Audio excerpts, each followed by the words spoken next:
Steel Toe Morning Show.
Good morning and welcome to the Steel Toe Morning Show. Johnny's frozen. Uh-oh. Johnny's frozen. Welcome to the program. He'll log out. He'll log back in. We'll get this thing all figured out. It's the Steel Toe Morning Show. I can't let anything kill my Toby Keith roll today. Oh. This sucks, man. This is horrible news to wake up to. Oh, my God, there's 19 of me. Toby Keith died. 62 years old, stomach cancer. Ate him from the inside out. That sucks. I imagine stomach cancer is a remarkably painful way to die. And he had it. He struggled with it for a while. I think Toby Keith had stomach cancer for like 2 years. And he did okay. Like, he did all right for a little bit. And then, as cancer often does, it ended up getting him in the end. 62 years old. One of my favorite country singers of all time. Easily. I think Toby Keith's a top 10 guy for me. And we're not getting monetized today. Our glasses against evil forces, singing whiskey for my men, beer for my horses. I don't know. Maybe I like redneck music a little bit too much. Maybe I like hillbilly music too much. But this is one of those, like, day the music died type of things for me. Certainly means more to me than, like, fucking, what, the Big Bopper and Richie Valens and Buddy Holly dying. I wasn't alive, but I didn't give a shit about that. Toby Keith dying, that fucking stinks. Stomach cancer, 62 years old, 9,000 goddamn songs we can play. One thing you should always find, you gotta saddle up your boys, you gotta draw a hard line. When the gun smoke settles, we'll sing a victory tune, and we'll all meet back at the local saloon. This is where radio is far superior to podcasting and YouTube. Well, YouTube at least. I thought about, and I'll look, we can talk about it today if you want to. Do you guys want to go Rumble Friday today? We can play some Toby Keith tributes and stuff like that. I'm willing to. I don't know how much this audience knows about me and my musical proclivities, but I'm a huge country music fan. Massive country music fan. And Toby Keith's one of my guys. So, do we want to go Rumble Friday today and do some Rumble Tuesday today and just play some Toby Keith? And we got a lot of stories to talk about, and we can say some naughty words and shit. I mean, it's up to you guys. But I don't feel like getting my stream knocked out because I want to play some Toby Keith tribute shit. YouTube sucks for this. Whiskey for my men, beer for my horses. Singing whiskey for my men, beer for my horses. And honestly, like, this song, one of 9,000 fucking Toby Keith songs you could play. I mean, ridiculous how many hits the guy had. One of the best. And probably, like, would have been remembered even more fondly if country music hadn't been so full of pussies. Back, like, as cancel culture and more of that shit became more prevalent, I think country music got a little scared of Toby Keith. But What do you do? Johnny's restarting his computer. He'll be here in a little bit. I could probably talk about Toby Keith all fucking day, so that's all right. We got a lot of people writing very funny things that I don't want to laugh at, but I did. Nick Johnson, I should have been a red blood cell. Why? I laughed very hard at that, and I didn't want to. I hate that I liked that joke so much. The number today is 335. Anything over $5, you throw a Toby Keith, anything in there. Interview, song, clip, whatever. We're playing it. We're doing it. I don't want to yell at Brock Lee today. I love my Lost Interest channel, and that Kevin Brennan clip is fucking retarded. Toby Clips, welcome. There we go. Sorry about that. Yeah, 335 away from today. Toby Keith Clips, welcome with any contribution to today's program. There's Johnny. There he is. Sorry about that. Your computer's morning Toby Keith. Yeah, no, my Streamlabs app is morning Toby Keith. It just keeps dying on me. Levi says the guy had many great songs. Absolutely. Fuck yeah, Rumble this shit. Okay. Rumble Friday, yes. Sort of wild that Willie continues to outlive everyone. Yeah, no shit, right? Stone Cold. At this point, the fact that he's still alive is amazing. But yeah he is beating the competition. He's outliving all of them. Stone Cold Toby Keith says MSO. SC Motorsport says, yeah, Andrew Jackson, who cares? I mean, I wasn't alive, but who cares? Peter's Tarot Show says, fuck it, do it in honor of Toby. Another person says, no Rumble. Coltrane says, I'm cool with Rumble today. Already sent some PayPal. Thank you for the $5. Coltrane, I appreciate it. Imagine living in 1990 and watching videos of 2024, all the new tech people have. It's interesting to fantasize about. Good morning, Aaron and chat. Good morning, left-handed. Jennifer says, truly heartbroken. Rumble Tuesday. This is officially a national holiday from here on out. Wow, they're saying I'm getting a couple F Rumbles, but people are receptive. I'll go to Rumble, but going straight Rumble. Cynically Insane says, I'll go to Rumble, but don't just want to listen to some dead guy. We won't, but like everybody who, we'll do it like a Rumble Link Friday. People want to throw in Toby Keith shit. They throw in some money. I don't have to sit here and wonder if YouTube's going to kick me off. I like the idea. Gator Bacon saying Toby Keith is not as good as he once was. Right now, especially. No, he's not. They're saying his performance is like, if you liked him before, right now it seems a little dead. Yes. Keith David is actually changing his name today in honor of Toby Keith. He's now Toby Keith David. The actor has changed his name. I was showing April The Devil's Advocate yesterday, and we got about an hour in. She likes it. We're going to finish it today. And you know the scene where Keanu goes to meet the voodoo guy who sacrificed the animals? Yeah. I looked at the guy and I was like, oh yeah, that's right, Delroy Lindo. And April just goes, stop it. Don't ruin this movie. Gray Idol says, dang, Toby Keith and not Eric Church. This world is fucked up. How dare you? How dare you? Eric Church doesn't have colon cancer. No, thank God. He can still create. Chris Weaver says, any Toby references, so Roots. Yeah, there will probably be some Roots references today. I'm not deaf to that fact. Mac and Sleaze says, my dad was at his show/restaurant somewhere long ago and still talks about how Toby said, not very many ends here tonight. Wait a minute. Did he really say that? And by the way, did you see what I don't know if I've taken a drink today. Did you see what I'm drinking out of? No. For Toby Keith and Toby Keith only. Yes. Red Solo cup. An actual, if you look down at the bottom, or no. On the underside? It is an actual red Solo cup. It's a red cup. It's not a Solo cup. But it's of course, rest in peace to Toby Keith. Genuinely one of my top 10s. So many good songs. That one really sucks. I've played a lot of his music. Yeah. It's as a DJ in Minnesota, it's just got Toby Keith is one of the old reliables. Like, yeah, I can just pull one of these out. Everyone will have a good time. Right. Like, ain't much fun since I quit drinking. You could throw on Red Solo Cup, as you already mentioned, is a very, very popular one still to this day. Fucking hate that song, but it works. Yes.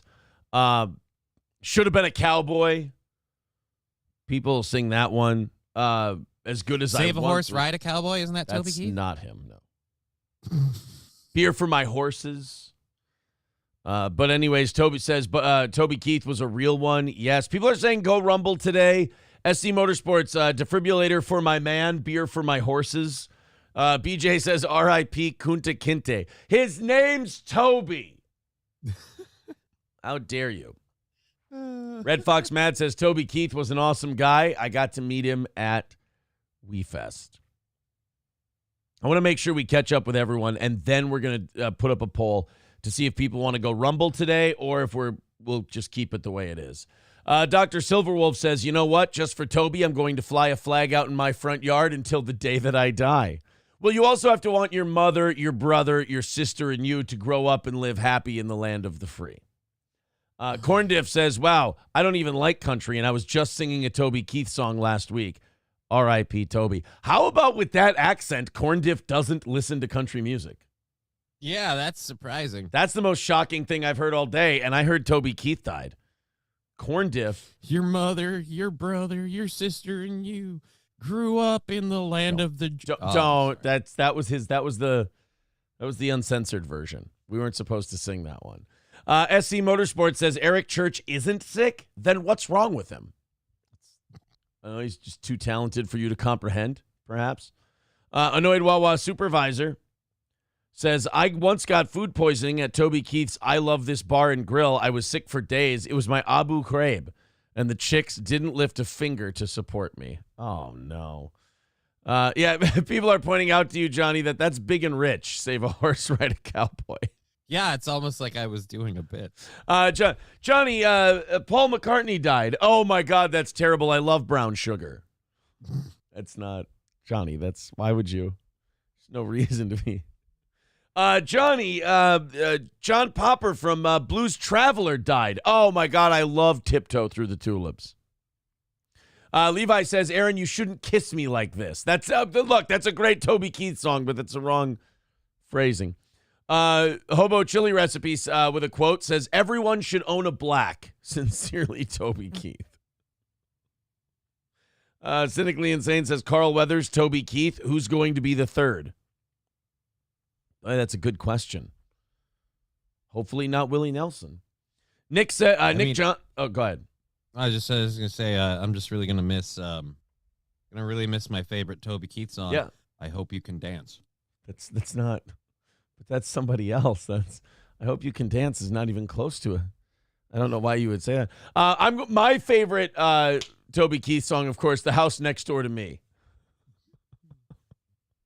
I love that one. Nick Johnson says, love him or hate him, no one can deny that he had some good-ass tunes. If you don't think Toby Keith had some good songs, you're a piece of shit. You really are. I'm not really a big country fan, and I love Toby Keith. Toolman Mike says, How Do You Like Me Now is my go-to karaoke song. Hobo Chili says, in heaven right now, Carl Weathers is plowing Toby Keith's fields. You piece of shit. He looked him in the eyes. He said, we both got scores to settle. Nick the Milkman says, the only Toby white people are upset that died. The only Toby white people are upset that died. From Nick the Milkman. MSO says, we want April's bruised knees. I'm sorry. I had to put a few fresh ones on there. She has to rest. Citizen M becoming a steel toe bro. Thank you. Melendez Meat Pocket says, metal, dude, no country. Yeah, fucking metal. The Tigger next door says, did he drown in his hot tub like the last celebrity, or are we still pretending to feel bad for Perry? I think just Friends. I think Friends fans were real heartbroken by that one. I moved on from Matthew Perry pretty quick. Yeah, I was okay with it when I heard it. Yeah, right. I bounced back pretty quick on that one. I just saw images because I like, oh dear Lord. Like, what? what he went through towards the end, Toby Keith. Oh, yeah, he was in rough shape. Yeah, he's in rough shape. He doesn't even look like him. Well, he's in better shape today, though. Looks bad, but feels way better. Way better. Mad Max Mardigan says, I'm not a country fan, but Toby Keith was better than Luke Combs or Eric Church. That's difficult for me. But you know what? I'll go with it. I'll go with it. Which one's difficult? Is it the Luke Combs comparison? Do you have trouble? No. Luke Combs hasn't been around long enough. I'm fine with that comparison. The kid still needs some time. Right. Yeah. Right. Yeah. So what you're saying is that when someone says Eric Church isn't as Toby Keith greater than how is it you're squaring that circle? I mean, I feel like that's a pretty obvious statement. I don't know, only 7 or 8 great albums, but you know, fuck Toby me, Keith the had guy a lot must of great work. No, Hobo Chili Recipe says, I think Goodbye Horses was one of Toby Keith's greatest songs. See, again, that is not a Toby Keith song. That's not. Citizen M, thank you for becoming a steel toe bro. Appreciate that, sir. Helgi says Toby was supposed to be Trump's running mate. Toby Keith suplex Jeff Jarrett in TNA. I don't remember that, but I don't doubt it. I can't handle this news. I'm going to drink till I pass out by noon, says Helgi. Well, you know, I say best of luck. Cocktiff says maybe Eric Church will sing a song about Toby. Maybe. James J. Weed says he'll never smoke weed with Willie again. They're all Toby Keith songs. Red Fox Mad says my favorite song, Toby Keith, You Ain't Much Fun Since I Quit Drinking. That's a great one. Mr. Q, Toby helped me make a 38-mile walk in one day, burnt the AA batteries out of my Walkman. Shit. Citizen M says Florida Georgia line greater than Johnny Cash all day. Sorry, not sorry. Balls and Wiener says Toby Keith made more money off the war in Iraq than Dick Cheney. Bobby Baloney says not a country fan. I can't make a value judgment on him or anybody else. Look, a dead guy. So anyway. But anyways, says at least he had a 50-50 chance. He's either in hell or heaven, so that's good, I guess. Matt Field says, what do you have to do to get donos read on Rumble? Bruised knees? I'm finishing up the YouTube chat, and then we'll get there. Annoyed Wawa supervisor, Eric Church looks like Rob Halford, but gayer. Why did this turn into a bashing Eric Church session? I just wanted some Toby Keith remembrance. How is Toby Wong doing, says Hobo Chili. Melendez Meat Pocket, The Gambler, Toby Keith, his best song. It's not a Toby Keith song. No, he did the Joker. That's not even close. The Tigger Next Door says, I met Toby Keith at Walmart once, and he told me these ends ain't shit. Hobo Chili says, Toby Keith, it's raining men. Helgi says, on the bright side, we still have Joe Diffie. Oh, nobody tell Helgi. It's going to be a rough day for Helgi as it is. Don't tell him. Just don't. Long live the king. Gator Bacon, I agree with Gator Bacon. LOL, for real, though, can we not pretend Johnny Cash was good? That's the most awkward thing about country music to me is pretending Johnny Cash was special. I really didn't. I don't know about special, but I mean, there are. I like some Johnny Cash songs. Go ahead and just say Hurt. Well, Hurt's good, but isn't Hurt a cover? Yeah. Yeah. Trent Reznor The cover first. of Hurt was great. Yeah. But fuck, I can't remember them off the top of my head because I'm an idiot. But fair enough. No, there's. I won't be like, oh my God, Johnny Cash is the greatest there ever. I don't think Folsom Prison Blues. I hear the train a coming. Shut up. Yeah, that one I don't care for. But what is it? There's Sunday Morning Coming Down or whatever. Okay, I think Boy Named Sue is shit. Yeah. I just think the entire premise is like, really? Someone named their boy Sue? Yeah, get it? So he could fight. Hobo Chili says, no, that's funny. Toby Keith had stock options with Halliburton. Papa Dan says, I quite like Freebird. That's not a Toby.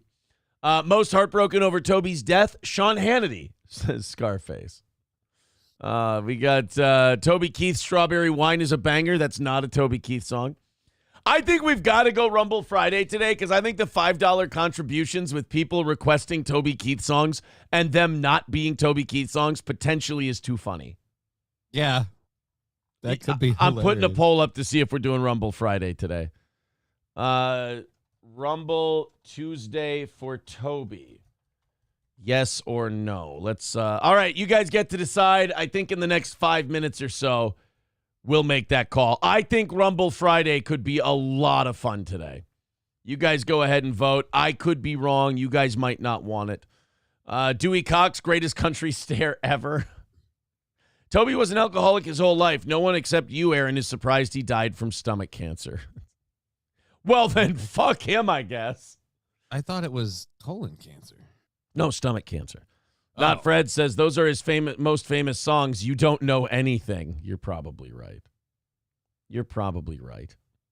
Matthew says something women like about a pickup man was a great Toby Keith song. That was Joe Diffie. Johnny Cash told actual stories as opposed to Eric Church, who sings about, let's see, Friday night, drink in my hand. Just say you're boring Midwest garbage and move on. What about Round Here Buzz? What about Give Me Back My Hometown? What about Cold One? What about Broke Record? What about Record Year? All of them wonderful songs. Mr. Q says Cocaine Blues and Sunday Morning Coming Down is great Johnny Cash. Kraken Slappin says Material Girl was my favorite Toby Keith song. Do you see the potential we have for Rumble today? Yeah. Hulkamasha Baby says, but you like drink a little drink, smoke a little smoke. I do. Ryan actually, the all right, I'm gonna be kind of gay on this one. I actually like drink a little it's drink, a fucking smoke a little great smoke. song. It's not a bad song. Hey. Ryan the Garbage Man, Wrecking Ball by Toby Keith was great. But anyways, is calling it N-Word Tuesday. Wrecking Ball was Miley Cyrus. Hobo Chili says, did you ever hear the Onyx song with Toby Keith? No. Peter's Tarot Show says the King of England is colon cancer. Yeah, I think King Charles has colon cancer. Yeah, no, I just for some reason that washed over onto that too. I thought he did, so I'm sorry. A lot of cancer going around today. Toby Keith dying from it. Oh, but don't worry, we've got a new RNA vaccine coming out for that. We might be able to inoculate people from cancer. Like we good. Did COVID. Good. That's a medical advancement. Mm-hmm. Papa Dan says I liked when Toby Keith switched to hip hop and made Magic Stick. That's 50 Cent made Magic Stick. President Camacho, if you play a country song in reverse, it's about a guy having a really good day. His dog came back, his truck runs, and his wife comes home. But anyway, says David Allen Coe wore hair extensions like a bitch for real. That's true.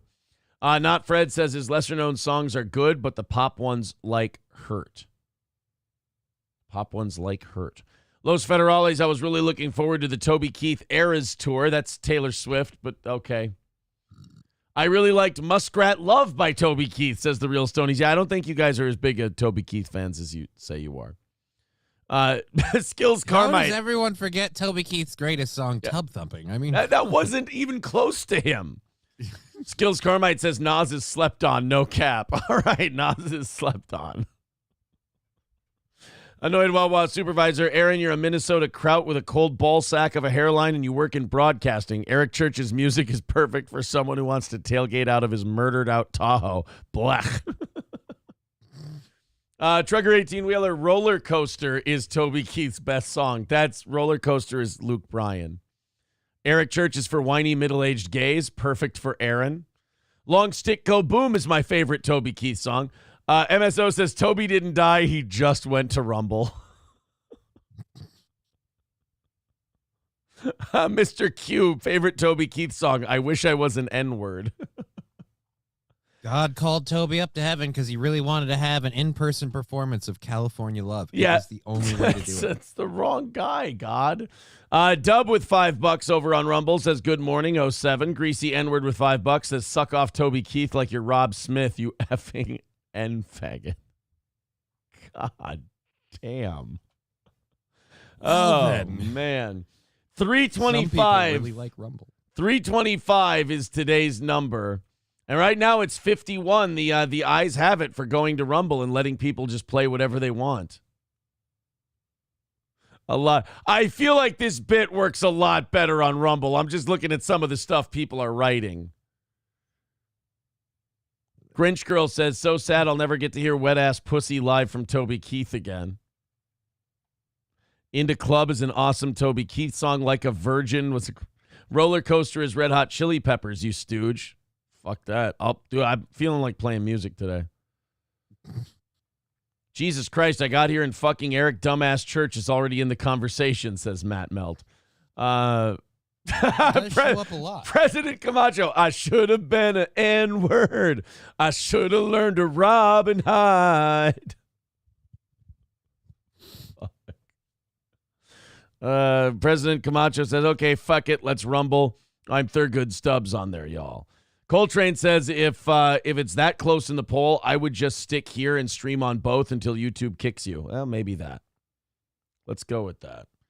Kevin Nash defended Vince McMahon on his podcast, Drunk. He is done. He knows the feds are coming. I'm going to write that down. I would love to listen to that.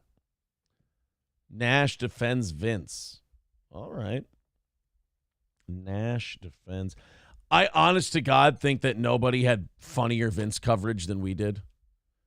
I mean, yeah, that was when you did the text in his voice was holy shit. They, like, everyone who does anything Vince McMahon related, just copy and paste us reading the Vince McMahon texts in Vince McMahon's voice. It's too fucking funny. All right, you know what? I'm going to go with this. We're going to stay on both. But anyone who throws $5 and up and we're going to do links. And if they're Toby Keith tribute links, if they're joke links with songs that aren't his, or if they're Toby Keith songs that are his, I'm playing them. So basically what we're going to do, we're going to treat this like it's a Rumble Friday. Okay. And we're just going to go until YouTube kicks us off. Yeah, won't take long with this crew, will it? All right, so we're going to do this 325 away from today. Toby Keith clips. There you go. So we'll do $5 and up. We'll get you a Toby Keith or whatever clip you want. We'll do a kind of a Rumble Link Friday thing. But we'll use YouTube as well. 52% of you wanted to do Rumble today. And that's coming from the YouTube chat. Hobo Chili Recipe with $2 says, greatest Toby Keith reference. If this watermelon sipping boo gets you pregnant, I'm going to wait till you're 9 months pregnant and punch you in the stomach. I don't remember that one. I don't remember that Toby Keith line either. Doom says, Toby Keith taught me about Uncle Sam and the American way. I owe him everything. SC Motorsports says, fuck it, let's go to kick. Oh, shit. There's a deep cut. All right, guys, 325 away from today's goal and overtime of 10:30. It is Tuesday. Let's rip into it today. Let's knock that out. Get under 300 by the end of this hour. And let's have us a great day just like yesterday. Yesterday was a smashing success. Let's make today a success as well and keep a nice little winning streak going. R.I.P. Toby Keith. Play some Red Solo Cup, says Coltrane. All right. You know, this is my least favorite Toby Keith song. Red Solo Cup? Yep. And I'm going to play it just because I said if people throw a couple bucks in, any Toby Keith tributes, his songs or not his songs, they're getting played. Here we go. Toby Keith. There were so many Toby Keith fans who were just like, I hope he did this song as a joke. Now, Red Solo Cup is the best receptacle for barbecues, tailgates, fairs, and festivals. And you, sir, do not have a pair of testicles if you prefer drinking from glass. It's controversial. And Red Solo Cup is cheap and disposable. In 14 years, they are decomposable. And unlike my home, they are not foreclosable. Freddie Mac kissed my ass. Oh, shit. Ooh. Red Solo Cup. All right. I fill you up. Let's have a party. Let's have I don't like this song. Not my favorite Toby Keith. I love you, Red Solo Cup. There you go. I lift you up. Proceed to party. Proceed to party. Oh, thank you, Coltrane. Yeah, that is a torturous tune. Doom says this is real. Yeah, that's a real song. Yes. Bobby Baloney says, is this the whole show today? No. Let me fucking mourn one of my favorite singers of all time. I'm mourning him today. Sean says Watermelon Crawl was the best Toby Keith song. Yeah, that's Tracy Burt. Hoffman says Toby taught me that I'm the good guy no matter what. Not Fred says his lyric "Mama didn't raise note" was catchy. That's not a Toby Keith song. AIDS no longer a death sentence. Stomach cancer still is, says Balls Deep. Yes. But anyways, says the chat is insane. Here's an idea for anyone wanting to become a guy. I'm too shy. Someone do a show about the crazy ass chatters in this verse we call the not a Dabbleverse show. I think it's a good idea. We'll make fun of those weirdos, but yeah, don't put me in there. Coltrane says I wouldn't want to make a show about analyzing them. No. Coltrane says he definitely wrote this song trashed. Yeah. And he didn't regret it. Oh, it made him a fuck ton of money. 50% of YouTube and all of Rumble want Rumble Friday on Tuesday, says Matthew Post. Yes, I know, and we're doing Rumble Friday. We're going to run it just like we always do. $5 links, the whole deal. We're going to do it Rumble style. We're just going to make YouTube kick us off. That's all. That makes everybody happy. Dr. Silverwolf with $5 says best Toby Keith song. All right, let's check it out. What's the best Toby Keith song? This isn't Toby. This is not a Toby. To the gates of hell. This is not a Toby Keith. As we make our way to heaven. This is not. This isn't Toby Keith. Guys, this isn't a Toby Keith song. Guys, this is Sabaton. This isn't. Guys, this is a German metal band. This is not Toby Keith. We're trying to do Toby Keith tributes today, and you guys are making this extremely difficult. I had to play this song all the time for a ticket. Yeah. See, guys, there's German army tanks. No, see, yeah, this is a Blitzkrieg tune. It's totally different. Totally different. Toby Keith was a racist. Fuck him, says Nick, last name Gurr. I mean, look, one could make an argument. Ryan the Garbage Man says, in all honesty, my favorite Toby Keith song is I Should Have Been a Cowboy. That's a solid one. Of course, you can't go wrong. Citizen M says, you can't be friends with Carl without 2 feet firmly planted in this wonderful Dabbleverse of art. Yes, I can. I don't give a shit about shows and all that. Carl's a fun guy. Citizen M, I know this is going to hurt, but there is life outside of the internet. The hell you say? There is life outside of the internet. Vadam with $5 has a link for us over on Rumble. 3:15 away from overtime today. Let's get that number down to 0. You guys are the best. We are doing links today. Because of the whole Toby Keith thing. All right, Vadam with a link. All right, here you go. Ooh, a live performance, I think. Now, this might be my favorite Toby Keith song. I used to come home late, not a minute too soon, barking like a dog, Howling at the moon. You'd be mad, there's no way to hand. Up all night, wondering where I've been. Say, come help me, honey. You laughed out loud, I guess you thought it was funny.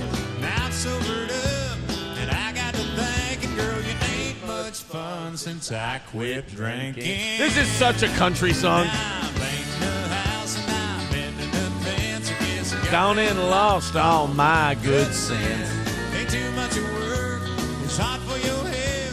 I could have died drinking, now I'm killing myself. And all right, that lyric didn't age well, but, look, the Reaper comes for us all. You Ain't Much Fun is one of those songs that you would call a quintessential country song.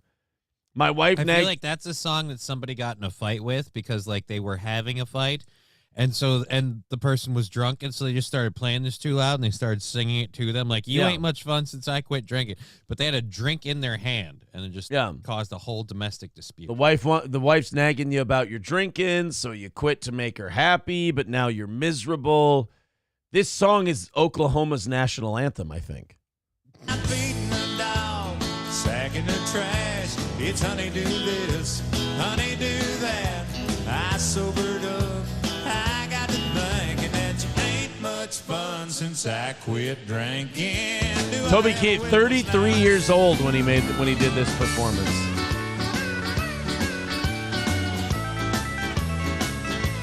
God, this is crazy. 95 is almost 30 years ago. Yeah, and this is painful to watch. 30 years ago, 1995. Yeah, Warren Moon was the quarterback of the Minnesota Vikings.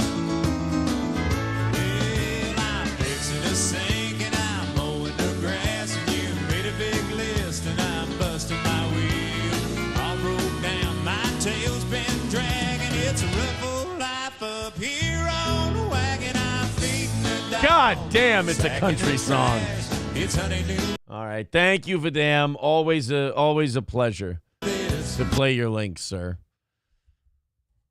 I got it. That's definitely up there for my top Toby Keith songs. Hobo Chili Recipe with $5 says second favorite Toby Keith song. Are you ready for this, boys and girls? I'm excited. Are you ready for Hobo Chili over on Rumble to give you his second favorite Toby Keith song? Mm-hmm.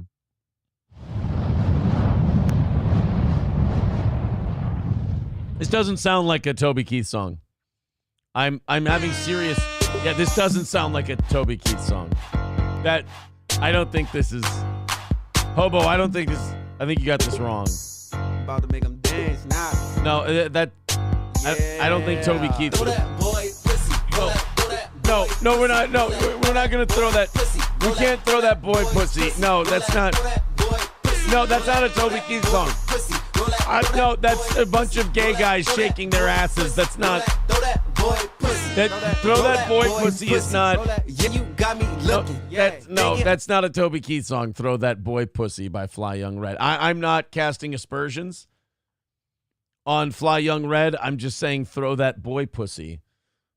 Jokes are jokes and all, but yeah. How did he know about that song's existence and have a link ready to go? You know, that is the most troubling part about all this. Is that he was ready to go with a throw that boy pussy link. All right, that puts us at 300 because there's a bunch more of you throwing your shit in here. Good old JR says my favorite Toby Keith song, and it's really a Toby song. Okay, let's check it out. This is a great one. This is fantastic, absolutely. I was getting kind of tired of her endless chatter. Nothing I could say ever seemed to matter. So I took a little dive just to clear my head. I saw a flash of neon up ahead. Can I ask you a question before we listen to a verse and a chorus of this song? How do people so vehemently hate country music? It's so harmless. I think there's too many people that just assume it's all racist or something. I don't know. That's there's fun. plenty of bad country music. I can see why people hate some country music. But like a song like this. No, it's so fun. You can't help but smile. Right. It's just a fun little thing. It's so fun. It's so easy. It's so simple. I feel that way about like drink a little drink, smoke a little smoke. I'm like, how do you not like? It's so fun.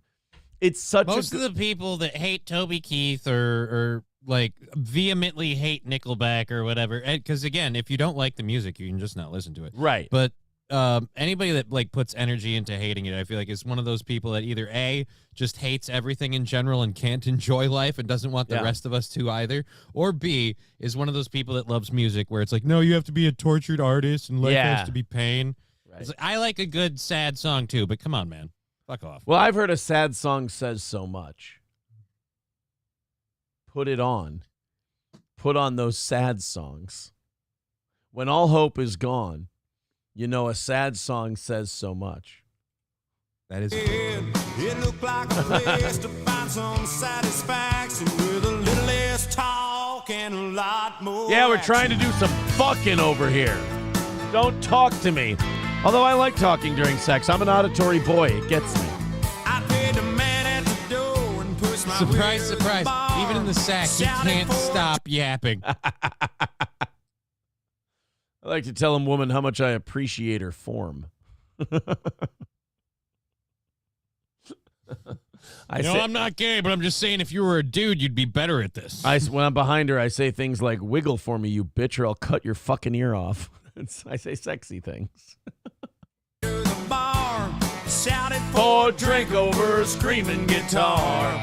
Drug on the stool, tried to mess with my head. But you know what?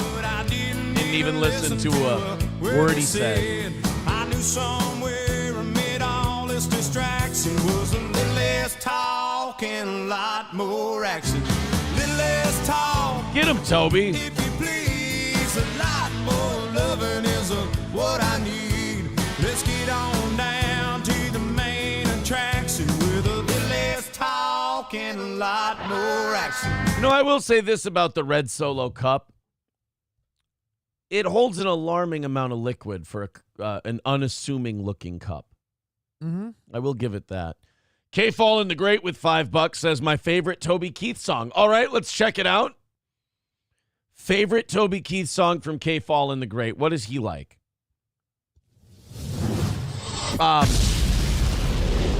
Okay, this doesn't seem like a Toby Keith song.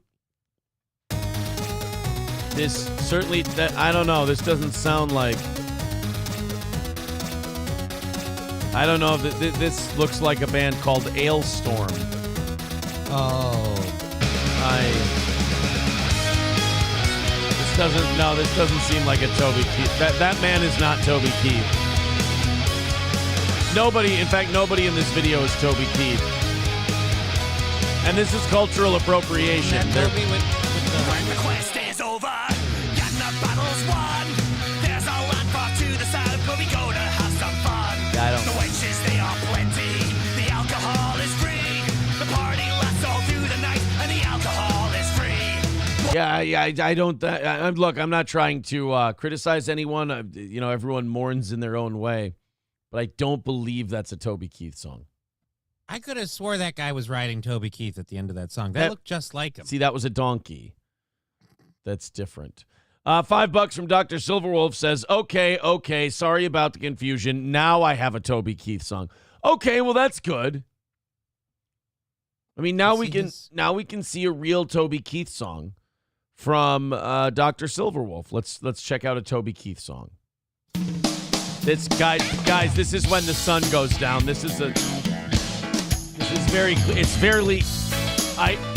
I don't think you're behaving in good faith. This clearly says Kenny Chesney and Uncle Kracker on the thing. This is not Toby Keith. That doesn't even sound like him. Guys. This is clearly Kenny Chesney. I mean, it's a great song, don't get me wrong. And I love both Kenny Chesney and Uncle Kracker, but this is not Toby.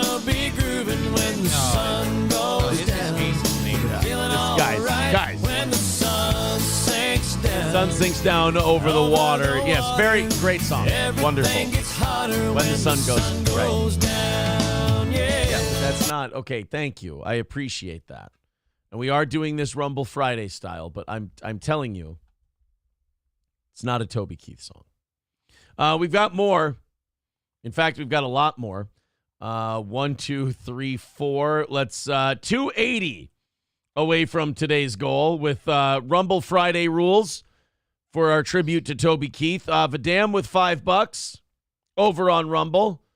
Has the Midtown Ripper claimed a fifth victim? The body of another female. Oh, wow, the music video. Another one bites the dust.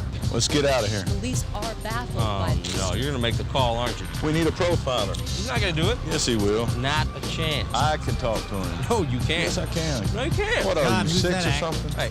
You like Toby Keith dipping his toe into acting in his music videos? Yeah, that's pretty funny, but now I know I recognize that face. This guy? Yeah. It's Mark Wahlberg, actually. I don't believe so. No, it's not. It's not Mark Wahlberg. It's actually John Cena. He's been out of the game for 7 years. He's still the best. Rusty. Just shut up. No. Who's he calling? Hey, Johnny, who's he calling? I'm going to guess he's calling Barack Obama. He's calling Barack Obama. You're very close, actually. It's me. Not going to do it. Long time no hear. You been following the case? I don't know what you're talking about. It's not gonna happen. I just can't seem to get a profile really sticks on this guy. Never, never, never. I'm retired, boy. Hey, you know who that is yet? Yes, it's Willie Nelson. It's Willie Nelson. really need your help on this one, Dad. Oh, man. You come to me. Check. Willie Nelson's going to help him make a serial killer profile. Who's going to do it?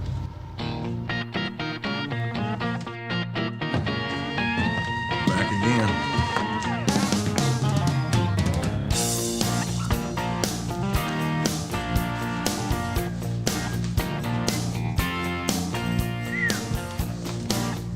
Dude, hey, he don't like his stuff touched. Oh, man, he's clumsy. Billy man, come on. 6 o'clock news says somebody been shot. Somebody's been abused. Somebody blew up a building. Somebody. Boy, that, you know, I got to tell you, Johnny, that the younger cop in this is lazy. Yeah. He's a bad cop, I'm going to say. Bad detective. When does he start singing? I don't know how that guy got his shield. He seems to be a corner cutter. Got away somebody. What's that? What verse does the young cop do? When does he come in and sing? He doesn't. He's just acting. He's just there for his acting chops. Weird. Yeah. Didn't get too far, yeah. They didn't get too far.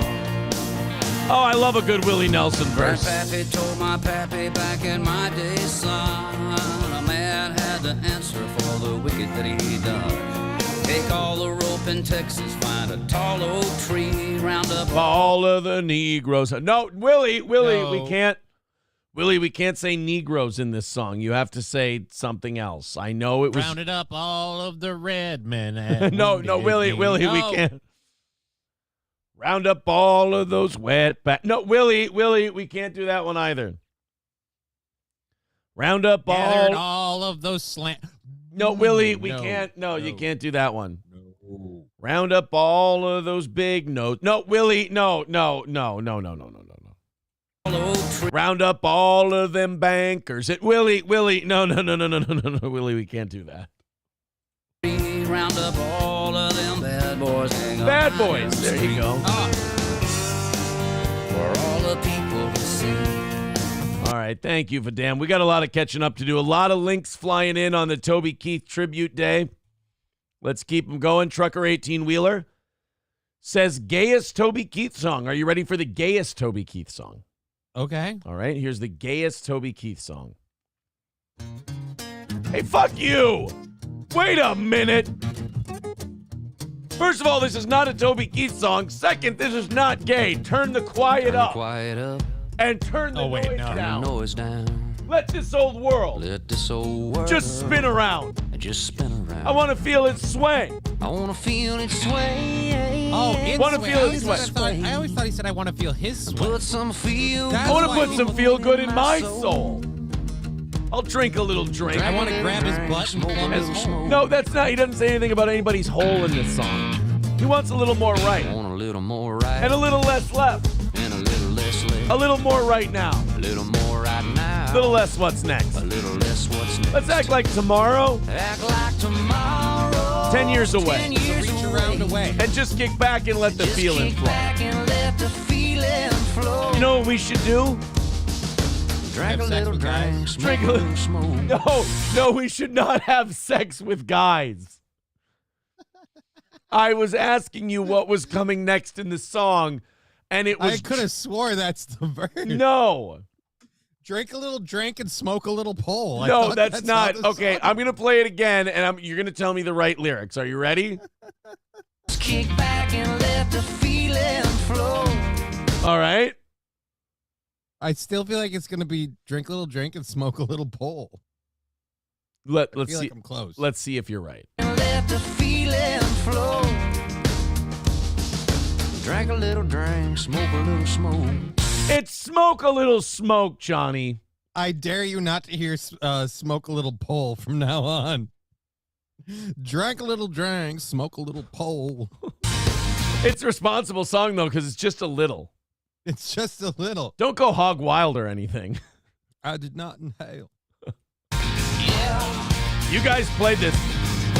This is your funeral. I set my sails. for a new direction. But the wind got in my way.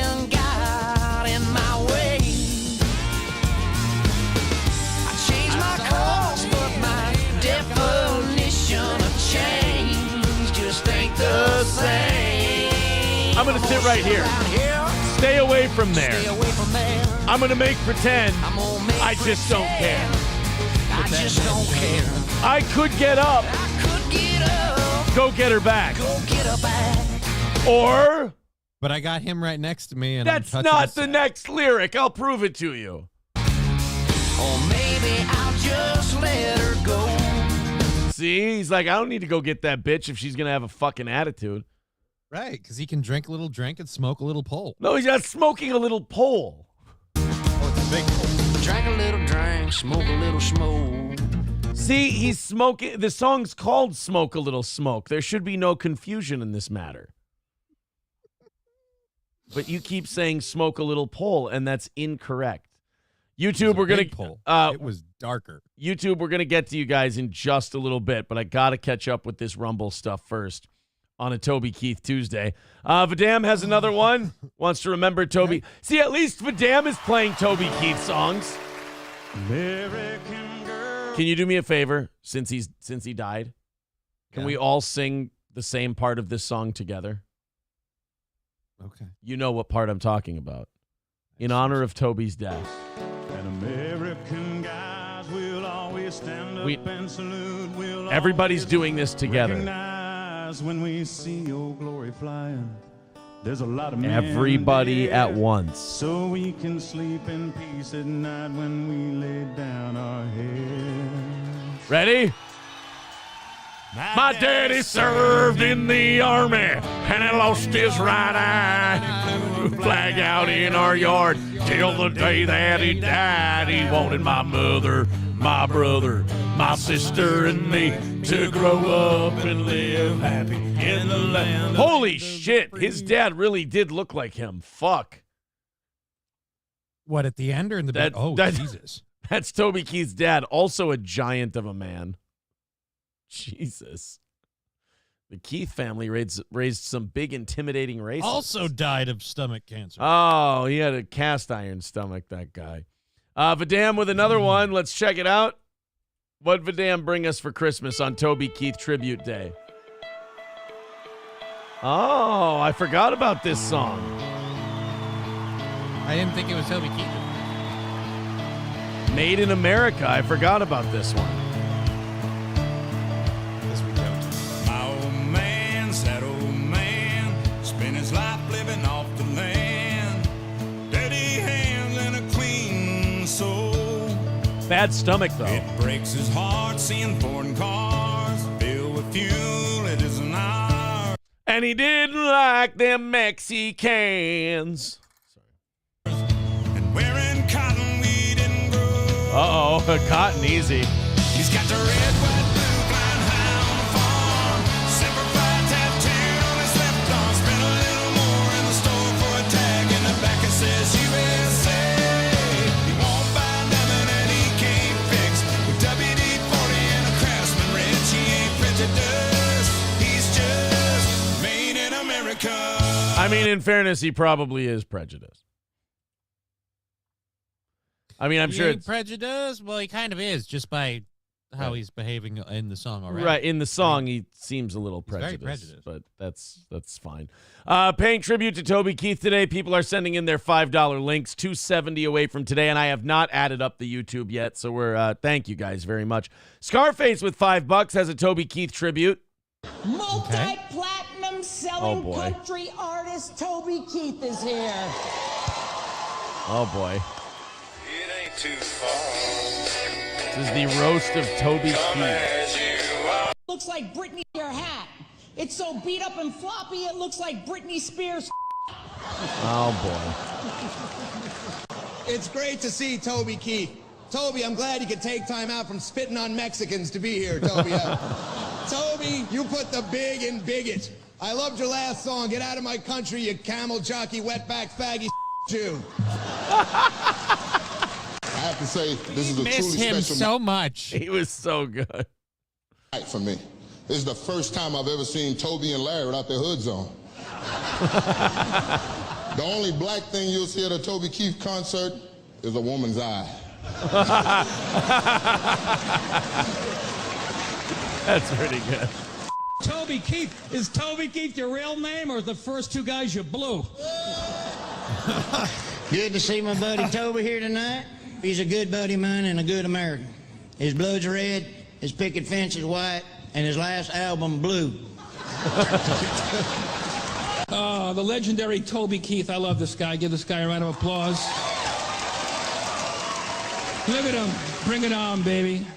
Just sitting there waiting for a terrorist attack so we can write another song about it.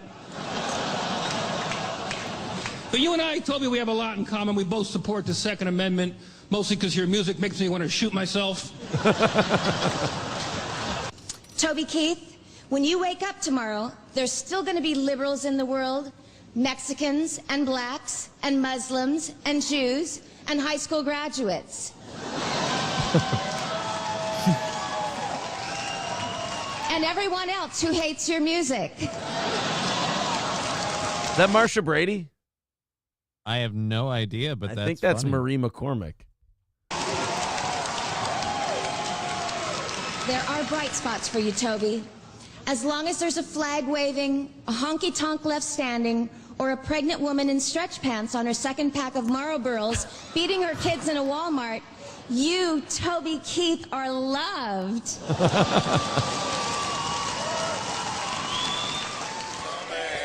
right, there you go.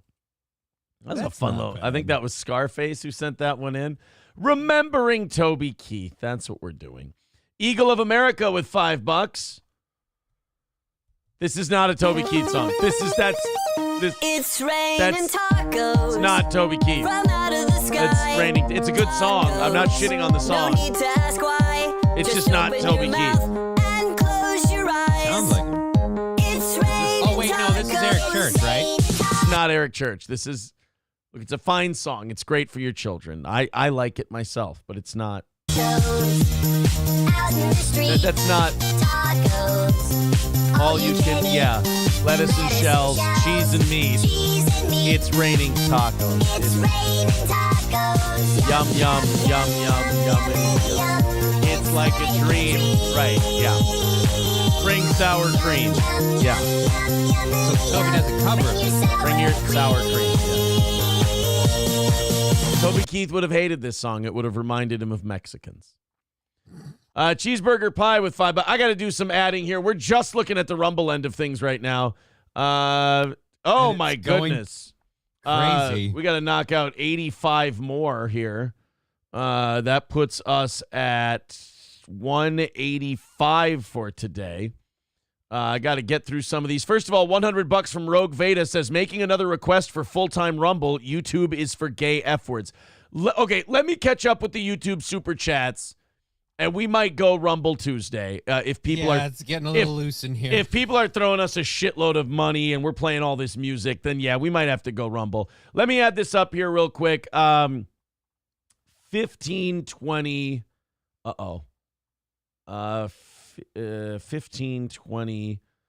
There we go. 165 away.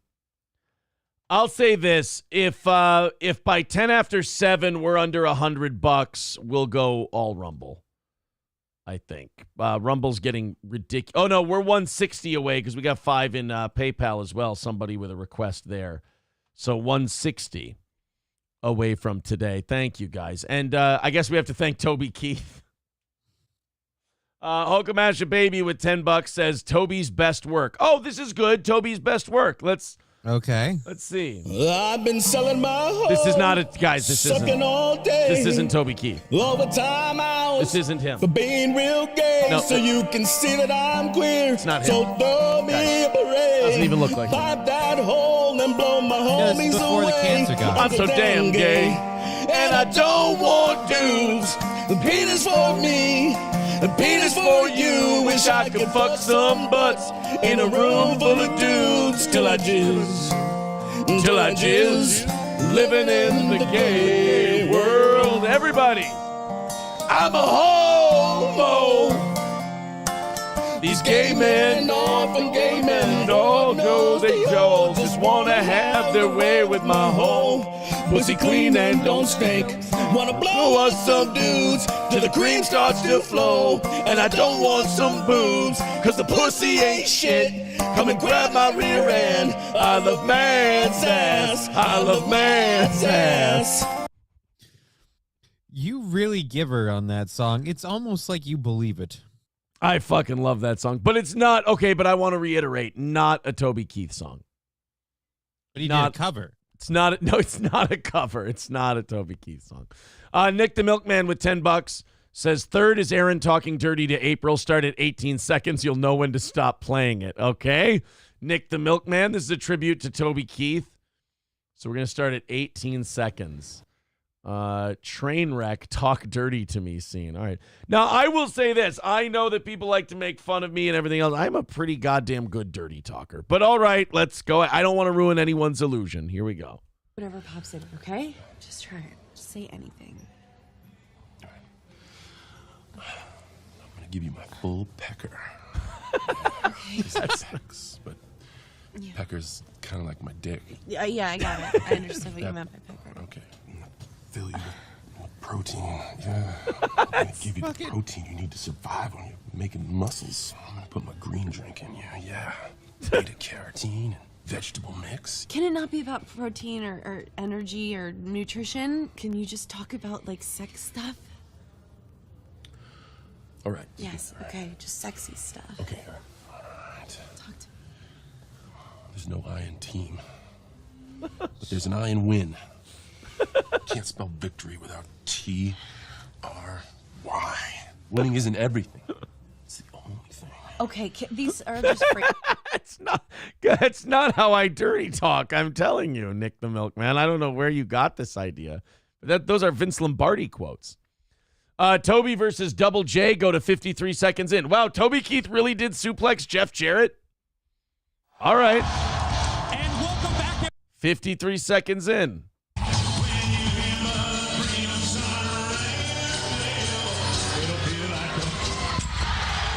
Jeff Jarrett just pushed Toby Keith. Oh, boy. Uh-oh.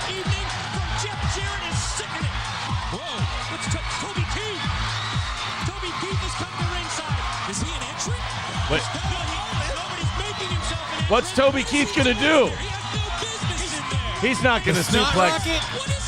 Is he going to suplex Jeff Jarrett? Wow. A nice little suplex from Toby Keith. Not Good bad, for him. buddy. Good for, well, I mean, not so much today. Well, I mean, that he got to do that. I mean, you got to wrestle. It's super fun. $5 from Dr. Silverwolf says, I'm sorry, boss. I swear I'll find a Toby Keith song. I think I found one. Well, this is good. He found us a Toby Keith song. Solid. I don't. A duck story. No, I don't think that. No, I don't think you found one. I'm sorry. I don't. A duck walked up to a lemonade stand not and he Toby said Keith. to the man, run in the stand. Hey, This isn't, guys. got any grapes? This isn't Toby Keith. The man said, no, we just sell lemonade, but it's cold and it's fresh and it's all homemade. This is not. Can I get you a glass? Hey, got any? The duck said, I'll pass. No, guys, this is. Then he waddled away, waddle. I'm not going to play this whole story. Next day, I'm not. bum, bum, bum. I mean, thank you. Thank you very much, and I appreciate you trying to honor Toby Keith on this very difficult You might have day. missed the mark. But I think you might have missed. We're gonna see if Rumble ends up, if we end up going the Rumble way here. Cheeseburger pie with $5. Yeah, this is not.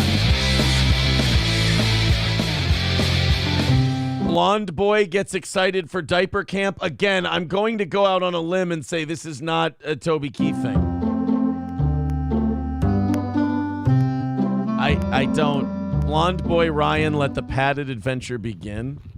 Yeah, see, no, cheese, this is not anything Toby Keith related. Hello? Guess where I am?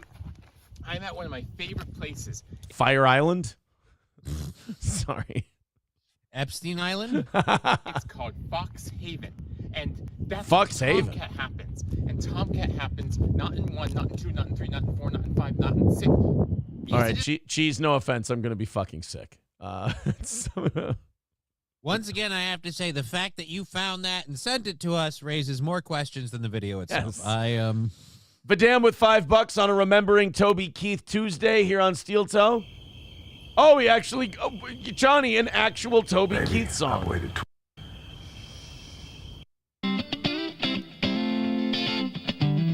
An actual Toby Keith song. This one from Vidam. Red Solo cups in the air for the 62-year-old late, great Toby Keith.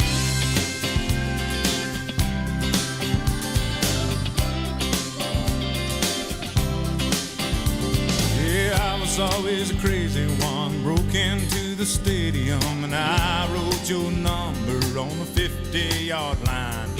You were always a perfect one and a valedictorian. So under your number I wrote, call for a good time. I only wanted to get your attention, but you overlooked me somehow. I love that. I love in this song, the guy writes her number on the field and writes, call for a good time. And then he goes, I only wanted to get your attention. You overlooked me somehow. Yeah, I can't believe she didn't fuck you after that, dude. She pushed you away and you burned her phone number into the football field. Yeah, what a bitch. This lady's probably a lesbian. Besides, you had too many boyfriends to mention. And I played my guitar too loud. How do you like me now? How do you like me now?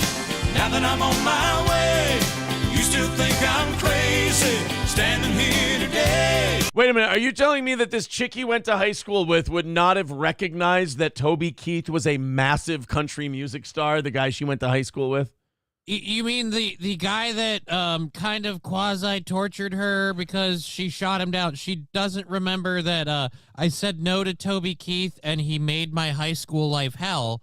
And if I had only said yes, I'd be a millionaire now. You're saying that until she saw you on the 50-yard line of the high school football field, she didn't put two and two together that the guy who had been a huge country music star was also the guy she went to high school with. So she didn't remember your name at all, and until she saw you on the field, she didn't realize that 1 + 2 equals. Wait, 1 + 2 equals what? I thought we were on Rumble already. I get it. I couldn't make you love me, but I always dreamed about living in your radio. How do you like me now? All right, we got a few minutes until we have that threshold of getting, what did I say, to 100 by 10 after? Yeah, I think so. We go to Rumble. Vidam with another link. Let's see what we've got on. Oh, wait, no, I just did this one. I'm sorry. Vidam with another $5 over on Rumble. Here we go. Here's a solid Toby Keith song. I like that Vidam is sticking with the rules, while everyone else tries to get me to play Raining Tacos as a tribute to Toby Keith. I bet you never heard old Marshall Dillon say, Miss Kitty, have you ever thought of running away? Settling down, would you marry me? If I ask you twice and beg you pretty please. Oh, Toby, you handsome devil. Said yes in a New York minute. They never tied a knot. His heart wasn't in it. He just stole a kiss as he rode away. He never hung his hat up at Kitty's place. Why not, Toby? I should have been a cowboy. I should have learned to roll around. Yeah, you should have, fuckface. Wearing my 6-shooter, riding my pony on a cattle drive. Stealing a young girl's hearts. Yeah, the football field. Just like Gene and Roy, singing those campfire songs. Oh, I should have been a cowboy. Yeah, 90s country was just a different kind of chill. And they dressed like fucking bonkers, too. Vidam with another 5. Here we go. Oh, Big O. I forgot it. You know what? Again, I forgot about this Toby Keith song.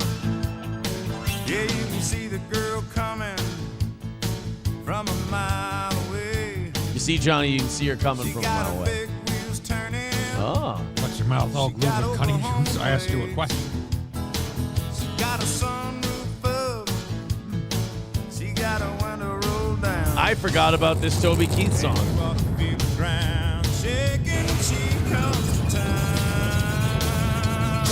Yeah, I'm in love with a girl in a four-wheel drive, chrome steel bumpers and red step sides. She has a large time and a large machine, man. I wonder how she gets up in that thing. Casts a big shadow sitting in the sun. She's got it revved up and rocking, ready to run. And someday soon I'm gonna climb right up, take a little ride in her big old truck. Wait a minute. Is he talking about her giant pussy? Is that a metaphor? Big old truck? That he's It could be. just going to cave in her big vagina? Trucker 18-wheeler with $5 says, okay, this is the gayest Toby Keith song. All right, the gayest one. Wow. This is, they're calling this one the gayest one, Johnny. Here's the problem, Johnny. That's not Toby Keith. But isn't that Toby Keith? No, neither of those two are Toby Keith. They're not. See that's not Toby Keith, and that's just a man's ass hanging out. I don't know why you love this song so much. I don't love the video as much as I love the song. Again, the song is good. He just comes in strutting, man. That's confidence right there. Here's my strutting, doop-de-doo. Strutting my way on over to you. You like my strut? I like yours too. Strutting my way on over to you. Seems like these days got nothing to do. Hit the sidewalk and strut with you. Strutting in the morning, strutting the noon. Strutting in the nighttime under the moon. Hey, you, I like you too. And do you mind if I strut for you? Maybe feel free to strut for me. You got a strut, everybody should do. Watch that thing go side to side. Strut so hard with the strut side. Kind of looks your like way Brian. into my mind. I'm cool. Cause strut's so fun. Having a strut don't cost $1. Take my dog, don't forget to come. But I'm the dog and I like your smell. Can't help it. You strut so well, and baby. It's just a fun little song. The guy with his ass hanging out like an American. Can't imagine why Aaron loves that one at Love all. it. Great song. Awesome song. People are saying in the chat, just say you're gay, but I don't need to. That's it's just a solid track. That's all. $5 from Aaron's period pill says, what the fuck, Aaron? Get It's Time for PayPal. It's the best Toby Keith song ever. You have to throw it in the chat because PayPal does not display links well, and I can't get to them. So throw it in the chat. I will get it.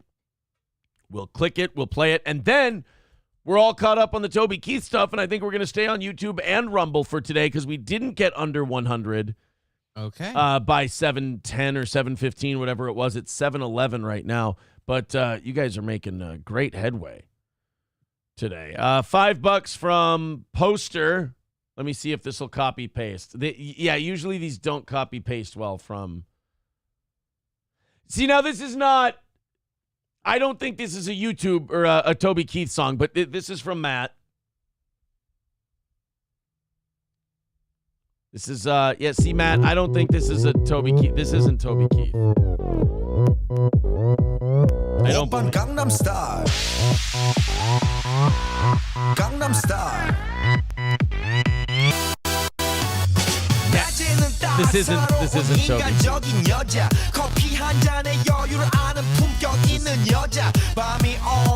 All right, it was a nice try, though. I appreciate the attempt at remembrance.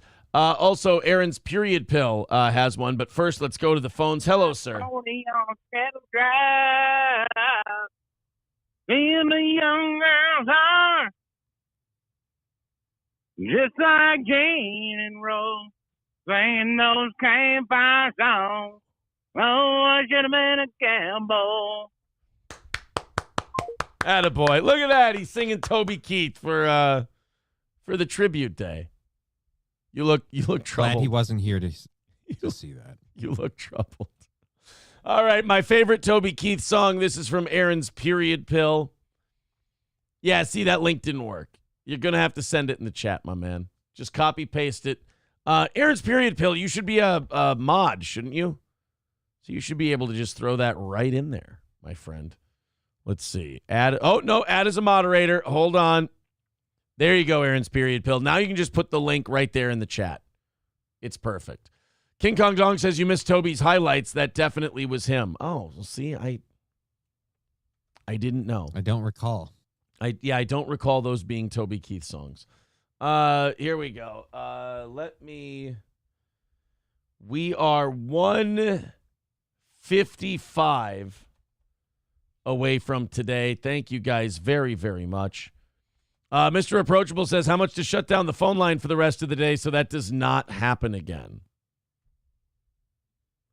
I don't, treating it like it was a Charlie call. I don't have an answer for that right away. $5 from Vidam puts us at 150 for today. I think we're just about, if you're not liking the Toby Keith tributes and whatnot, we're almost done. I think we're just about caught up with them for the moment. What are we going to do after that's over? Do we have a show to do? We do. We have a whole show to do. We got all kinds of great stuff. We're going to start any day now. Everybody hit like. Everybody hit subscribe. All right, Aaron's period pill says this is the best Toby Keith song. Okay, let's check it out. The glory of the trampling at the zoo. This is not Toby Keith. We've washed ourselves in niggers' blood. No, that's not a Toby Keith. That's not a Toby Keith song. We're taking down Wait. the Zog machine, Jew by Jew. No, that's not. The white man marches on. See, that's not. I don't think that's a Toby Keith song. I don't believe that's accurate. I think somebody was doing a thing. Mickey Bitsko says if Toby Keith were alive in his prime, he'd stomp the shit out of you for doing this. Wow. Jeez. Mickey Bitsko is very upset about this. I don't know if he watched the roast thing, but no. Toby actually seemed to have a pretty good sense of humor about all of it. Yeah, I think he'd kind of laugh. I think Mickey Bitsko thinks that we're seriously just going, hey, if you want to play a Toby Keith song, you have to pay $5.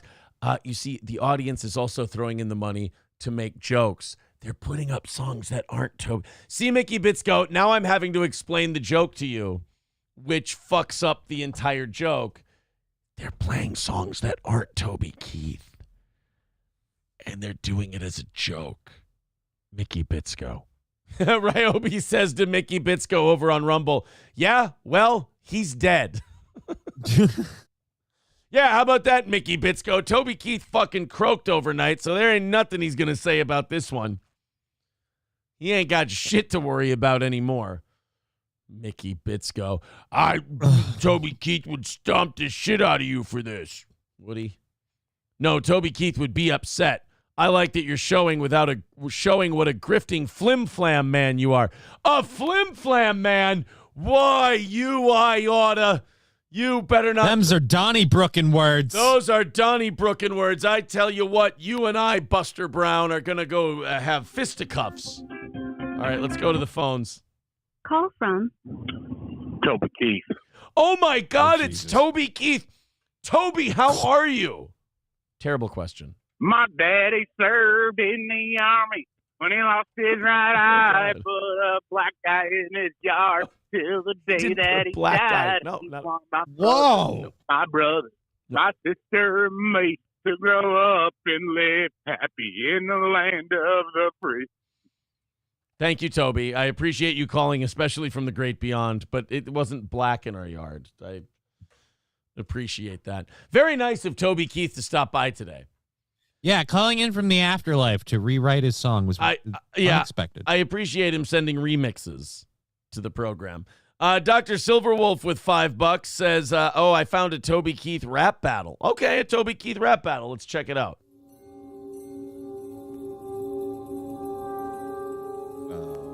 I don't think this is Toby Keith. Silverwolf, I think you might have gotten had here, man. Yeah. I don't think this is Toby Keith. See, now that looks like Adolf Hitler. And who are you? let's start, mate. You bitch, now stand up and ride. I only thought you out so I could beat your ass a second time. Roar like Chewbacca, the voice of Mufasa. I'm on the leader of your lift, you Nazi. Brain toss your ass in the air. Yahtzee. Ask Indiana Jones who the fuck I am. I spit sick shit so focused, I break your concentration camp. I'm a certified Sith Lord, you runt, so suck on these.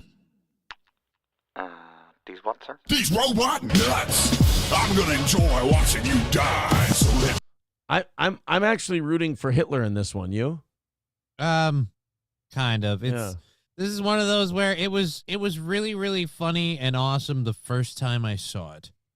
I don't like that they're so like lefty, these people, that like they have to try really hard to let people know they're not Nazis and Nazis are bad and this and that. It's like, it's Hitler. Just make it funny. You don't have to be so fucking like, oh no, we're going to give it to the Nazi guy a lot harder than the other. It'd be funny if the Nazi guy won. That's the joke. You look stressed, Vader. You appear to be in pain. You need a vacation. Here, take a trip on my tray. I mean, you needing an army of white men, disgraceful. Even your mic skills still aren't fully operational. You got white bitch pregnant and gave into the hate. Now you're 6'6" and black but can't get a date. Lightsaber. You need a lifesaver. Use some of your force to fix your fucking respirator. You think you're powerful with your fingerneck pinches? You couldn't even get your own son into the family business. Everything you do is an epic fail. Now stand at attention and think fucking hair. What's wrong, okay. Annie? Can't take anymore? Not surprising coming from the Emperor's whore. Yeah, take that. What's the matter? Where is the DJ? Why are you laughing? Because you're standing over the rank orbit. Hey, yeah! See, I'm sorry. That one felt like that sucked ass. If Toby Keith would have been in there, it might have actually been better. NF Cap like says I said, that was awesome when it happened. Yeah, NF Cap says, I watch this show because I actually laugh out loud. Too funny. It makes up for all the funny that I most certainly am not. Thank you. That's very kind of you. Appreciated. Mickey Bitsko says, yeah, your haters took control and are clowning your grift baloney tits. Are they? I think you're the only one in here hating. Mickey Bitsko. I've really upset this person something fierce. They really... Yeah, they've got an opinion to get out of. We are not liked by Mickey Bitsko. No, Mickey Bitsko says, Nazis, Hitler, naggers, so edgy. I wasn't the one who sent it in, Mickey Bitsko. Again, I'm very sorry. This does seem to be upsetting you far more. I mean, we seem to be having a decent enough time. I'm sorry. I do feel partly responsible and a little bad that you feel this way because you're making yourself crazy and angry when really all you have to do is just not watch it. Look, I wish this weren't the case, but my show is remarkably avoidable. I mean, YouTube won't promote it.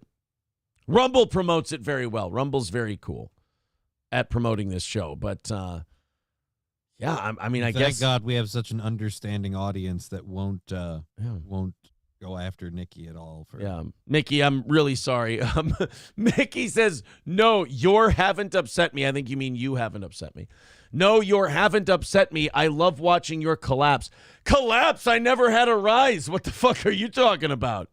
Can't fall when you're already on the floor. That's something I know all too well. When we started multi-streaming on YouTube and Rumble, we got more listeners than we ever had before. We went from 600 to 700 or 800. It was really nice. You can't have a fall, Mickey, if you don't have a rise first. Joke's on you. We never went high enough to collapse. I think Mickey Bitsko wanted us to be bigger so that we could fall down. But we've been the same level of mediocre shit for about a decade now, Mick. You can't fall from grace when you never had grace to begin with. And I'm sorry we're picking on you, but you kind of made yourself an easy target.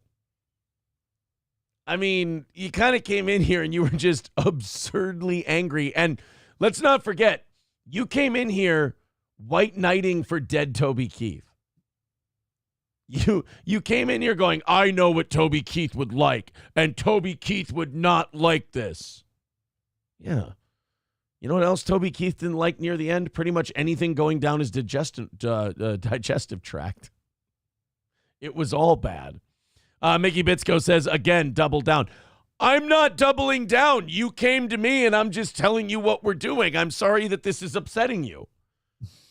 Again, I don't know what to do. I'm just doing my show, and you're sitting there going, Why don't you double down on doing my show for 4 hours? Okay.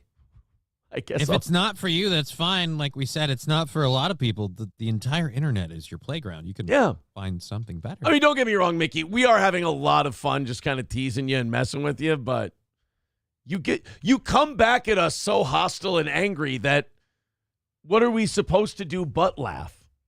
And again, we have a full show we can do, but this is fun. Thank you. Right. We're having a great time.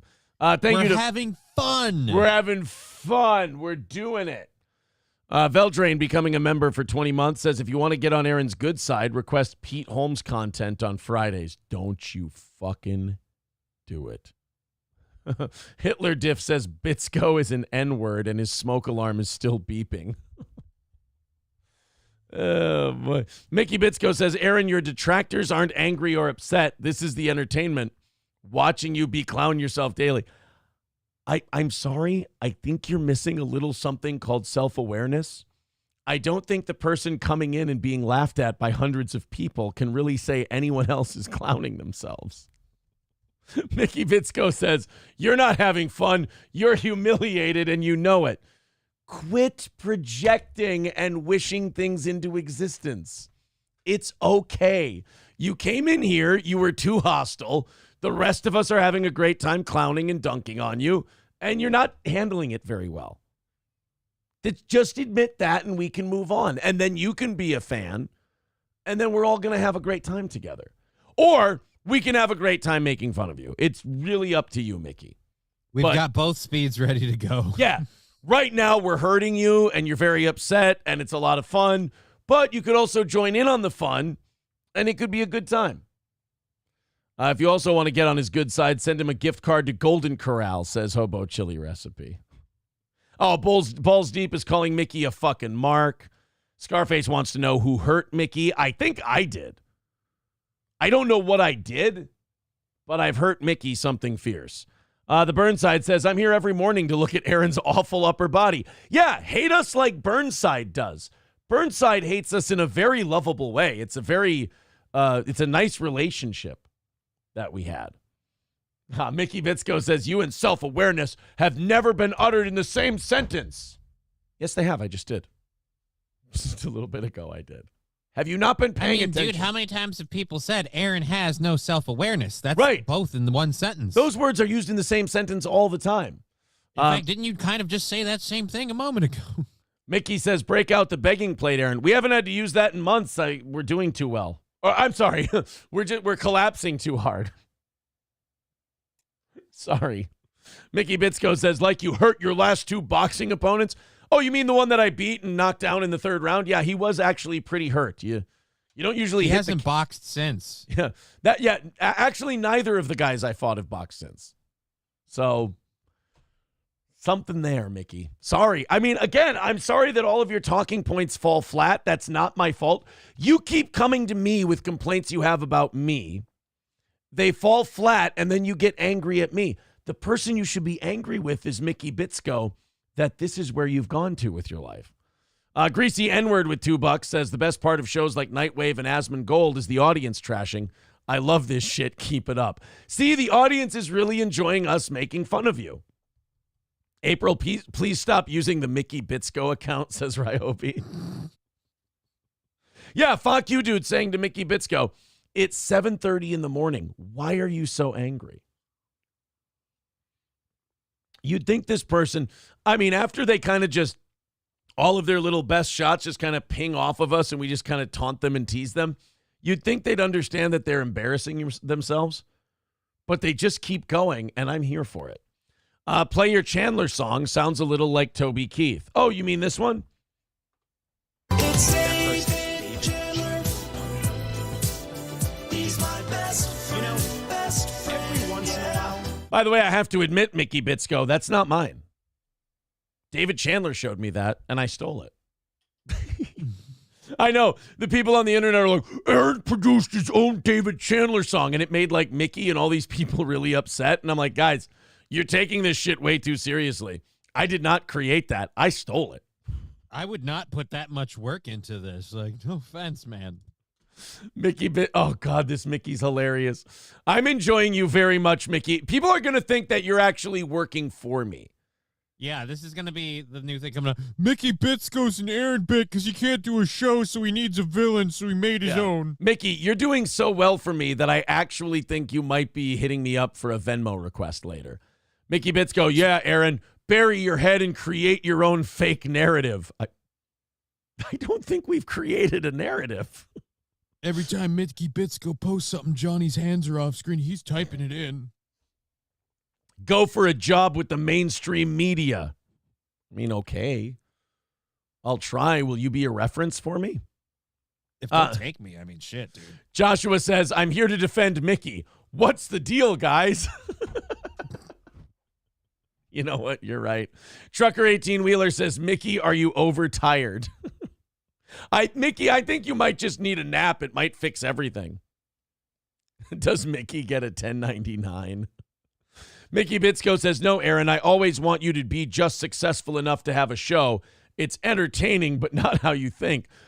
I mean, there you go. Mickey just admitted it, ladies and gentlemen. I'm entertaining. Thank you, Mickey. I knew you'd get there. I appreciate it. Ladies and gentlemen, I think we all heard it together. Mickey Bitsko says that we are entertaining. He's not wrong. Was that so hard, Mick?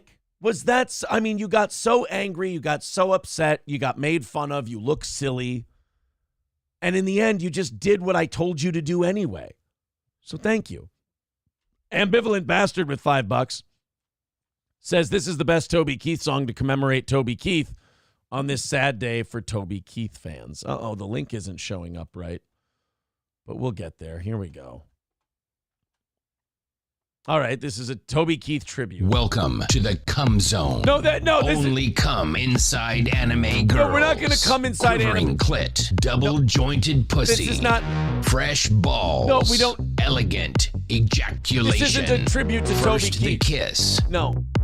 Then the cum. No, this My dick is in love with pain. That's not. I appreciate that, Ambivalent Bastard, but I don't think that's the tribute that Toby Keith would have wanted. Dr. Silverwolf with $5 says, I'm really, really sorry, boss. Now I have my favorite Toby Keith song. Oh, you know what? Okay. Well, that's good. That's good. Let's see what it is. Enough of this silliness. Let's check it out. This is his favorite Toby Keith song. I was expecting a fake Toby Keith song. He actually put a real one in there. She said, I seen you in here before. Oh, yeah? I said, I've been here a time or two. She said, hello, my name is Bobby Joe. Rest in peace, Toby. My twin sister, Betty Lou. And we're both feeling kind of wild tonight. Johnny twerks to this You're song. the only cowboy in this place. And if you're up for a rodeo, I'll put a big Texas smile on your face. All right, we'll get through the chorus and then we're good. I ain't as good as I once was. I got a few years on me now.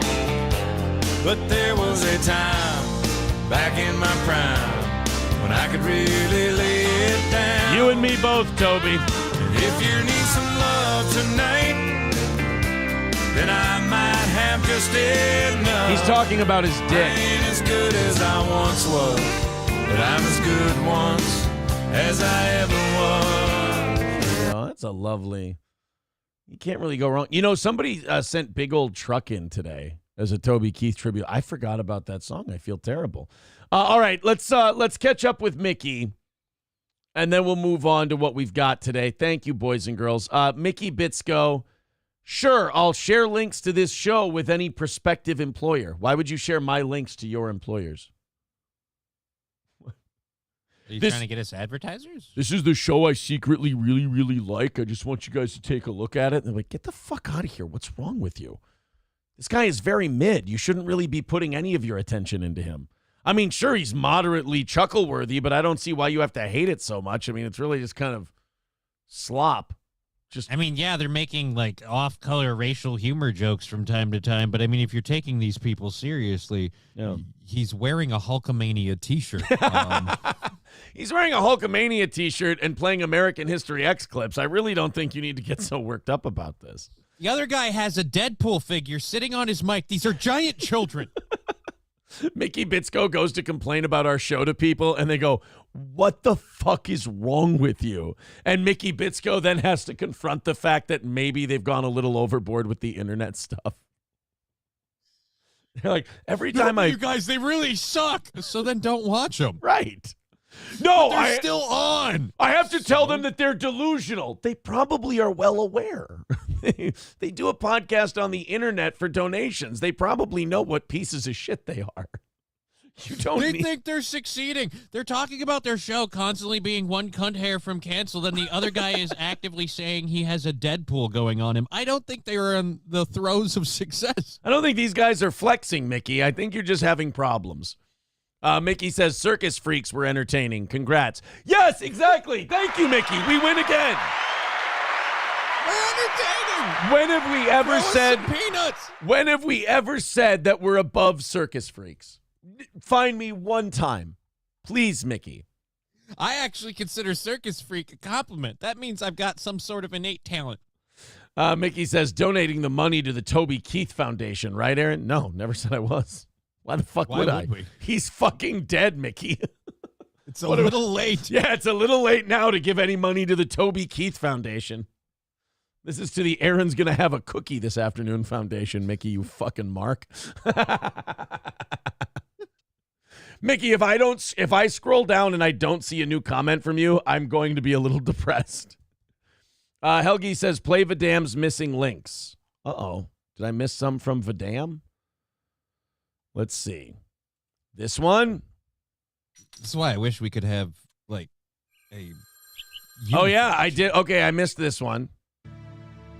There we go. There's bills that I can't pay. I don't do it for the glory. I just... Boy, Toby Keith was really into the fucking military for a while there. It was paying him well. Yeah. I'm not saying that's why he did it, but he made some good money with the soldier shit. Yeah, he also did a lot of like USO tour stuff. Yeah, dude, he went to a lot of war zones. He went like, you can say that he made a shitload of money off like the troops and stuff, but he was the real deal. Like he actually went to literal battlefields and played music. We got to get through a chorus for Vidam here. This is so not getting monetized on YouTube.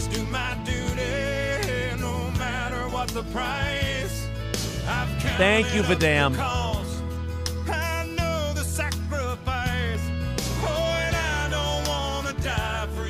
But if dying's asking me, I'll bear that cross with honor, 'cause freedom don't come free. I'm an American. Thank you, Vidam. Very nice of you. If you're just joining us, rest in peace to Toby Keith. He died overnight, 62. I will proudly take a stand when liberty's in jeopardy. It's a long chorus. I will always do what's right. This is as long as Vietnam, am I right? Just like Vietnam.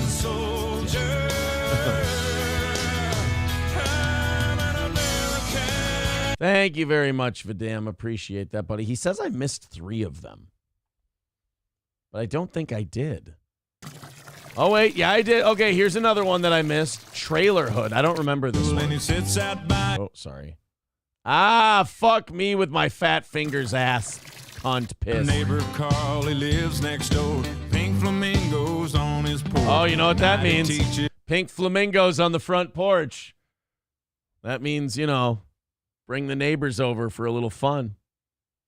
He's driving to school and he sits out by his plastic pool. He takes off his shirt. He opens up a cold one. Oh, Carl Bean's a fool. I never liked this song. Takes one to know one. Music's playing up and down the block. Mostly Christian blues, country folk, and southern rock.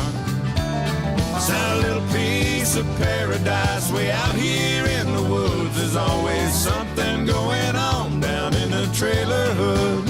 Yeah, I don't, that was never my favorite. I think Toby Keith got to a point where he made $27,000 trillion and then said, fuck it. Just see if this works. Just do whatever I want. These people are going to buy it. All right. Mickey Bitsko doesn't have anything else for us. Oh, man. I'm going to miss Mickey Bitsko. How about you? Yeah, I thought he had the stamina to keep going. It's I did too. Hopefully Mickey Bitsko is just taking a break. Mr. Approachable with $5 says favorite Toby Keith song. You can start at 20 seconds and skip the intro. 125 from overtime today. Thank you, everybody. Here's Mr. Approachable's start at 25 seconds. No, wait a minute. I don't think this is a Toby Keith song, Johnny. I don't think this is a...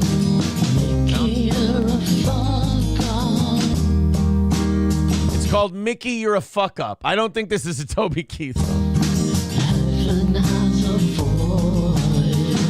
I don't know this song. This isn't nice, guys. This is bullying.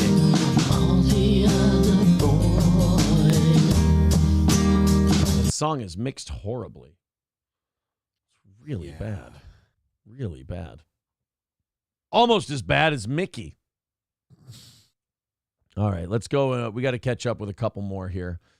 Scarface with $5 says this is the best Toby Keith song. All right, you ready? The best Toby Keith. Best Toby Keith song. We gon' suck their dicks off. We gon' harm them. We gon' suck their dicks off. It's about dick. It's about penis. Men are from Mars, but I'm from Venus. Put it in the butt. Stick 'em in the shower and take what's ours. I want to drain the main vein. Prostate massage so insane until you scream. I'm so motherfucking gay. Women gonna fuck though. Masturbation, ejaculation, slinging lots of semen to the masses. Face to face and now we fornicating. Pussy only when I'm busting asses. Meat on so thick indeed when I'm pumping hard. You gonna scream, mama. Don't bring condoms to the queen, Brahma. Coming on you with extreme mana. That was not a Toby Keith song. I really don't even think The Rock was actually saying those words, if I may. Trucker 18-wheeler with $5. To fit though. Trucker 18-wheeler with $5 says Toby Keith did not look good at the end. Okay, let's see. First song I ever wrote, I was 14 or 15 years old. This is sad. Yeah, like I said, like this is a fucking bummer. When you see him the way he was at the end, like just, oh my God, man. It's called If You're Handing Out a Heartache, and it wasn't bad. It was structured right, but it wasn't very good either. And but the people around here, when I played it, were like, "Wow, that's a great song. It's just a song." That was 5,000 songs ago. She sounded so tired. Yeah. Like just telling them that story was everything he had left in him. That interviewer might have killed him. Chemo. Mickey Bitsko says, I've made my point. Hold on, wait. You have. What? I don't believe a point's been made, but okay. You're an embarrassment. Now everyone watches you prove it. First of all, I wished everyone would watch me prove it. Second of all, an embarrassment. I think when you do a comedy broadcast show, I think embarrassing yourself just kind of comes with the territory, doesn't it? Isn't it almost the point? I think it's almost the point. You know what? I figured it out. This is what Mickey's problem is. Mickey thinks we take ourselves seriously. And Mickey thinks we're like playing for keeps. And Mickey's thinking, yeah, if I can show the world that these guys are fools, then I've won something. We make fools of ourselves on a daily basis, Mickey. The problem is you take this shit seriously. We don't. I don't know what to tell you other than get some help. The only one who's concerned with winning is you. Yeah. We're not even playing. I mean, Mickey, it's like, I'd love to like flatten you and like decimate you, but it's not necessary. I just kind of have to read your shit and go, hey, Mickey, why don't you just take a breath for me there, Big Shoots? Calm down a little bit, take her easy, and just decide not to watch. Otherwise, we can keep having fun with you. Everyone is having a good time with you. And Mickey says, here comes the cope. Yeah, again, you're taking this way too seriously. I don't know if you missed it before, but like I said, Deadpool figure, Hulkamania t-shirt. It's a Hulkamania t-shirt. If I was wearing wingtips in a three-piece suit, you might have a point. I'm wearing my jammies. Chevrolet JB says someone buy Mickey a VIP. I think somebody needs to buy Mickey a Valium. They need to fucking chill a little bit. Vidam with $5 throwing something at us. What does Vidam have for us? Another you shouldn't kiss me like this.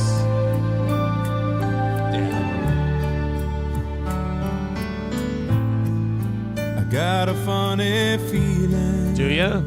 It's probably that tumor in your stomach. When I hung out with my track coach. I got a funny feeling.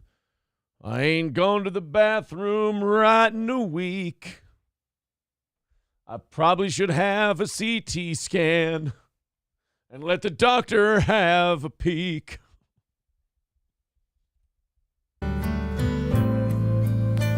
The trips to the bathroom are getting tough.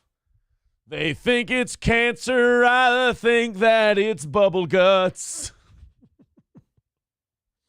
And now I hear this terrifying rumor that Toby Keith is rotten from a tumor. It's not. I turned on Elton John's Tiny Dancer. I fell asleep and then I died from stomach cancer. It shouldn't be spoken of. And Willie called, said if you ever have a need, I'll just come in and hotbox you with a truck full of weed. They think my next album should be emo. That's only if I make it through this round of chemo. They say that my career is in stagnation, but it's only 'cause I'm sitting here doing radiation.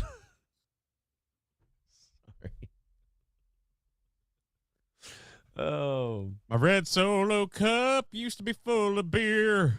Now I just use it to collect the tears.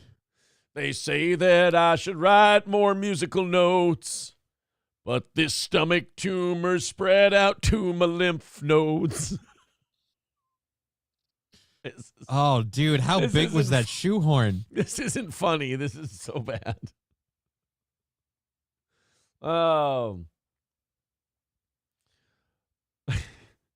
They say the soldiers are going through a living hell, but try counting your white and red blood cells.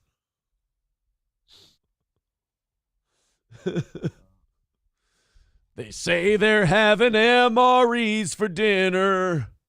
I can't hold down my chow, I'm getting thinner. They ask, hey, Toby, can you take some more? And I say no, 'cause I just went stage 4. Oh shit.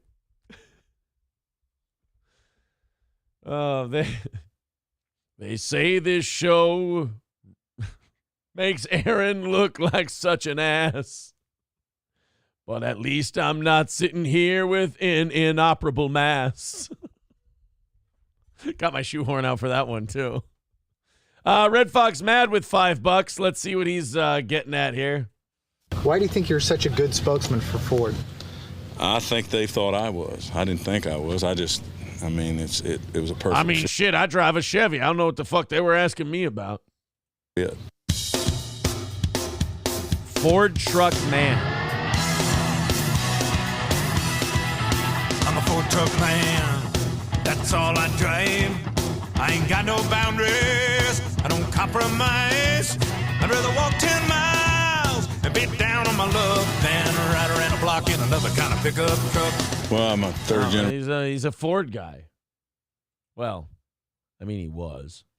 He was a Ford truck man, and I don't really care when I'm walking on the road and I get that stare. I'm a Ford. She's 3 miles back and she's on the side with one flat tire, and damn, that battery died. I'm a Ford truck man. I can really zoom her, but I have to quit driving because of my inoperable tumor. Rest in peace, Toby Keith. I'm a Ford truck man, and I'm down on my luck. Because my gut is dying just like my truck. Why? I would like to point out I drive a Ford.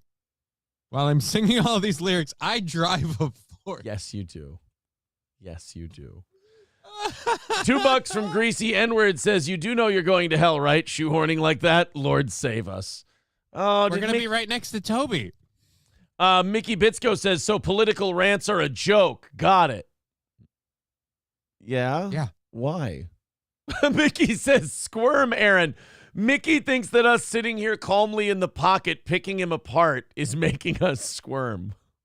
I'm fidgety because my legs don't sit still. It's a nerve thing. Yeah, I'm sorry. I'm not squirming. Sorry, Mickey. I know that you. It's multiple sclerosis. I know Mickey thought that they were some big bad wolf. But no, I'm sorry, Mickey. We're very entertained by you. You need a laugh track, obviously. Why? I'm my own laugh track. Why do I fucking need one? I'll laugh at me. Hey, good morning, Jake Hudson. You're not the biggest moron in the chat. Congratulations. Skeezy Whitefish says, yes, political rants are a joke. You aren't saving the world, you filthy peasants. Yeah, Mickey, you need to. I think you should probably stop. I think you should stop taking a lot of things too seriously, but definitely this show. Exit 3. You shouldn't ask for things like a laugh track, because then I'll be a dick. Oh, we have a laugh track. Exit 343 says, oh, shit, R.I.P. Toby Keith. You two are asshats. I know. I'm sorry. Orange Boy says, I'm a Ford truck man. There ain't no way I'm beating stomach cancer today. Oh, no. I'm a Ford truck man. Yeah, that's what I think. But I ain't going nowhere till my tumor shrinks. We shouldn't. Guys, don't encourage this horse shit. Don't encourage it. Please. All right, it looks like it's a bummer, but it looks like Mickey's done. At least for now. We were having a goddamn good time, Mickey, and now you're taking that away from us. Well, guys, thank you very much for your generosity. 120 away from overtime today. We appreciate it. Orange Boy says that dead horse ain't going to kick itself. Attaboy, that's exactly right. Uh-oh, Jake Hudson's talking shit at Mickey. You want to hear it? Yeah. Jake Hudson says, Mickey, you will grow up and learn something today. Why are you watching if you're trying to be professional? Why are you trying to watch a guy with a Deadpool figure on his microphone? Oh, shit. Throw him a laugh track, Johnny. All right. Just there you for go. you. Here, where is it?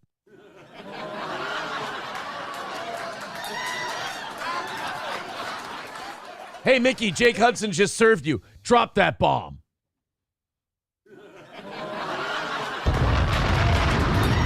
Shut that bomb off. There we go.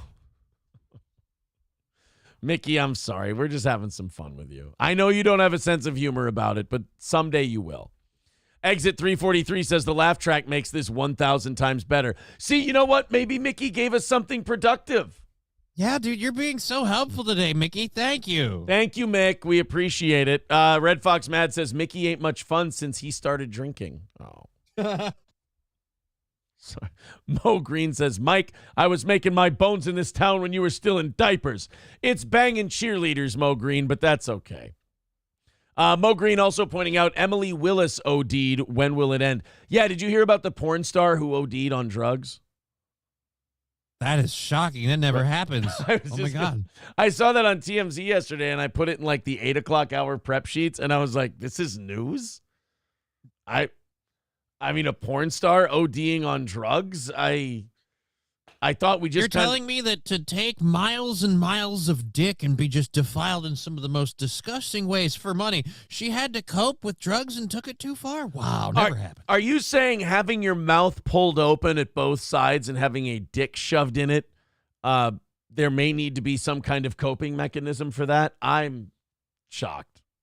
I can't believe this is happening. I thought all those porn girls were there because they were just really confident, strong, independent women.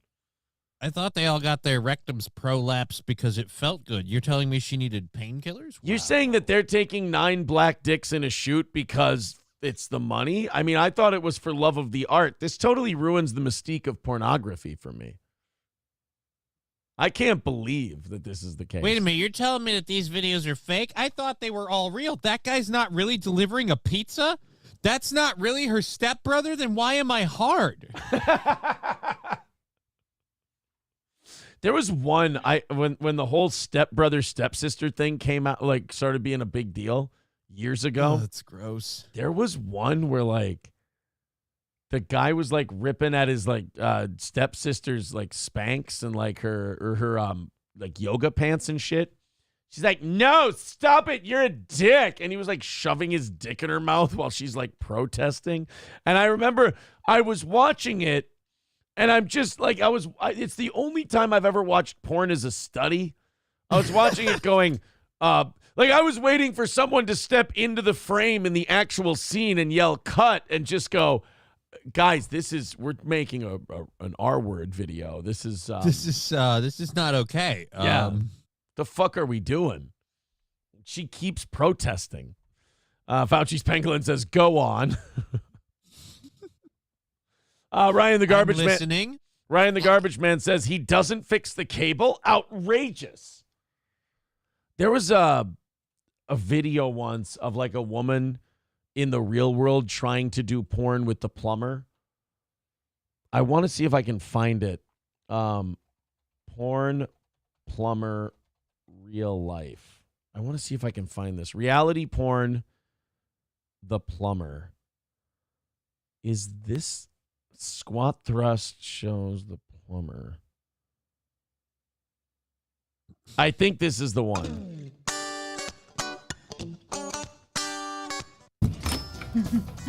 Oh, hey, big boy.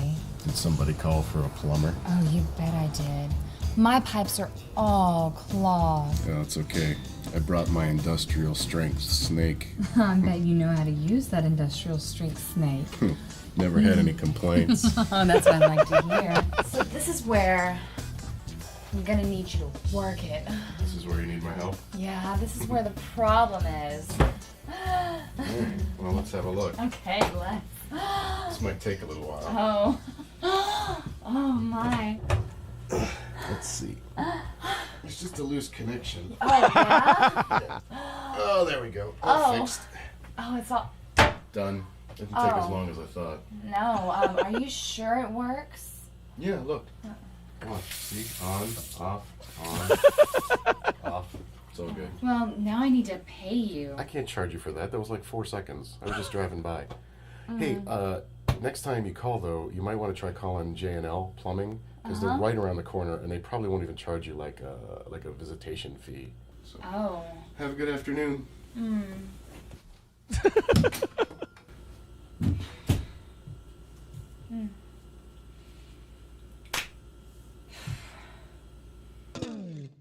there you go. That's not the one I was thinking of, but I don't know. It's kind of in the vein. Your silence makes me uncomfortable, but I like it. Did I mute myself? Oh, were you laughing? I was laughing at points. It was funny. It might have been because the audio thing with the... I keep mine muted on here, but sometimes Zoom gets screwy. Hobo Chili says, okay, that's not a real plumber. I have never known one not to charge you anything. Yeah, I thought he would have at least would have charged like a setup fee or whatever. So, yeah. All right, guys, looks like Mickey's been defeated. They're not feeling like playing anymore. Sorry. I apologize.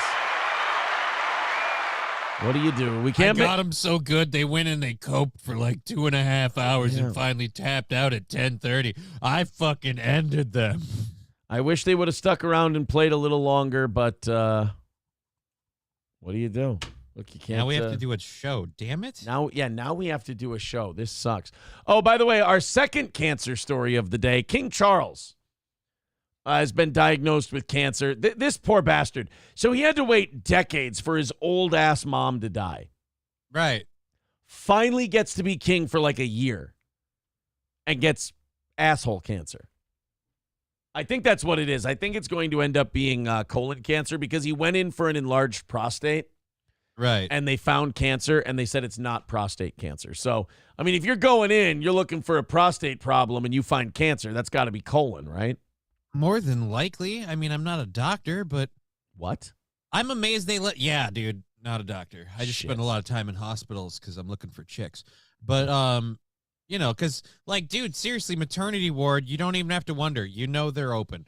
And recently vacated in most cases. But no, I'm amazed he didn't keep this quiet, you know, like butthole cancer. Why wouldn't you just, you know, sit on it, not let anyone know? Just sit on your asshole cancer. The type of cancer has not been revealed, but according to a palace statement, the king began regular treatments on Monday. Dude, if you're a king and you die of cancer, do you know how fucking bad your cancer must have been? Because kings get like all the modern and futuristic treatments and all the best stuff there is. I mean, if you're literally the king of England and you die of cancer, you had the worst kind of cancer you can possibly have. They kept your goddamn fossil of a mom alive forever, and they can't pull it off with you? What's going on? He got to be king for a year.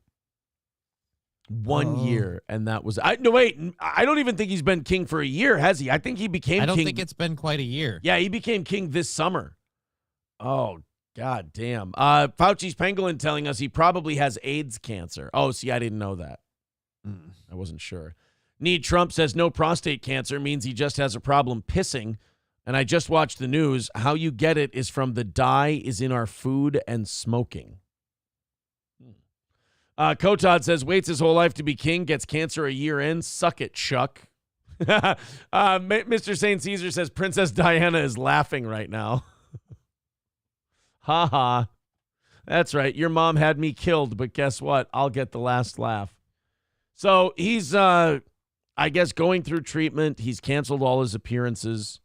That's never good, is it? And he's still the acting head of state, but he's going to do, like, meetings and things, but he's not going to be in public. He's not going to go out in public, yeah.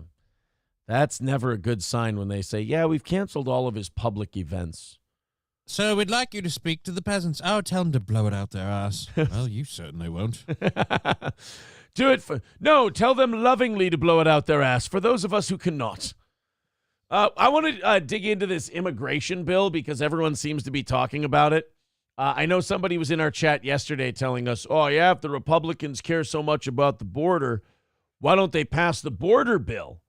I'm like, all right, well, I don't really know a lot about the border bill. Maybe the Republicans are pieces of shit who are playing this for political gain. It wouldn't be the first time. Republicans and Democrats all pretend they want to fix a problem until an election's over. So, Roe v. Wade. Maybe they are just bullshitting this whole thing and they just want to use the border as a building block during the campaign and don't want to fix anything. Then I went and took a look at the Senate's border bill. Mm-hmm. Absolute dog shit.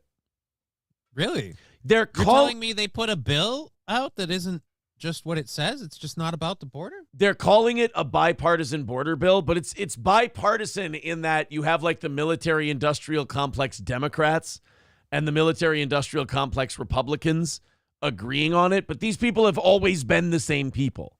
So yeah, it's CIA left and right at the same time. Right, exactly. It's two sides of the same coin. It's not exactly like two different ideologies going, oh, yeah, you know what? I think we can be happy with this one. It's two groups of people who are like, yeah, I want Boeing to fund my next campaign. I'm in. The Senate's latest bipartisan spending bill just dropped, and here's what's in it. $118 billion. And it's supposed to be for border security. Except Ukraine gets half the money. We have a border in Ukraine now? We don't. I mean, that's the funny part. We do not have a border in Ukraine, which makes it a wonder why we're putting Ukraine funding in a border bill. If Ukraine funding's in a border bill, I'm sorry, it's the 51st state and the 51st. And the 51st, if you catch my drift. Ukraine gets another $60 billion in this bill. I think Israel gets like $30 billion and the border gets like $20. So it's a border bill, but the border gets the lowest share of the bill. I really wish that it seems criminal to me that we can name a bill something that it almost has nothing to do with. I know. Like, I'm tired of these, it's the Patriot Bill. All it does is take away our freedoms. What, are you not a patriot? Yeah. You don't know what that word means. That was the first one in my lifetime where I realized what these guys do for a living. They were like, well, this is the Patriot Act. Aren't you a patriot? I'm like, yeah, but doesn't this let you just read my emails? This is the opposite of patriotism. This is like, hey, how about we make the government in charge of everything? Right. And then they're like, well, no, we're not going to read your emails. Absolutely not. And I'm like, yeah, but you're going to store them and you can just access them whenever you want. And they're like, we're not going to store your emails. And then Snowden and Julian Assange and Bradley Manning and all those guys basically point out to you, they're storing your emails and reading them. They're kind of, I don't know, keeping all of the data just, because. And then we don't hear about these people abusing their power to stock X's at all. No, not at all. So $60 billion for Ukraine. It legalizes the invasion of 2 million illegals every year. So apparently it's going to give some amnesty as well. $60 billion to Ukraine, $14 billion to Israel, $20 billion for border security, which means opening the border to 1.8 million illegal crossers a year, essentially enshrining catch and release policy, and pays for lawyers for illegals.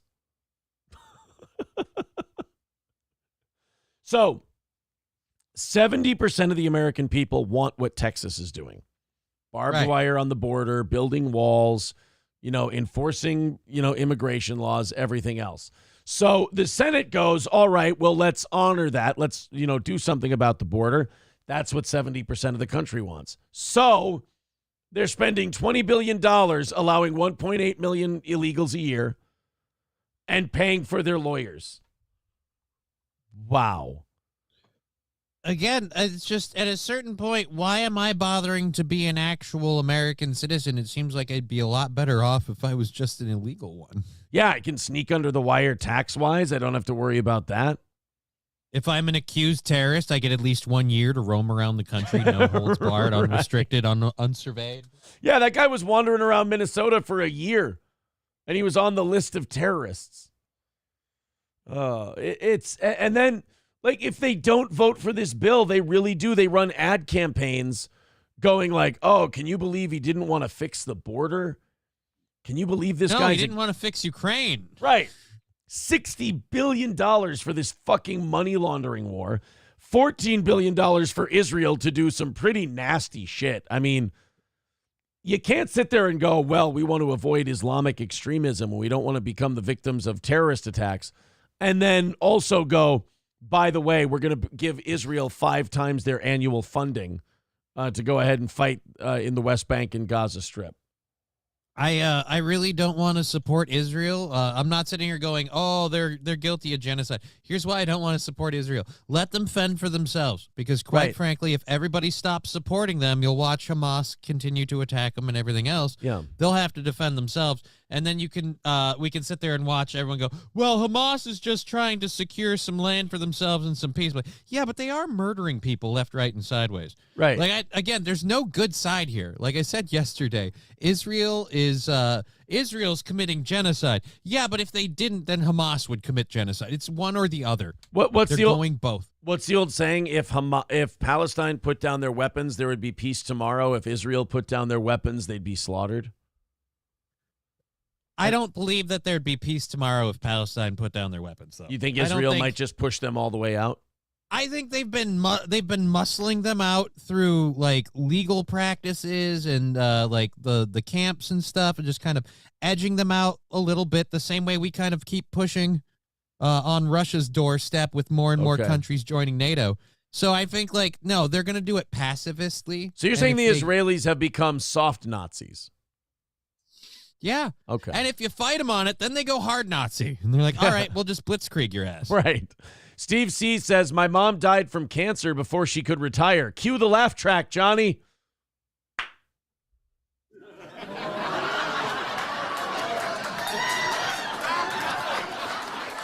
Yeah, so I know I don't want them to pass that bill. Fuck that bill. Come up with it. Oh, no. Fuck that bill all day. I want a clean border bill. You know what? Fuck it. Just let these governors do it. These governors seem to not have their head up their ass. Why wait for the federal government? Let Governor Abbott be like the shining light on the hill. Let him be the example that, you know, I don't give a shit what the federal government tells me. I'm protecting my border from an invasion. Which, by the way, Governor Abbott and Al Sharpton now both agree that it's an invasion. Who would have thought those two would be That's weird. Yeah. Al Sharpton is normally one of the people who'd be calling Governor Abbott a racist. Yes, he has called people a racist for border security stuff in the past. But now what's happening is his constituents, black people, are seeing that all of this stuff is affecting them and taking jobs and opportunities away from them. So now Weird Al Sharpton is now on the side of enforcing the border so black people don't get mad at him. It's almost like he champions whatever cause will net him more money in the long run. Oh, yeah, he's 100% a calculated guy, Al Sharpton. Oh, weird. I always thought he was based on principles, and it was all about his opinion stance, and that just it coincided with him making mountains of cash. Oh, wow, I'm really sorry that I gave you that impression. I apologize. Oh, man. I'm sorry. Guys, we are 120 away from today's goal and more than halfway through today's show. We like to be under 100 by the top of the 9 o'clock hours. You guys are doing great. Thank you very much. 120 is the number for overtime today. You guys have made the most difficult day of our week, Tuesday, pretty easy so far. Johnny, I'm going to break the seal. You go ahead and take over from here. Coming up next, a nuclear missile was found in a guy's garage in Washington. Oh, I didn't get to this one before. Yeah. I'm curious about it. And speaking of black voters, MSNBC went to a barber shop to ask them about Trump, totally expecting them to shit on him. It didn't go the way they thought, did it? It didn't go that way. And we have Bill Maher arguing with the rapper Killer Mike. Oh, God. All of that's coming up. For him getting arrested at the Grammys, or? No, this is before he got arrested at the Grammys. We'll talk about Killer Mike getting arrested at the Grammys, too.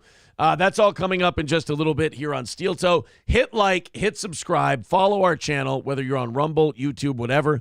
If you feel like throwing a couple bucks at the Streamlabs, PayPal, or Venmo, we appreciate that, too. Johnny, you take over from here for a couple minutes. I know I said yesterday we were getting that humidifier put in. It's got to happen today. I promise. I'm going to lozenge up. I'm going to break the seal, and we'll be back with more. Johnny, go ahead. I swallow some jizz. I keep it in a cupboard. All right. So, yes, for those of you who didn't know, rapper Killer Mike won 3 Grammys and was also promptly arrested that night at the Grammys. But when it did happen, BET did announce that he is now automatically 2024's Rapper of the Year. So congratulations to him. All right, so I'm going to be live today at 2 p.m. Central Standard Time. I've got a lot of stories to talk about that I didn't get to yesterday.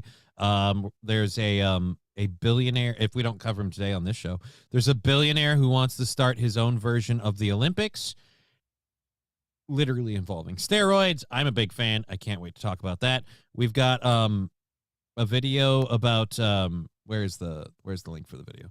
We've got a video covering the death of a Kentucky hero and legend. We've been talking about deaths of several people, but I think was it Puxatawny Phil? I don't know, but we've lost a groundhog. On Groundhog's Day, we lost a groundhog. So he didn't see a shadow. He saw the specter of death, and it took him with it. American Journal is on Harrison Smith, says Dead Gamer. I don't know what this is why I shouldn't just jump into the bottom of the chat.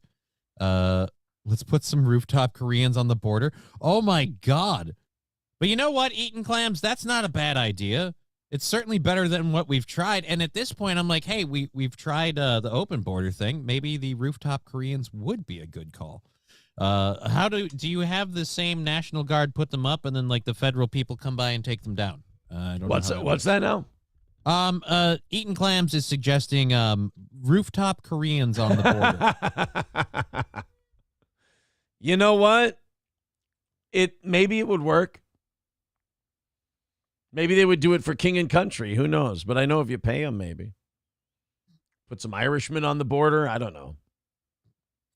Give them a gas station near the border and watch how hard they defend it. Exactly. President Camacho says the rooftop Koreans fought the good fight. I mean, look, man, there's something to be said for people who, like, they dig into their property that much that they're like, look, they have so much pride in what they own that they're not going to let anybody take it from them. I mean, there's something respectable about that. We used to have that kind of sentiment. We did, and then where'd that go? Well, multinational corporations told us, that's gay. We can make it a lot more money if we just sell everybody down the river. And the powers that be said, okay. And then somebody said to them, they go, what about your oath to protect the people? And they went, ha, ha, ha, ha, queer. And that's how we got to where we are today. Mr. Approachable says, because of global warming, the groundhog knew his job was obsolete, so he offed himself. Oh, my God. Punxsutawney Phil, no. All right, let's go to this nuclear weapon story. I'm really sorry, guys. I don't have a dead voice. This is definitely a dryness thing. Because as I walk around throughout the day and I speak and I talk and nothing but sweet wisdom comes out of my mouth. And it's now I know you're lying. And it sounds really, really good. We don't have much left to go until overtime, so I'm really tempted to just see if everyone will throw in a couple bucks and just knock that out. We appreciate it. Thank you guys very much. Let's just do it now. Fuck it. Call it a win. Let's do a show. Let's go to this next guy in Washington. I don't know if he knew what he had, but if he didn't and he was planning on like cutting this thing in half and making like a pig roaster out of it, thank God he didn't. Let's go ahead and check on this story from Washington. Morning, take a look at this. This is what police in Western Washington found in a man's garage. That is a military-grade rocket. Police in Bellevue say an Air Force museum in Ohio called them last Wednesday evening.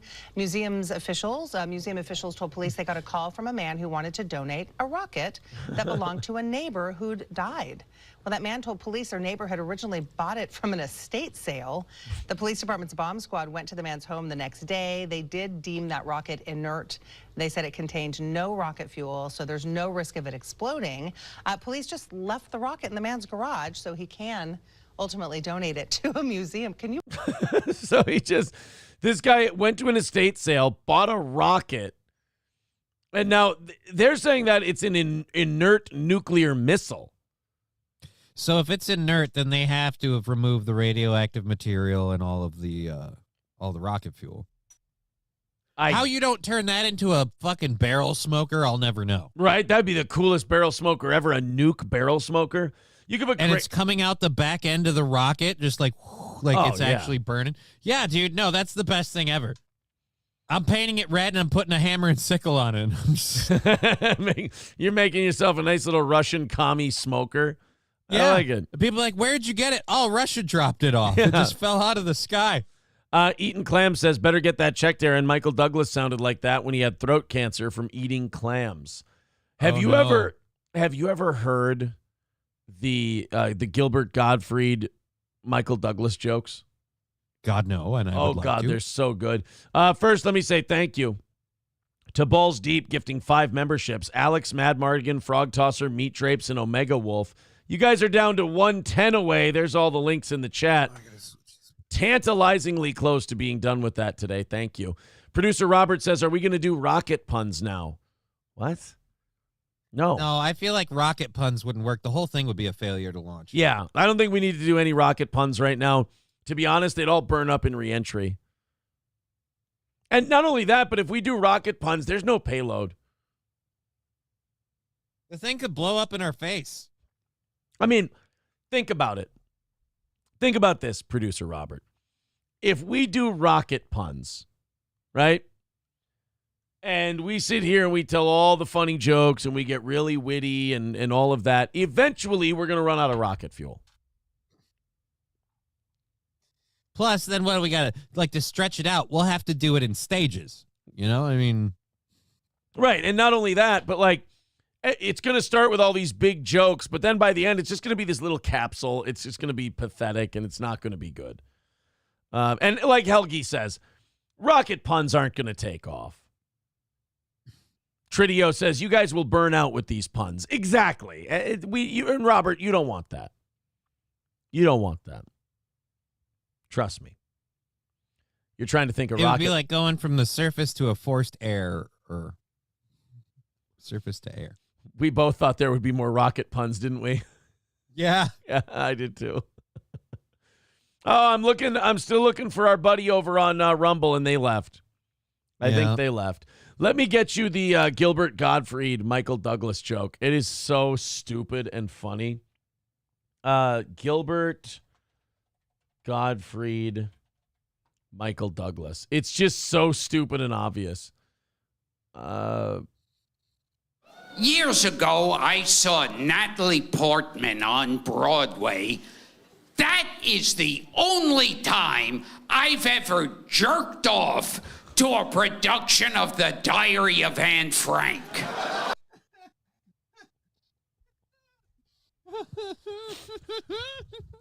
I miss him so much. He's so fucking terrible.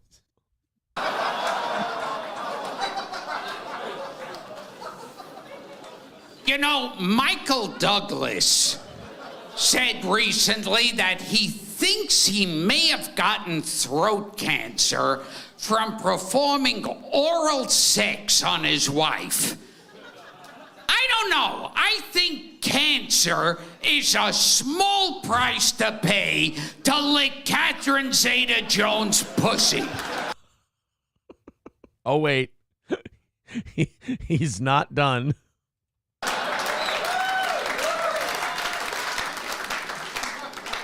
I would take any form of cancer to lick Catherine Zeta-Jones' pussy. You could give me polio to lick Catherine Zeta-Jones' pussy. I take leprosy to lick Catherine Zeta-Jones' pussy. You could give me Lou Gehrig's disease to lick Catherine Zeta-Jones' pussy.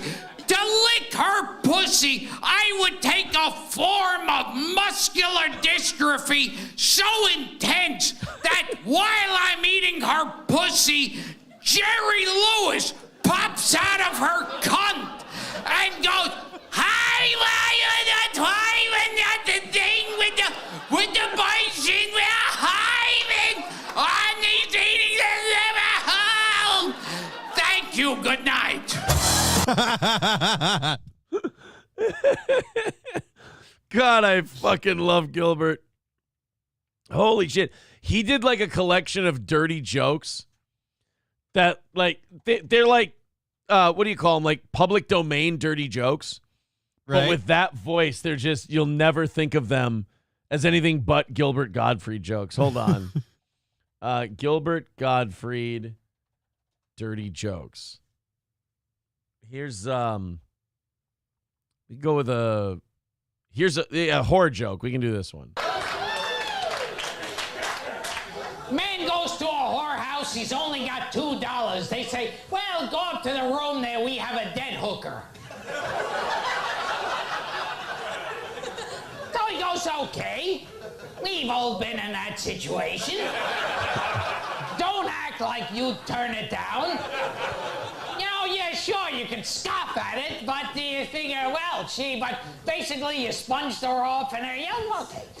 So he goes up, and then he comes back down. They say, "Well, how was that?" He goes, "It was great. The only problem was her nose kept running." And he goes, "She's probably full."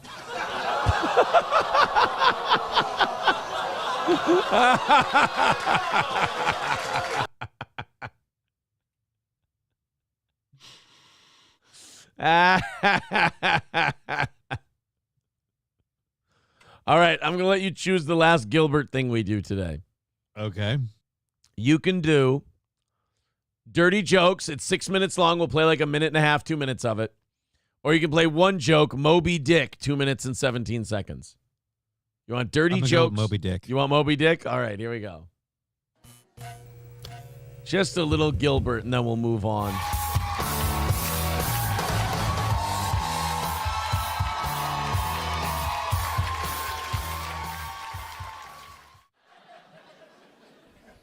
You know, once I was talking to Herman Melville. And he said, I'm writing a book called Moby Dick. It's about a guy in a boat. Do you think it needs something? And I said, offhand, a whale. And he goes, what do I need a whale for? I don't know. Throw in a whale and one-legged sea captain. And how did he lose his leg? I don't know. The whale bit it off.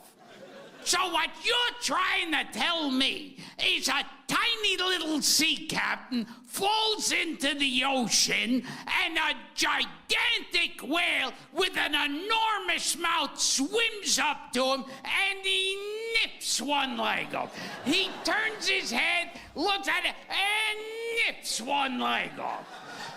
He's a sea captain the size of a Rice Krispie, and he falls in the water, and a whale with a mouth the size of LaGuardia Airport swims up, and he nips a leg off. I guess he just wasn't hungry that day. And how is he able to live if I don't know the other sailors save him? So this tiny little sea captain falls into the ocean, an enormous whale with a gigantic mouth rips his leg off, and a group of sailors who don't have a kindergarten education perform microsurgery and save his life. And I said, well, I can't write the whole thing for you.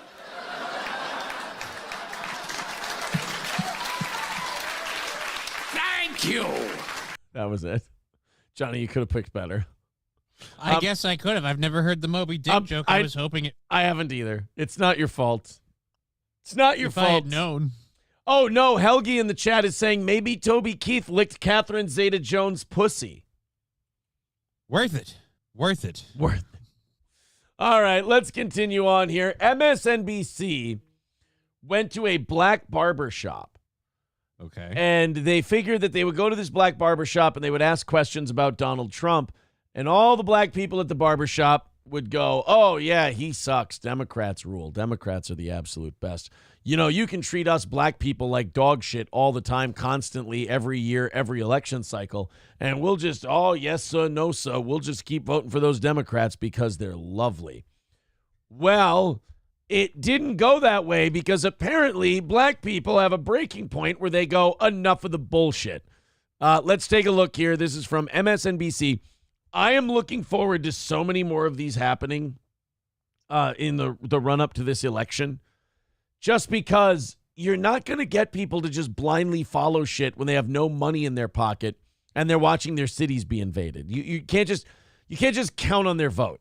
So let's take a look at this from unless the tinfoil hat conspiracy theorists are right, and all of a sudden we're gonna have Taylor Swift come out and endorse Michelle Obama, and then it's fucking game over. Oh, really? Is that the conspiracy theory? Dude, it's the conspiracy theory I've heard, and I'm worried that it might be true. Oh shit. Okay, let's take a look. This trick to get gas for a penny is going to get banned in the U.S. This ex-programmer got fired from. These knee sleeves will turn back the clock in your knees by 20 years. If you suffer any type of... Steve, thank you very much. And those are the numbers heading into the primary. We're going to see... Oh, my God. Were those the right numbers? The South Carolina primary, which I think is today. Trump is up on Nikki Haley by 26 points. Do you know where Nikki Haley was governor, Johnny? Wasn't it in South Carolina? It was South Carolina. And she's getting beaten by 26 points. If she doesn't drop out after this one, it only further confirms my CIA suspicions. I have the majority of South Carolina here. We asked them what they thought of Nikki Haley. This was their literal response. Wow, that's kind of rude. That's not even a real response. They were just laughing at her. Yeah, dude. Wow. Good Lord.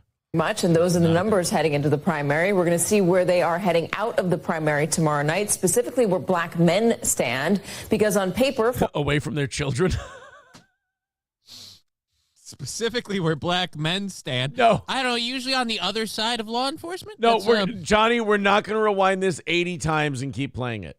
Bernanke, Steve, thank you very much. Men stand. Specific primary. We're going to see where they are heading out of the primary tomorrow night, specifically where black men stand. On a basketball court? All right. Bernanke, Steve, thank you very much. And those are the numbers heading into the primary. We're going to see where they are heading out of the primary tomorrow night, specifically where black men stand. Usually on the, what do they call the perp walk thing where they put all the people up? Shit. Lineup? Fuck. The lineup, yeah. Usually on a lineup. Bernanke, Steve, thank you very much. And those are the numbers heading into the primary. We're going to see where they are heading out of the primary tomorrow night, specifically where black men stand. In the welfare line?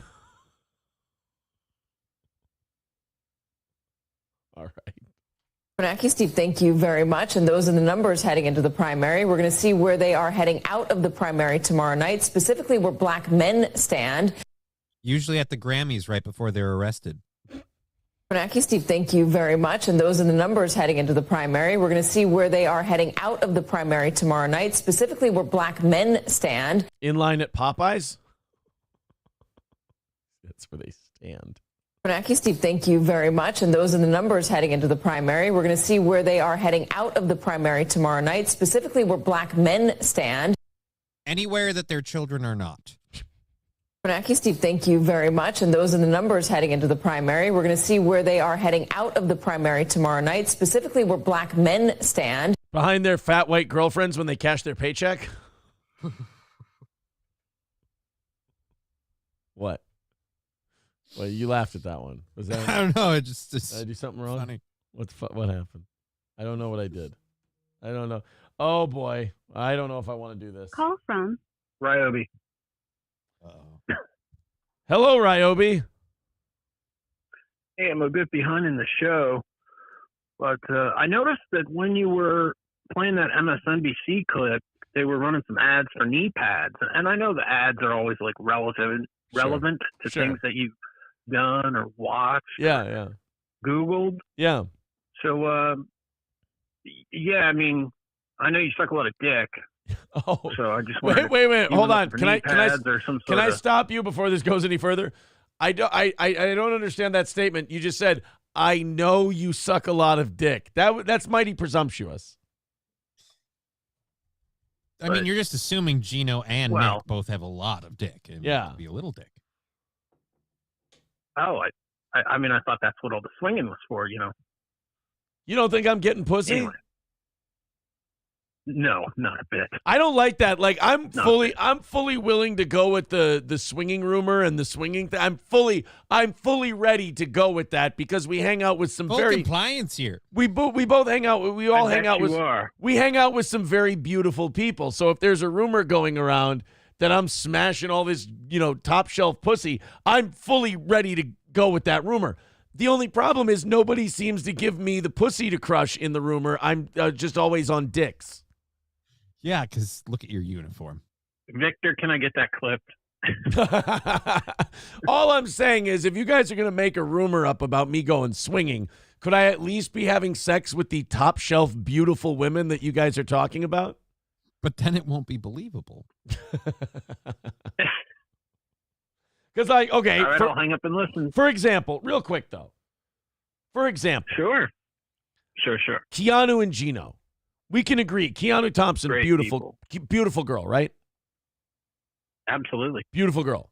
If the rumor was, the Imholtz are swinging with the Biscontis, and it was just natural, the normal swing thing, I'm fucking Keanu Thompson, which is a remarkable compliment, and that's great, but I never get that rumor. I get, No, all I ever hear is me and Gino, we love smoking cigars. We love cigars in our mouth. So then the rumor becomes that we suck each other's dicks. Okay, and then the rumor that we're swinging with the Ricadas. Lady Rackets is fucking gorgeous. That would be a wonderful rumor. She hates you. Right, but she hates you. Okay, so the rumor is we're swinging, and I'm like, oh, great, that's top shelf. That's a gorgeous woman. That's a beautiful girl. And then the rumor becomes, oh, no, you're fucking Nick. She hates your guts. Well, actually, the rumor is Nick's fucking you. I mean. Right. So what I'm saying is I'm fully ready to lean into this swinging rumor thing. Can I at least get those of you who are putting the swinging rumor out there to at least throw me a little pussy every once in a while? But then, like I said, the believability drops immensely. Because then you're going to have to, because then the third option is you're going to start telling me, well, that could be my baby. And we all know it's Frank's baby. It's not your baby. Oh, I forgot. Yeah, Chrissy and Frank. So I don't get to have sex. Well, right. Chrissy wouldn't have to worry about it being my baby. I took care of that after kid number 3. No one's seen that test but you. You say that, but nobody knows. All right. Look, all I'm saying is if you guys are going to run with a swinging rumor, at least give me some pussy. That's all I'm saying. Because I can't get it on my own. All right. I'll think about it. Yeah, like the only pussy I get in this swinging rumor is I cornhole or get cornholed by a dude.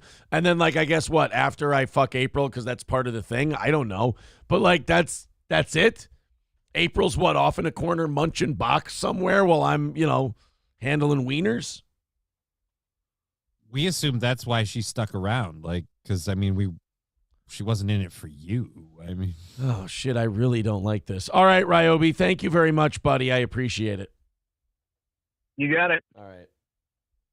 Yeah, I'm not getting I'm getting the short end of this swinging rumor. I got to be honest. And you're giving the short end from what I. Oh, shit. People are coming up with things. I'm going to read some of them from the MSNBC article or video. Tridio with $5 says, no one believes you smash anything but the men. In fact, my friend and I have a bet on who troons out first, you or Nick. Please hold on until after him. You know what? I'm not very internet savvy. What is troon out? I don't know. I'm old. What does that mean? I need to know what it means. Levi says, April's in it for the money and the pussy, and they are both falling off the trees. April actually, Tridio says, if it makes you feel better, Nick is your bottom. I mean, that makes me feel a little better, but I'm still shoving my dick in a man's asshole. It's not my thing.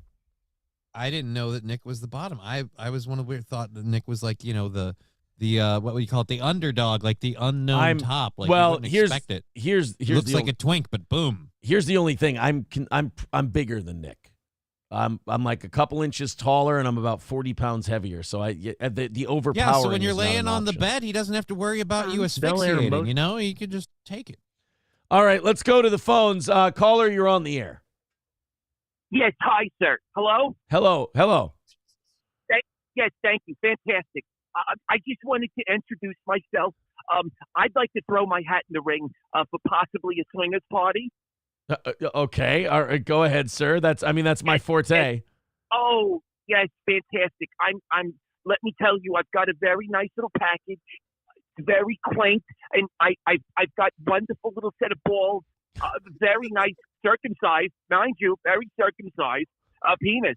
And I don't really care for April so much, but I was thinking about you because, oh boy, you're such a voluptuous, like a woman, but very feminine ways.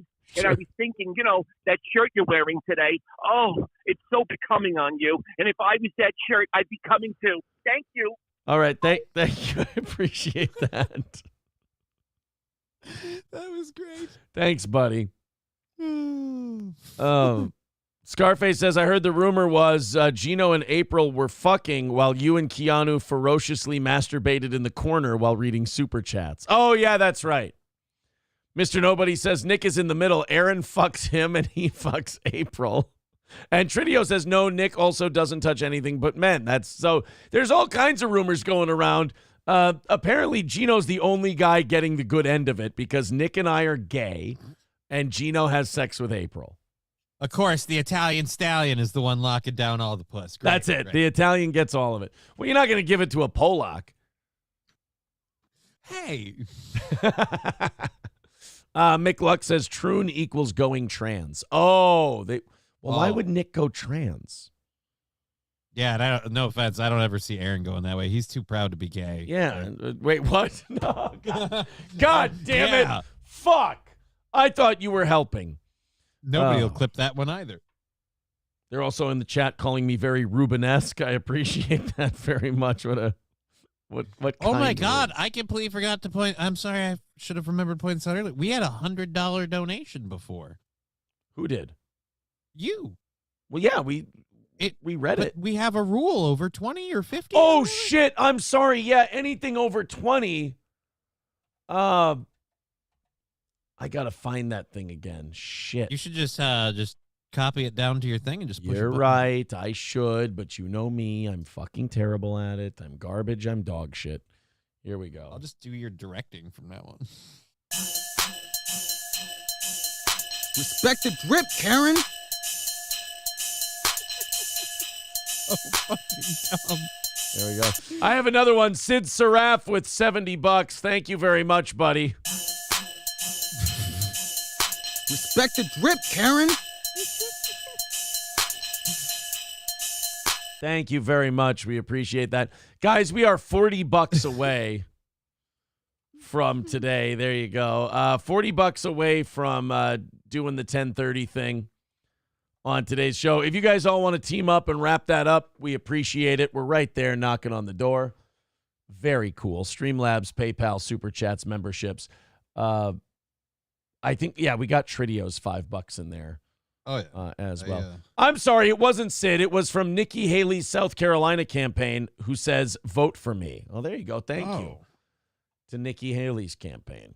All right, 40 away. You guys want to finish that up? Go right ahead. All right, so this MSNBC thing, I got to go up in the chat and I got to find people's responses. They're pretty good. In line, 2 feet to stand, define a lot. All right, I think I've got the beginning of it here. Here we are. Bernanke, Steve, thank you very much. And those are the numbers heading into the primary. We're going to see where they are heading out of the primary tomorrow night, specifically where black men stand. Raziv Chaz says, in line for Newports.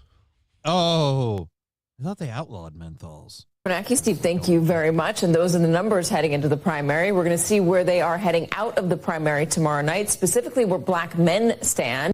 Hobo Chili says, top shelf at a food pantry.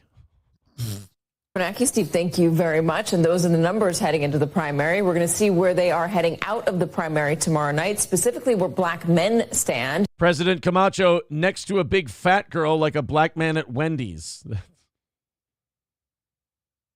I'm just... All right, next one.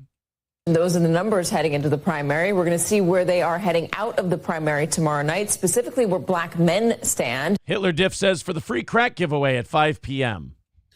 Primary tomorrow night, specifically where black men stand. Sean says on the corner of Kensington. I think we've got them. That's when all the swinging jokes started. Was after that. Okay. We'll get nobody. No, I can't believe nobody said it. You got one more? Yeah, I do. All right. And those are the numbers heading into the primary. We're going to see where they are heading out of the primary tomorrow night, specifically where black men stand. In line at Popeyes. I said that one. Oh, fuck. You laughed. You laughed at it. You laughed at my in line at Popeyes joke. I'm retarded. You were there for it. All right. So anyway, MSNBC went to a black barbershop and decided to ask those guys. And what's funny is MSNBC probably went to that barbershop thinking they were going to go, so Biden, right? And they were going to go, oh, yeah, Biden. Biden's the man. Biden rules.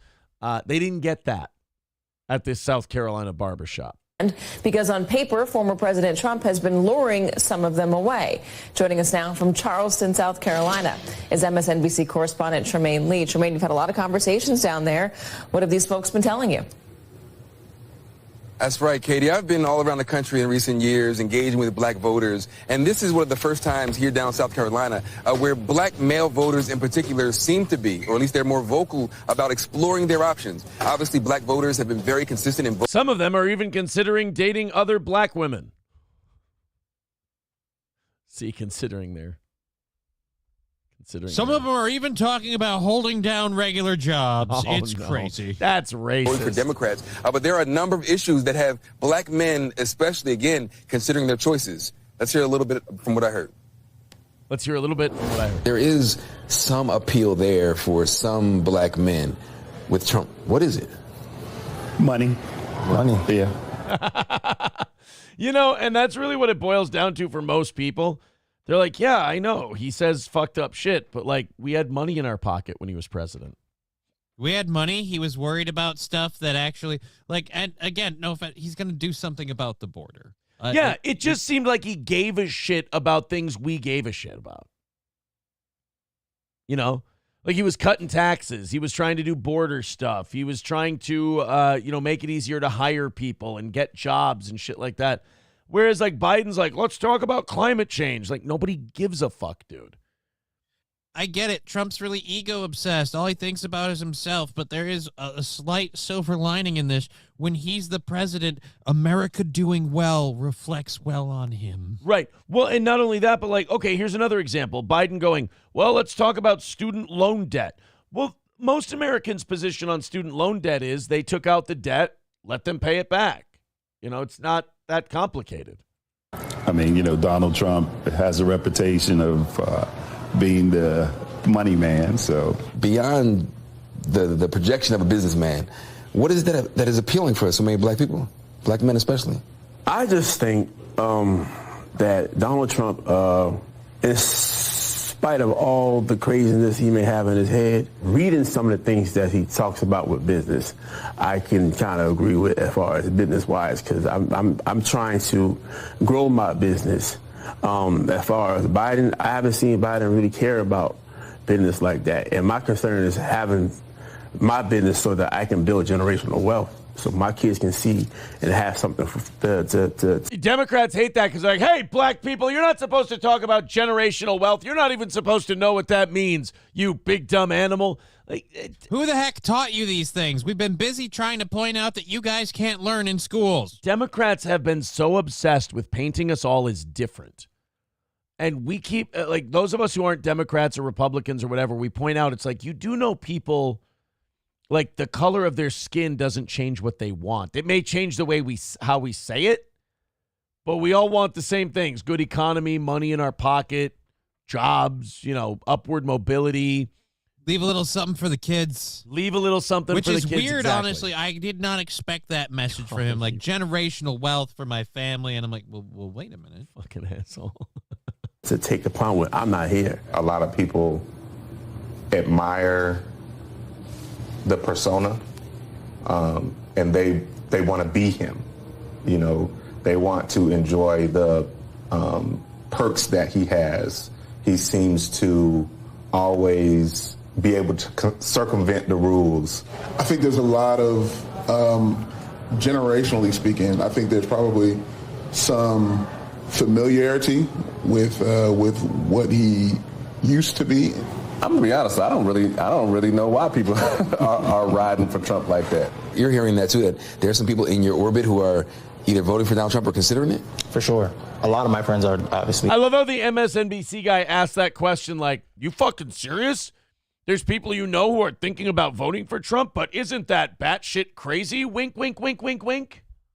By the way, guys, I don't understand why these black people are voting for Donald Trump. You mean they're into his persona? We've never seen a black person, particularly a politician, flaunt her persona like it's some sort of thing to the detriment of society, and yet still her constituents vote for her. Well, she's got that swag. Like, yeah, we never see that at all. Right.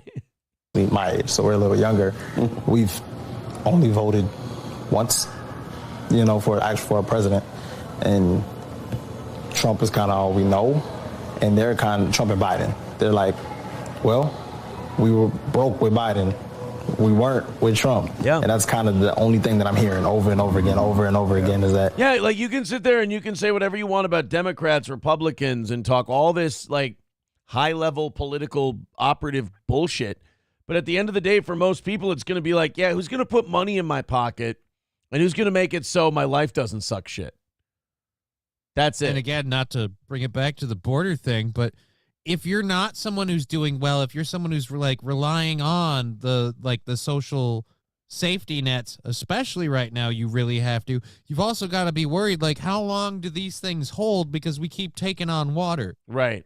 Well, and not only that, but also, like, you look at all these guys, and they're going, well, we had money under Trump, we didn't under Biden. And then every time Biden doesn't do anything about the border, or he brings up some bullshit pet project he wants to do, these people feel more and more ignored. At least Trump is talking to them, is their thing. At least Trump's saying shit about the stuff they care about. And it's not, hey, let's give more money to Ukraine and Israel. Right. To me, the first person in the presidential election who talks about Ukraine, Israel, or like foreign intervention, I'm out. I'm tapping out on him. We had money. Well, okay, I hear you guys, but personally, morally, I couldn't see myself. Katie, I found a lot of the black male voters that I've talked with basically in 3 different buckets. Those who are planning on voting for Joe Biden again, even though they're not excited. Those who are considering voting for Donald Trump. And those who are felons and can't vote. Those are the 3 camps that we're seeing. Those who will sit out altogether and take some sort of off-ramp out of the process. And I think that latter group will be interesting to see how that plays out tomorrow during the primary, but also in the general election. Yeah, I think tomorrow's going to be a bloodbath for Nikki Haley. Or tonight is going to be a bloodbath for Nikki. She's going to get fucking crushed. That thing is so over. She doesn't stand a chance. She never did, and the worst part is she doubles down and sticks in, and we're not like, oh, it's because she's such a patriot. It's because of the same reasons we've been screaming the whole time why we don't like her. Like, yeah, she's a corporate stooge. Wow, but she just, that fucking war chest just keeps fucking pumping out some more money. It's like it's bottomless. Dub with 40 over on Rumble. We're taking 30 of that home. Thank you very much. Thank you, Dub. We are $10 away from knocking out today. And then anything that goes over for today goes towards tonight, the evening show. It's really cool. Anything that goes over today goes into Johnny's pocket. Like, all right, then. Actually, I might put it towards tomorrow morning and make tonight a VIP drawing show for all the merch and stuff, because we got to get a merch order put in. I don't know. We'll see. I haven't decided yet. All I know is we got $10 away from today. If you guys want to finish that off, go ahead. You guys have made Tuesday, which is our toughest day, a nice and easy one so far this morning. Showing a little leg. The only reason I'm showing a little leg is because the audience always writes in and they say, Aaron, your legs look so nice. And we'd really like to see more of it. If you could show some more leg on the show, that would be great. Oh, man. All right. I have a question for you. Do you want to watch? I can't show leg. No, I can show foot. This is the best we can get. Do you want to watch Bill Maher argue with Killer Mike? Or do you? I know we did this last night on the evening show. Mm-hmm. I just don't know. Oh, this is tough. I just don't know if I know I want to show it again on today's show, but I don't know if the audience would be down with it, seeing as we showed it last night. There is a clip from My Lost Interest of Kevin Brennan yelling at a guy named Brock Lee. Oh. Kevin is in his chat yelling at Brock Lee. Because Brock... I can't see how that could go wrong at all. Yeah, Brock Lee gave $100 to Stuttering John, but Brock Lee is a guy who always gives lots of money to Kevin Brennan. So Kevin Brennan got mad that Brock Lee... Do you see where this is going? I do. Has everybody else figured it out? It's going to retardville. Mr. Approachable says, fuck no. Optic Nerve says, not KB, please. There are a couple of guys. There's the guy who got knocked out by Salt Poppy, that Andy Worski. And then he's got a fat friend, and they made fun of our hot tub stream. We could do that. I think I watched that. Laugh at that. I watched that the other day, and I'm watching these guys, and I'm like, I didn't realize that just doing a simple hot tub stream with our friends would make so many people so like worked up. You guys could just not watch it again. I know. I get so surprised. I don't know why I still get surprised by the internet. Maybe because I don't pay a lot of attention to it. Mm-hmm. But yeah, the fact that they'll just be like, yeah, did you see this hot tub stream that they did? This is a bad look. This is terrible. I love when the people who hate you tell you that something you're doing is a bad look is supposed to like cause you to second guess yourself. It's like, yeah, but don't you hate my guts? So isn't everything you tell me kind of like through that lens? So if I did something and you say it's a bad look, and I had an amazing time and it was a lot of fun and we were being silly, doesn't my thoughts on the issue matter just a little bit more than yours? I'm going to just say, looking at the chats here, though, most people seem to be no. They don't want the Brennan. Yeah, they don't want the Brennan. Balls and wieners is the closest to a yes, and it's play the clip. Word I don't know how to pronounce properly. Fake it. Getting in trouble. Yes, fake it. Oh, fake it. Yes, a fake it. D. Gulag says, Keno Casino have been ragging on Nick for years. Tridio says, do PPP and Worski. They did it for like a half hour, though, so I'm going to jump around a little bit. Okay. I just kind of like watching people go get off. Mad at people having fun? I do. I like watching people go off and get mad, again, at me or at people I'm hanging out with or at something we did on the show where I'm like, well, we had a great time. This was a lot of fun. And they're like, no, I love when they watch it like the Zapruder film. You know what I'm talking about? Where they're like, no, you see here, she's thinking this and he's thinking that and they're actually doing this. And I'm like, I mean, if you guys want to call me and have me on the show and ask me what we were doing and talking about, I'll probably do it. Like, I'll probably, and I'm sorry, everyone who gets worked up about that shit, I always feel bad telling them, you know, it's not nearly as interesting as you guys are making it out to be. And look, if you pause it, that pile of foam over there looks like the rest, but that one little bit is different. That's the jizz. Right, like you're looking at them going, guys, I appreciate that you think I have this amazingly exciting, crazy life, but it really is just 4 friends sitting in a hot tub hanging out, being stupid on a stream. I don't know what to tell you. So, do they want that one, or do they want Bill Maher and Killer Mike arguing with each other? Because both are winning. Because they don't want Kevin Brennan, which is understandable. Deutsch Chad says Keno Casino. All right, everyone in the chat. Are we doing the Warski talking about our hot tub stream thing, or are we doing the Bill Maher Killer Mike thing? Let's see what the audience thinks. Jasper says, with $10, says, don't you have a good Gilbert impression? I've been told I do. The only problem is my voice is not going to be able to hold up for that Gilbert impression today. I'm sorry. Thank you. So thank you, Jasper, for the $10. By the way, today's goal has been knocked out. Thank you very much. Anything you guys throw at our show today goes towards tonight. All right, they're saying Bill Maher, do all the Bill Maher. All right, let's do the Bill Maher Killer Mike thing. So Killer Mike has been a Bernie Sanders guy for a long time. Also a Second Amendment advocate. Oh, that's right. Yeah, he likes guns, which is weird. I hate it when celebrities just start getting involved in politics. Mm-hmm. And they start talking about issues and things like that, and you just go, and you're watching them, and they go, I love Bernie Sanders, and I love the Second Amendment. And you're like, look, I know you're new to this, but you understand that those two things do not jive. Right. Like Bernie Sanders and guns are not exactly good buddies, but okay, whatever. Rapper Killer Mike refused on Friday to endorse Joe Biden, despite pleas from Bill Maher. Let's check this out. I think it's got to be a rough time for Biden when Bill Maher is literally begging rappers to support him. We also have Bill Maher was debating Patrick Bet-David on like vaccines and stuff like that. We could play some clips from that too.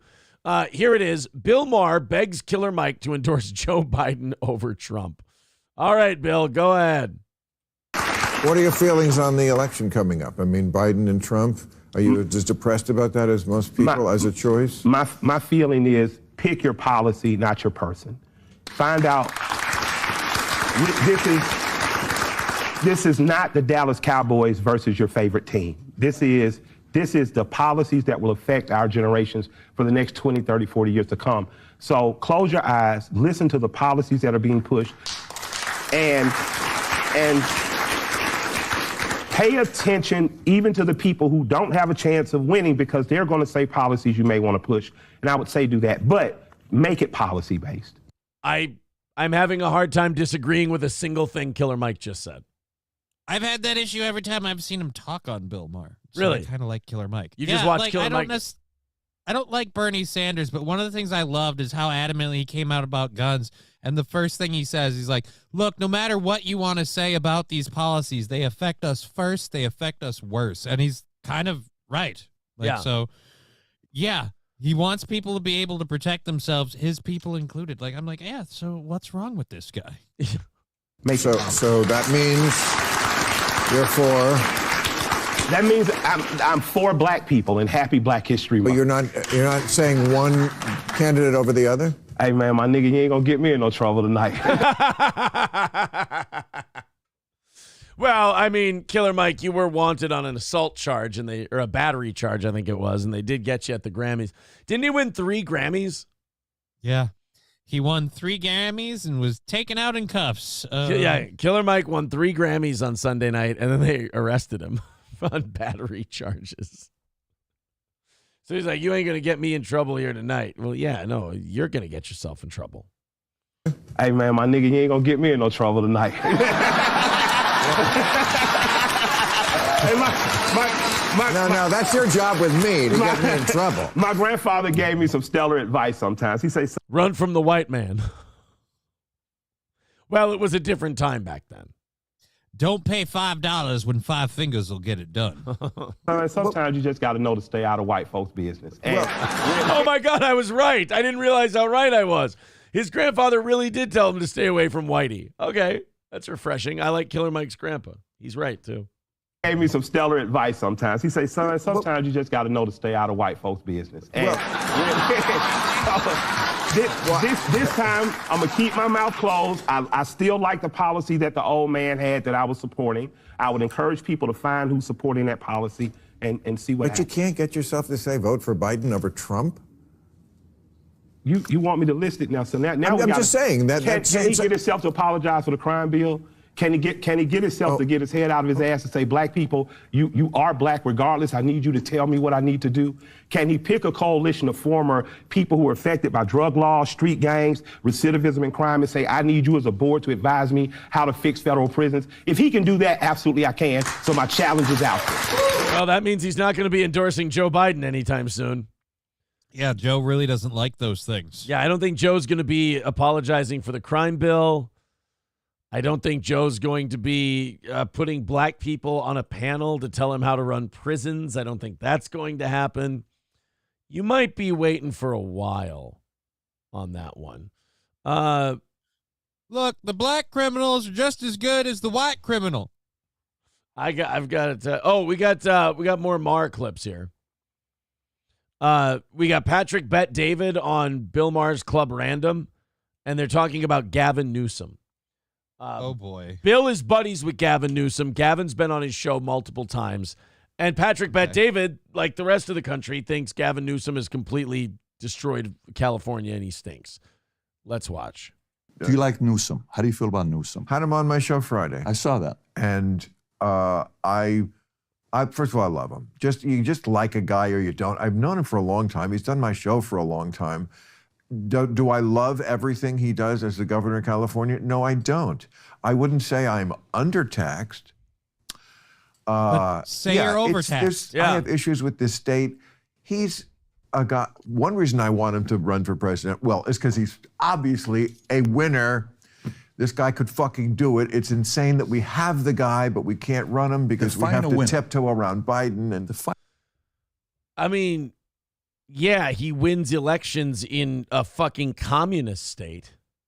I mean, I don't know if that means he can win elections for a whole country, but I mean, that's the difference between like people like Bill and like me.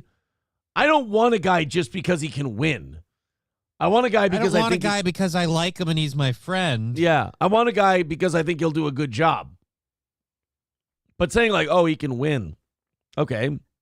And you've listed how you wouldn't call yourself undertaxed. Yeah, just say overtaxed. Yeah. And you also said you don't like everything that's going on in your state. You haven't pointed out anything that he's responsible for that you're so star-spangled glad he's in there doing. Well, that's what Patrick Bet David's going to ask him in just a second here. Find a winner. Boy. Well, he would win the election. Oh, so he would win the election. He's a talented debater, speaker, communicator, deflector, and politician, and he's a smart guy. He's a smart, real guy with a pair of balls. Do I love everything? No, you never do with a politician. But first of all, I think if he ran for president, it'd be great because it would force him to move to the center. Now you're running not just in California. I mean, this is California. It's weirdo. Are you a results-driven guy? Okay, but here's my thing. Bill Maher says, oh, come on, he'd have to go to the center because this is California. It's Weirdoville. Well, then how do you know the guy can win if he's only won in Weirdoville? Right. He can go to the center so he can win. Yeah, but here's my problem. He's been in Weirdoville doing everything for Weirdoville. I don't necessarily believe him when he pitches to the center that that's what he's going to do. Right. No, I like to think... watch things fall apart. I mean, you wouldn't build a show that you build and win at the levels you won, for decades if you weren't results driven, right? I mean, you're Bill Maher. What do you mean? Well, what's the point about results? That's exactly where I'm going with you. So results driven guy. Right. What areas has Newsom won in? You said he's a winner. Okay, here we go. This is where it gets interesting because, like Bill said, he's friends with Gavin Newsom. But Patrick Bet-David's going to put him. He's going to, put him on the line on this one. The spot. Yeah, he's going to put him on the spot and go. All right, what has Gavin Newsom done that's really, really good? Because Bill's already said, look, my taxes are kind of fucking high. There's problems. I love everything that's happening here. Yeah, there's problems with this state. Well, let's see if Bill can list some of the problems. Winner of the election. He could win the election. But based on what, though? Do you want results? Like, what has he done to California to say he's a winner? What? Oh God. I don't know. It's too. Bill, you're a smart guy. You know what? He made it rain, okay, dude? It wasn't raining. Someone you said that. He said, great job. It wasn't raining. He made it rain? I mean, he's being sarcastic. Bill's being sarcastic, but people are literally being like, great job, Gavin. And finally, he got his stick out. He did a little dance. Yeah. He went, hiya, munga, and then all of a sudden it started raining in California. Hey, George Soros. Hey, George Soros. Turn it on a little bit. CIA weather control machine. It's raining, so he's got my vote. Okay, you know what? Respect. I mean, I don't know. I don't follow the news. That's a character Bill, I play on. You know what I don't like about this? Because I really like Bill Maher. I do. But right now he's running from the fact that he stepped in this too deep and he can't think of a single fucking thing that Gavin Newsom's done, but he still feels like he has to defend him because he's his buddy. Yeah, you backed a loser, and more importantly, the rest of us don't want your dead-on-arrival loser, and you just can't accept the fact that it's because of how he's performed. So right. Like, oh, no, I can't list it. I don't pay attention to the news. Or, I don't like everything that's going on in my state, which is why the rest of us don't want the guy who's running it to be in charge. Right. You're a very smart guy. You're a very smart guy. It's a character. I actually live with my delicate wife, Sue, and our 8 homeschooled children. We just had twins, Sean and Hannity. Still funny.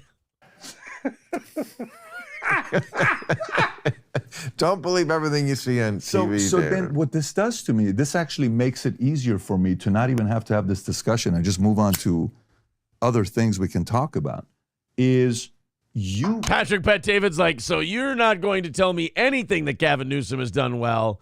So that makes it really easy to say he sucks. Yeah, I can just say he's dog shit, and he's garbage, and his policies are terrible. We can just move on to other cool stuff to talk about. Sounds good to me. Base your character on your candidate. You base your candidate based on being a good debater, deflecting, not necessarily results. Because no, I don't. If that's how you do it, then Newsom is fantastic, Bill. Stupid. You're better than this. Really? I like this Bill better than real-time Bill sometimes because it's just more of a chill chat. Like how you talk to people. He's just like, shut up. That's not all right, fine. I'm losing, so fuck you. I hope so. I don't know. I'm just getting I told you. Bill Maher called Gavin Newsom after this. He goes, I'm getting really fucking tired of defending you. Could you do something good, please? I'd really appreciate that if you would just, maybe show some kind of adaptability to lead. It would really help me when I'm arguing that brown-skinned fella. Look, the make it rain joke is funny, but let's be real, okay? Okay. New rule, when it rains, it's Gavin Newsom's fault, okay? I mean, it's a silly argument, a debater. You know, I can't tell. I've been doing political commentary on television for 30 years. I think I can tell when a guy is just debating or whether make a calculated guess on how he's going to be actually as president. There's two different things, running and being the guy.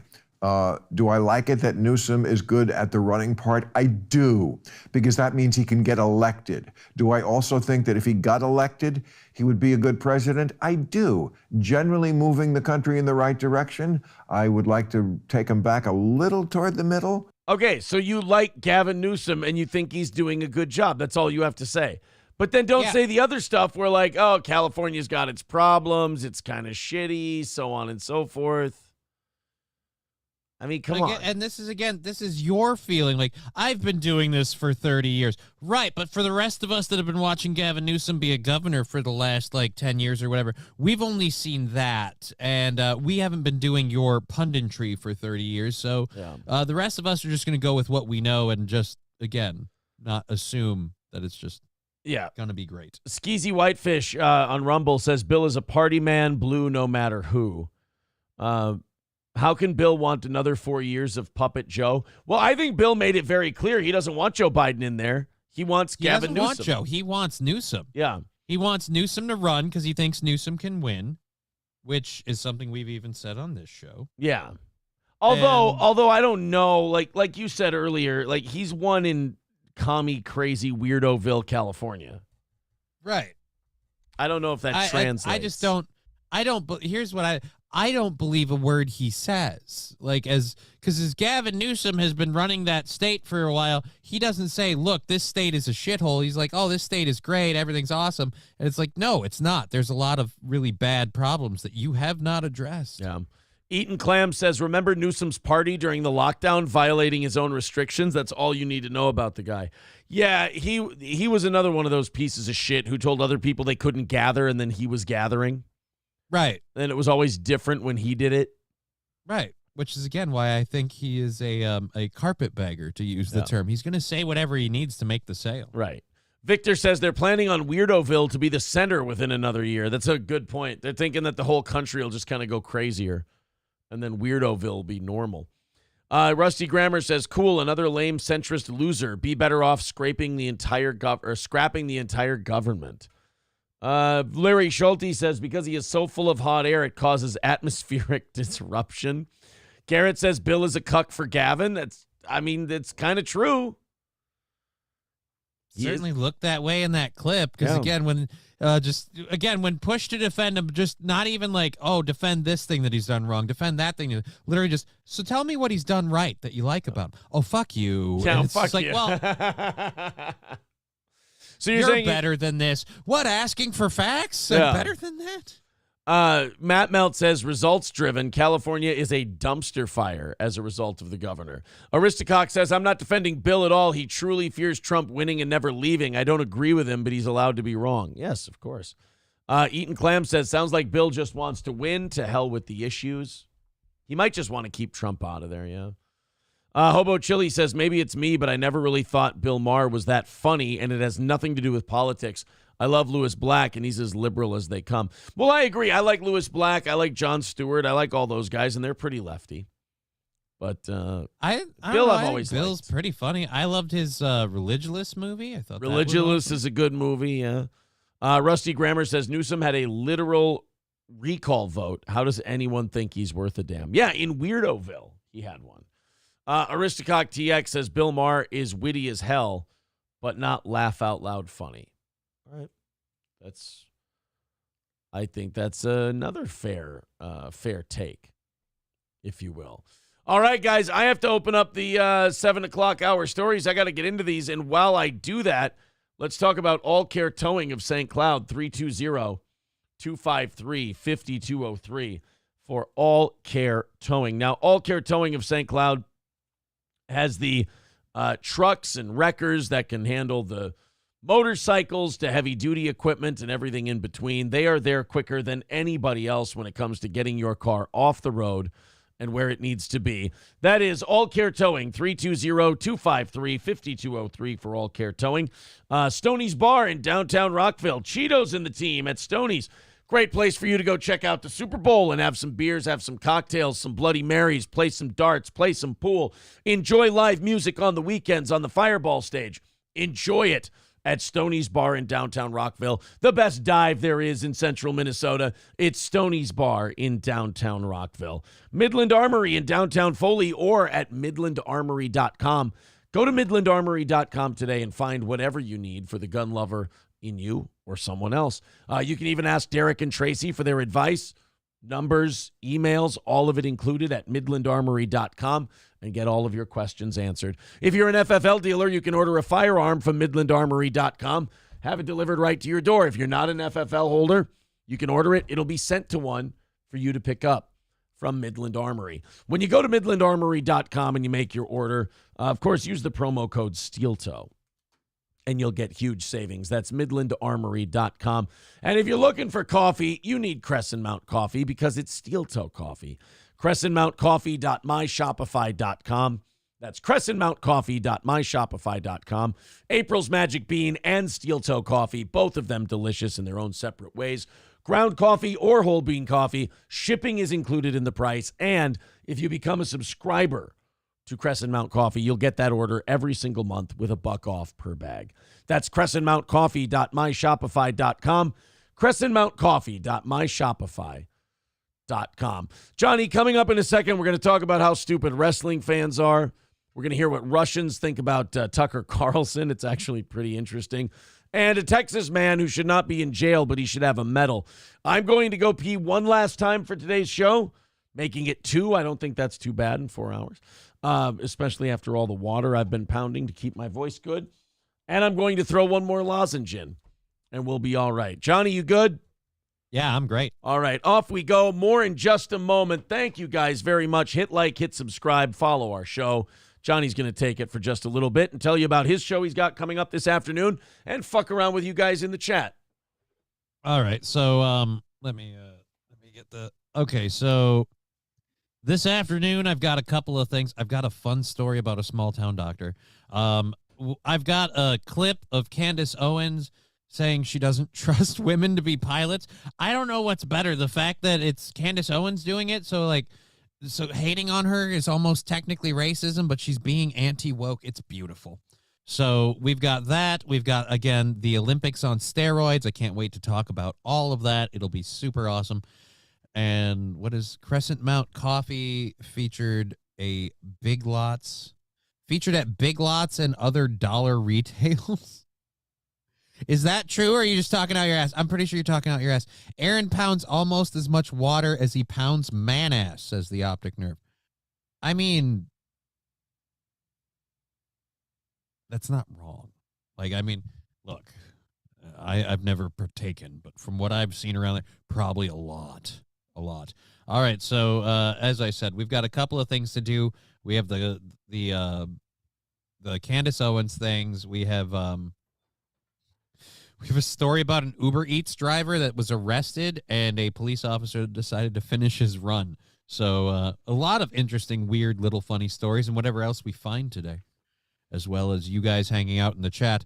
Pound SM? What? Optic? Poundism. I don't know what a Mega Dread's gaming channel saying poundism. I've never. What's a poundism? That's poundism is where you gain a lot of weight. Hobo Chili Recipe says, I hope that small town doctor can help Aaron with his urinary problem. His piss is not supposed to be chunky. Well, this was more about a doctor going above and beyond to help a patient. So it's just it's a feel good story. I want to do something that's a feel good story. A lot of the news has been super depressing lately. Has it really? Just in general. Everything's turning to shit, and now we've got, things. We've got a law against Florida is making a law against bears on crack. So, the fact that we've got drug bears, and now we've got laws for them. Yeah, you got to be prepared. And also, you know what I forgot? because we did it for like the first hour and a half of the show today. And when I was in the bathroom, I just remembered again, Toby Keith died.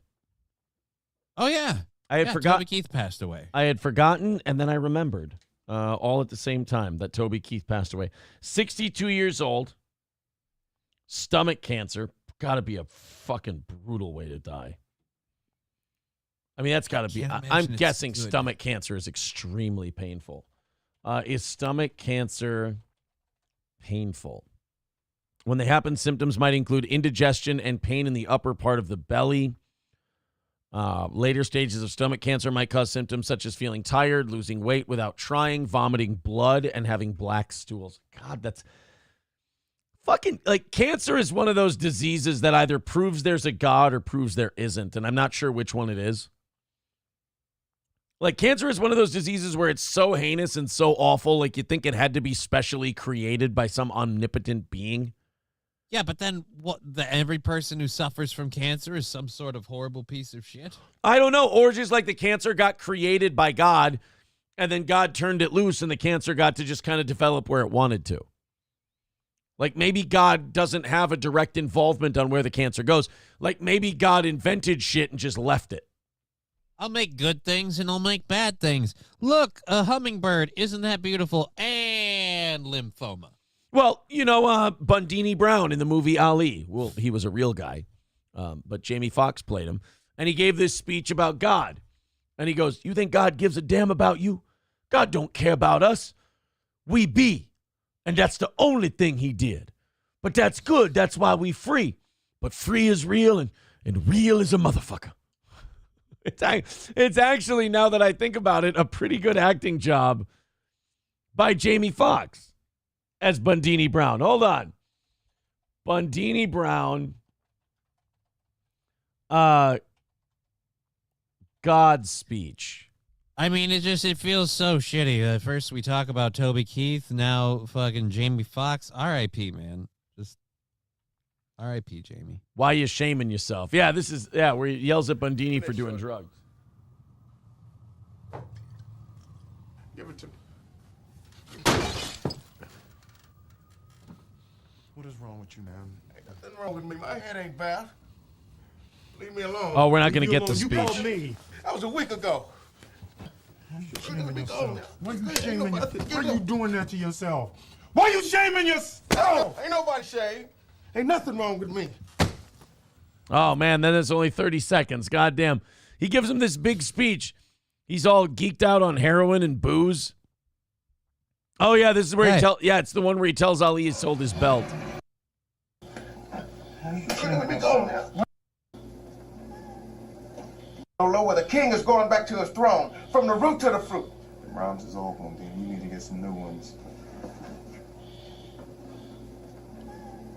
This is actually kind of my feeling about God in general. This next clip is like you were talking about, oh, so God just created cancer and gave it to good people. I'm like, no, I think he just created cancer and fucked off.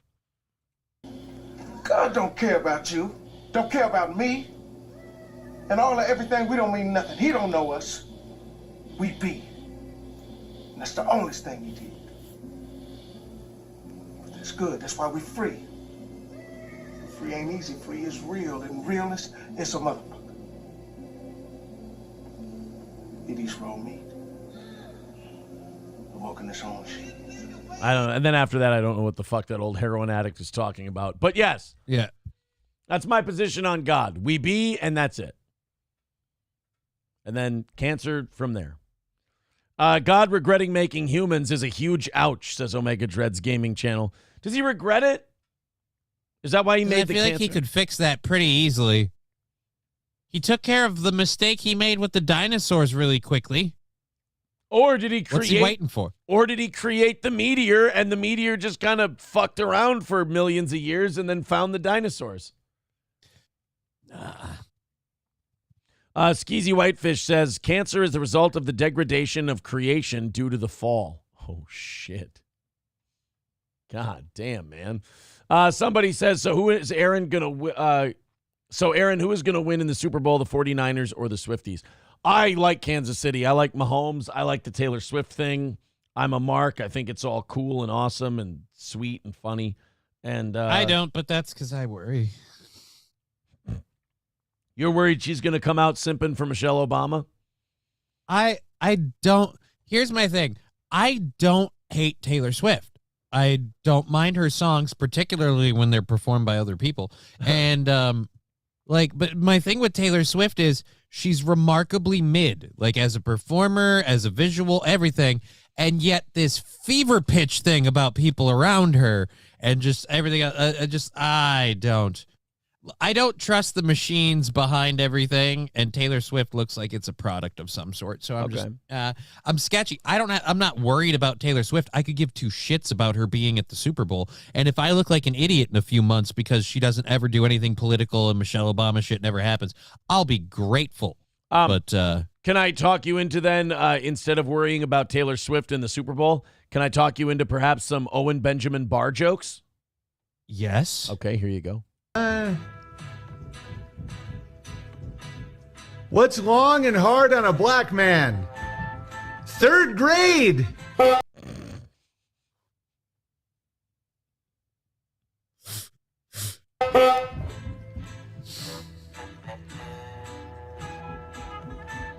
What did the black kid get on his SATs? Oh, I know this one. What? Barbecue sauce. Oh. Barbecue sauce. I knew one of Owen's racist jokes. How many Frenchmen does it take to change a light bulb? 3. 1 to change the light bulb. 2 to set the table for the Germans. A Jew and a black jump off a cliff to see who hits the ground first. Guess who wins? Society. Oh, my God. It's the cute way he says it. Oh, boy. Women are the ultimate lost sheep. Oh, that's Owen being serious. I only want to see Owen telling jokes. I'm sorry. I gotta Skeezy. Read the damn book. Pre-fall, there was no violence, no disease. Creation was perfect. Right, and if it's in the book, it can't possibly be a lie. Do you want more Owen Benjamin Barr jokes? Yes. Okay. A Jewish man wins a large sum of money in the lottery, and he is discussing with his wife what they will do with it. His wife asks him what they should do with all these letters begging for money. The man responds, "Keep sending them out." Do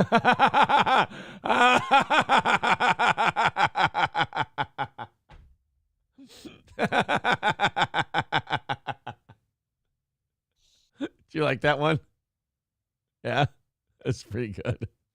Keep sending them out. It's so fucking true. Oh, I expected him to say funny. Like, that's so fucking funny. It's so fucking true. No, like, wow. To him, it's a documentary. Oh, no. Oh, my God. How many Jews does it take to change a light bulb? 3. 1 to summon a demon who is tall enough to change the bulb, and then 2 who will charge people to watch. That was elaborate. Why do bad things happen to good people? Because of the Talmud. Oh, my God. Oh, my God, Owen. Same as shopping in store. Same low prices, deals, and rewards. Why did the Jew vote for Obama? Because he promised change.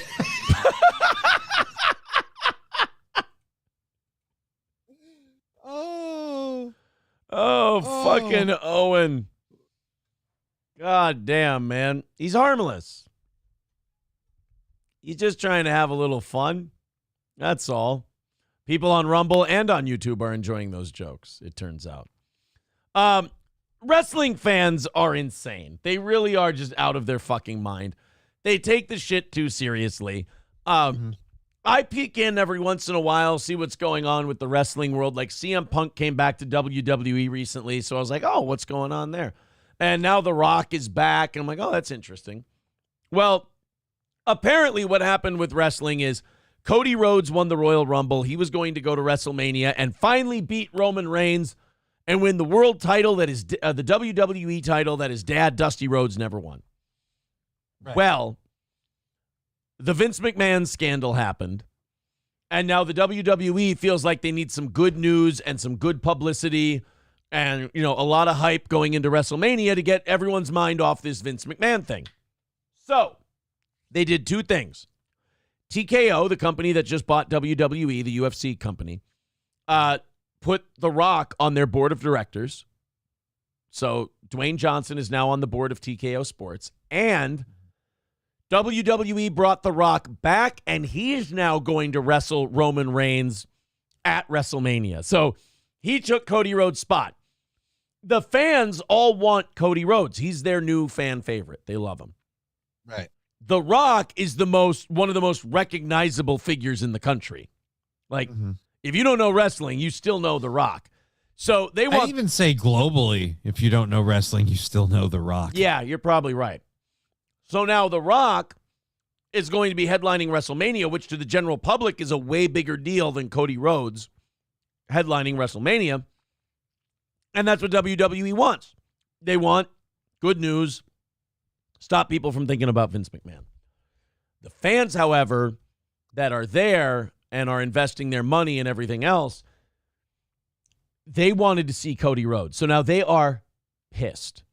They had exactly what they wanted, and they feel like the WWE fucked them over. So they're taking it out on The Rock on social media. They're taking it out on WWE on social media. But this is where these psychos go a little too far with their scripted entertainment. They're now threatening, they're sending death threats to The Rock's daughter over the plan for The Rock to headline WrestleMania instead of Cody Rhodes. I mean, guys, I get that the act of wrestling is real. I'm not saying that's fake. I'm saying the storylines, the plots, are fake. Cody, and what these fans need to understand is that, relax, buddy, Cody Rhodes can still get his shot. Yeah, he's still there. He can still wrestle. Not only that, you could argue that, hey, maybe Roman Reigns beats The Rock at WrestleMania, and now Roman Reigns looks even more undefeatable, even more like this unkillable monster, and then Cody Rhodes can go and slay the beast later. Perfect.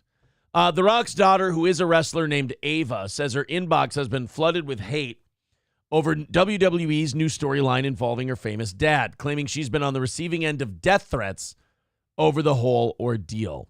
Now, Ava is seemingly catching strays in the process because she went to social media to address the backlash Monday.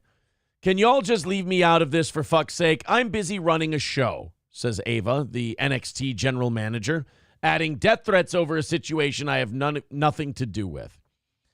So it sounds like The Rock and Roman Reigns are going to face off at WrestleMania, which makes people mad, the fans mad, because they wanted it to be Cody Rhodes. And look, I understand you're a fan of something. You're very passionate about it. I'm very passionate about, say, the Vikings and things like that. But because a storyline in your pro wrestling changed, you're going to start sending out real-life death threats at people? People, more importantly, that have literally nothing to do with it? Well, and by the way, this is the kind of shit that keeps people away from wrestling, people who might find it entertaining. It's like a band.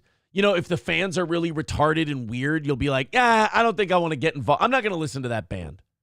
Yeah, they call themselves Swifties. Yeah. They call themselves the Bay Hive. No, thank you. But like pro wrestling, same thing. You're like, hey, The Rock is going to be at WrestleMania. I might tune in and watch WrestleMania. Logan Paul's the United States champion. I might check that out and see how it goes. And then you see a story like The Rock's daughter getting death threats because wrestling fans are mad that her dad got put in a storyline instead of another guy. And you're like, you know what? This sounds really dramatic. I'm just going to fuck off and not watch it. It's weird for a sport that's so masculine and so very much admired by dudes.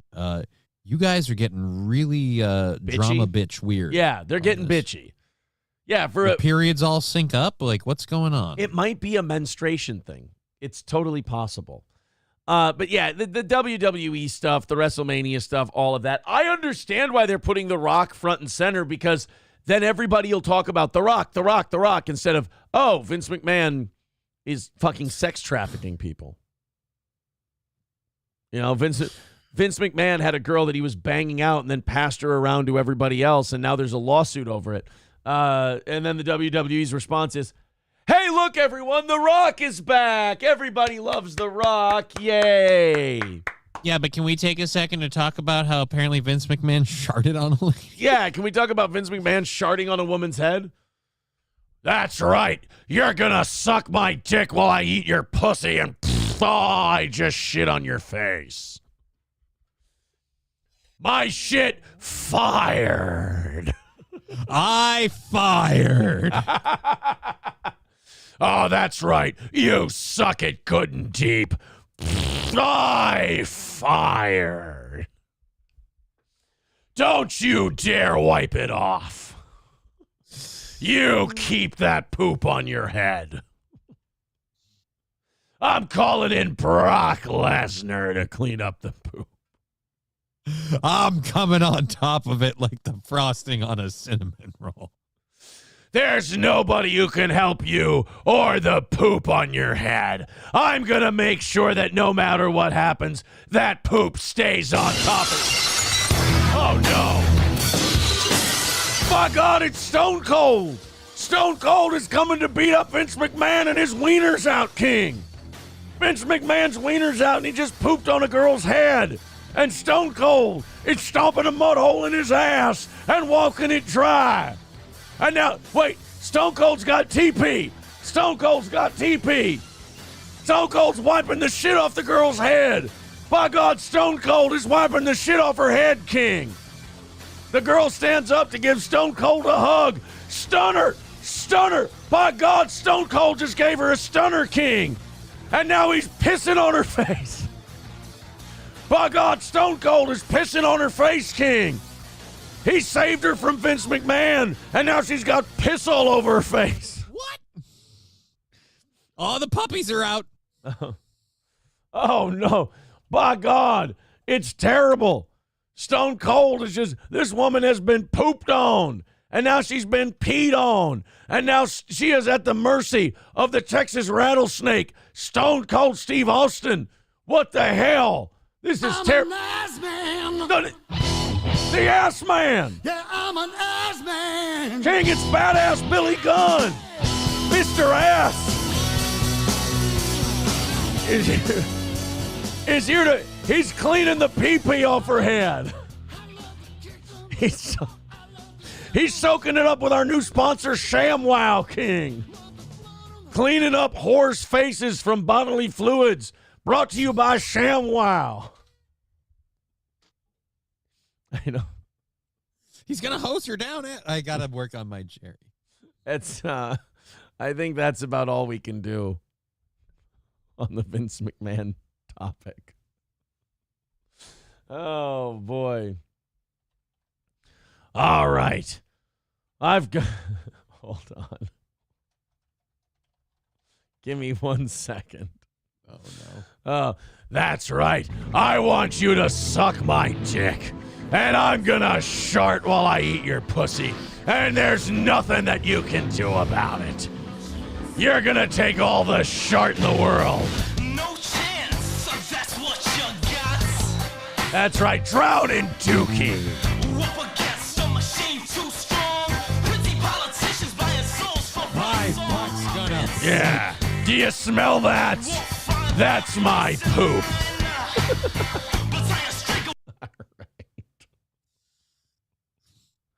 Oh, shit.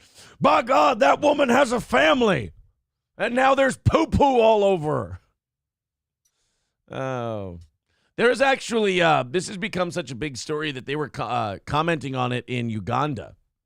Really? Yeah. Yeah. It's become a big story. And this, I gotta see if I can find. Okay. Well, Wait, I don't want that. She asked what happened right after, because was jarring. And Yeah. he apparently only said, and this is a direct quote, I'm trying to poop. Oh, well, at least he told her. I can't find the video I wanted. Where is it? Where's my video for the Fauci's pinkling? I drink your dookie hole. All right, this is the discussion they were having in Uganda over the Vince McMahon thing. We are making legislation to make sure that sodomy and homosexuality never sees the light of legality in this land of the... So they're taking the Vince McMahon thing very seriously to the point where they want to make laws about it. Wow, they are zagrudering this. Yeah.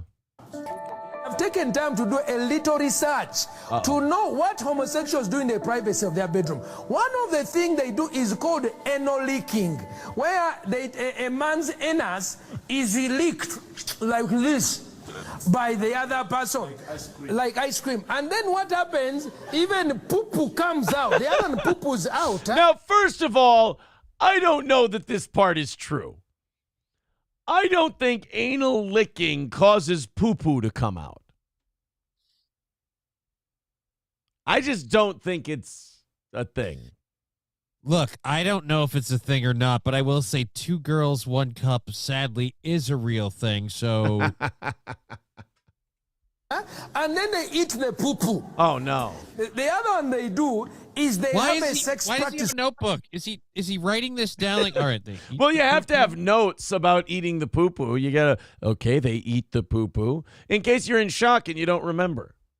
I got to ace this Called test. fisting, where they insert their hand into the other man's hand, and it goes into the anus all the way. And it is so painful, they have to take drugs, but they enjoy it. You know what's weird is that while it's most of this is ridiculous, he is right on some stuff. Yeah.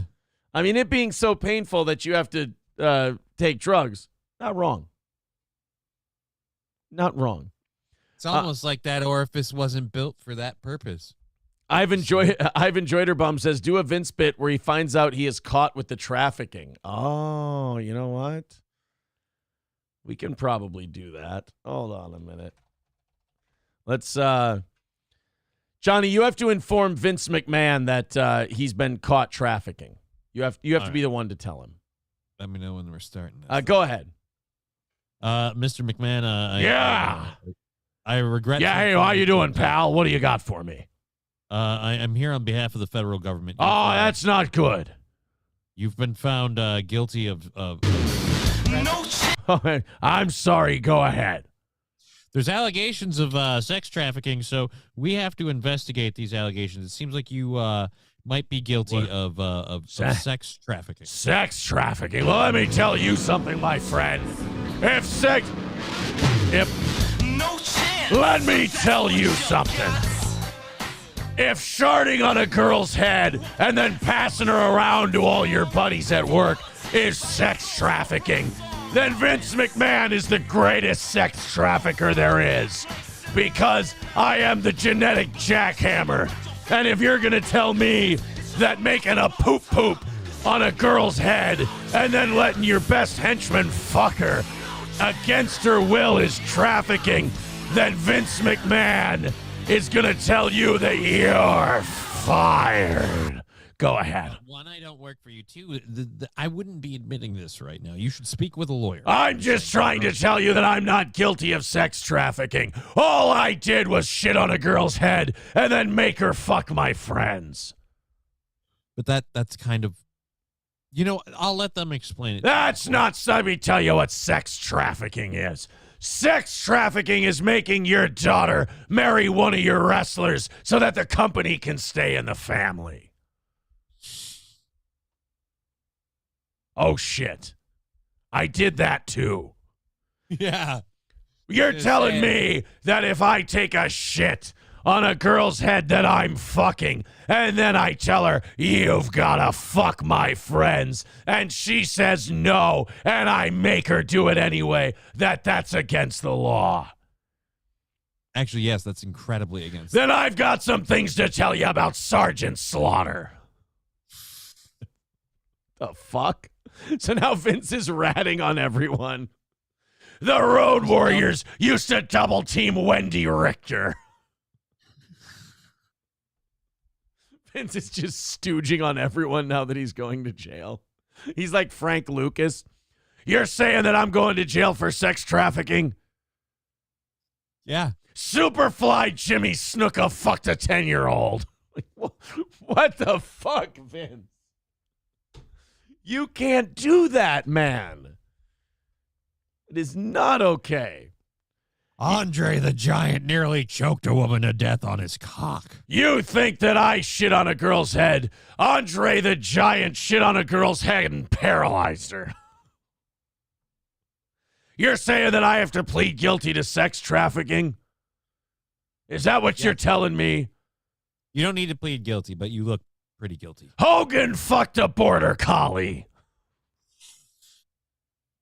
The shit, Vince. What you gonna do when Lassie runs wild on you, boy? Well, you know something, brother. Every time I saw that border collie man, he was giving me the Hulkamania eyes, dude. And you know what those eyes are, man. After I got done lifting that big stinking giant 15 feet in the air and sent him crashing down to the canvas, brother, that border collie not only was giving me fuck me eyes, dude, but he was also probably had the wettest pussy of any border collie I've ever seen, Jack. So what you gonna do when Hulk Hogan and Hulkamania runs wild on your border collie, brother?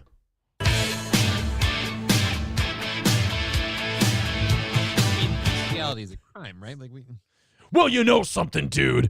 Bestiality might be against the law, man, but is there a law against loving animals, dude? If it's non-consensual, yes, I believe there is. Well, here's the deal, Jack. When the Hulkster had sex with that border collie, we were in love, dude.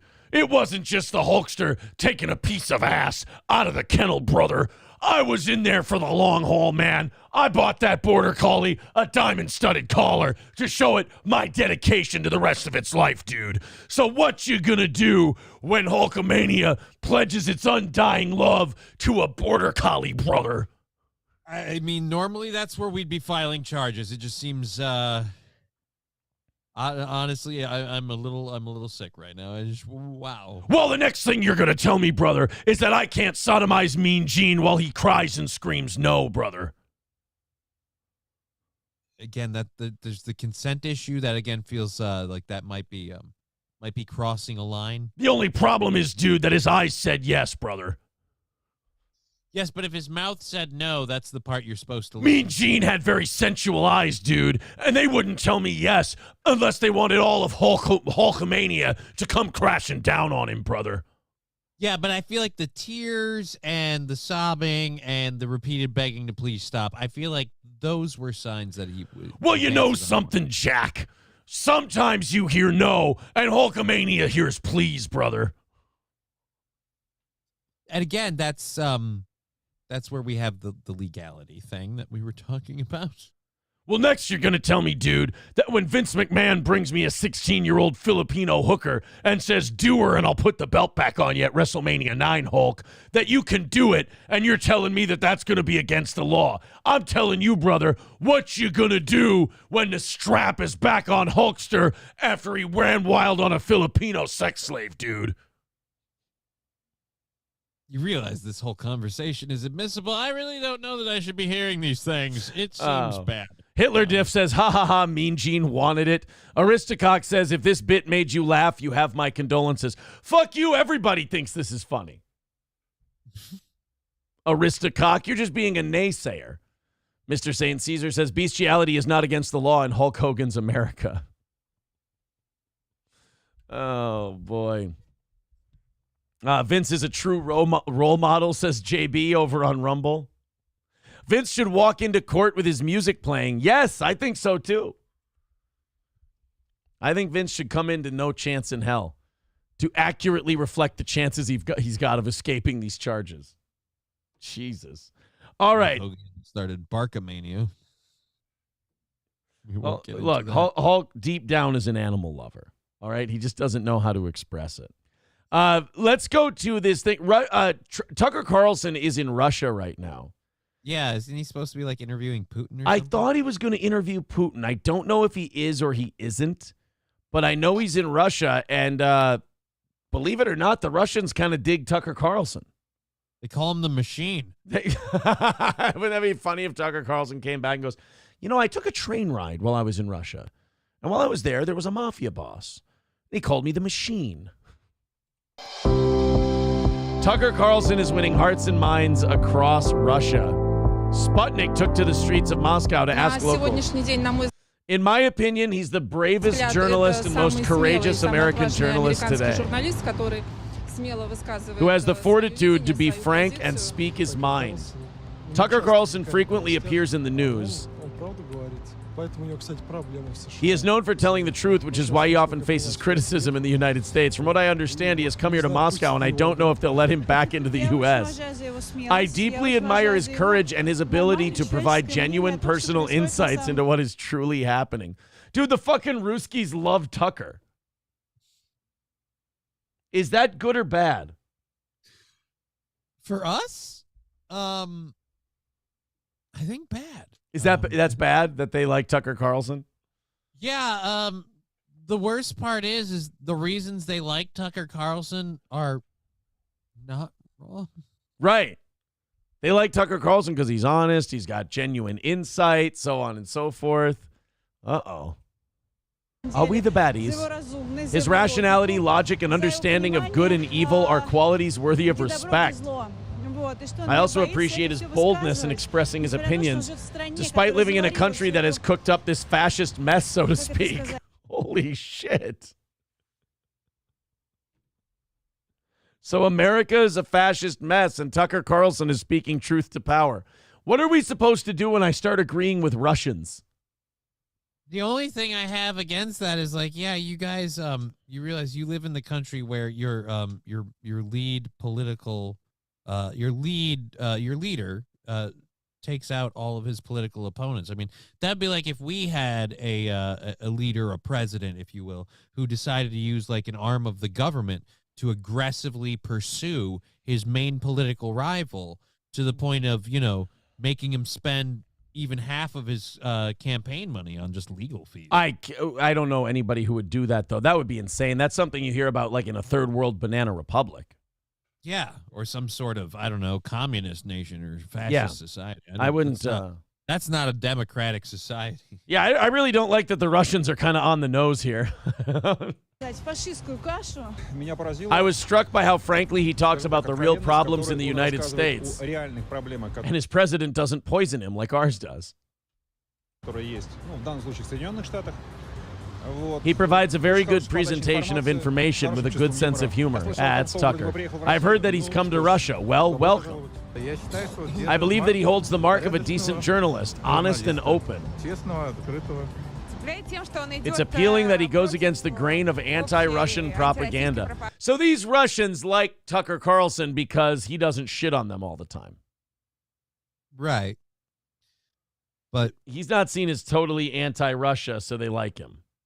Yeah, but no offense, do you guys realize that a lot of your TV is propaganda? You have a state-controlled media. Yeah, you guys have a media that if they go outside of the bounds of good taste as they see it, they'll just kill you.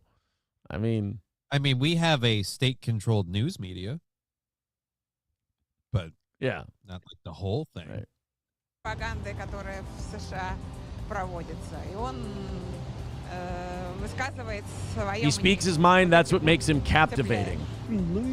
Well, I must confess that I have an overwhelmingly positive opinion of him because he is an objective journalist who genuinely sheds light on global events. Fuck. Even if his views are not well received, particularly by the Democrats in the U.S. Especially Biden supporters. Jesus Christ. Tucker Carlson's a rock star in Russia. I've been trying to argue against Russia this whole time, and every time I make a counterpoint, I realize I'm stepping closer to the line of having to admit, holy shit, are we just as bad as communist Russia? Я очень рад, что вот он прибыл в Россию. Вот мне также рассказали, что он уже посетил Большой театр. He already visited the Bolshoi Theater, and I think he will see and learn a lot there and find out that many in Russia hold him in high regard. We wish him health and prosperity. Is fucking Tucker Carlson about to defect to Russia and take over for Putin? Might not be a bad gig for him. And here we were laughing at the idea of him being a vice president. Yeah, right? Russia's like, we'll do you one better. We'll just give you the country.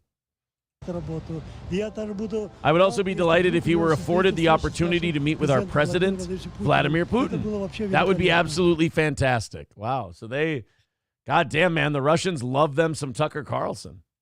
I agree that him meeting with Putin would be fantastic, too. I don't think for the same reasons, but I also think even if you're Tucker, how hard do you push on Putin? Yeah. Maybe you have in his country. Maybe you have some goodwill there, but how fast does it burn up? Right. Maybe how fast does the plane burn up on the way to the ground? Maybe you shit on America in the interview, and that builds up a little credit so you can push Vladimir Putin on some stuff. Oh, I see. So, like, you push Putin and then you diss the U.S. I get it. Yeah, kind of a little give and take. Like a necking thing. I got you. Carlos says they're also on Sputnik, a.k.a. Russian state media, so not much to go against. Yeah, exactly. Their state media is creating these takes, then it's better than here. Yeah, right?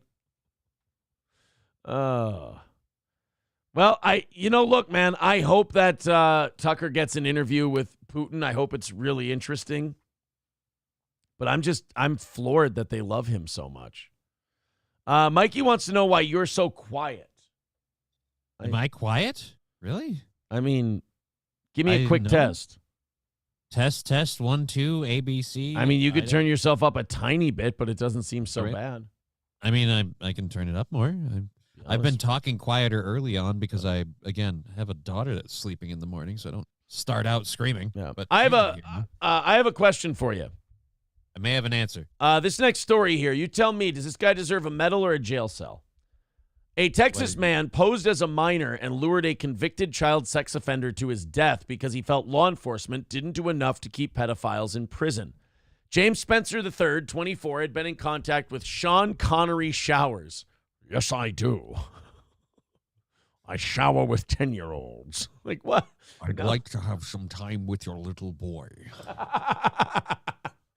Yes, I was just hopping out of the shower, and I thought to myself, can I go to your child's third-grade play?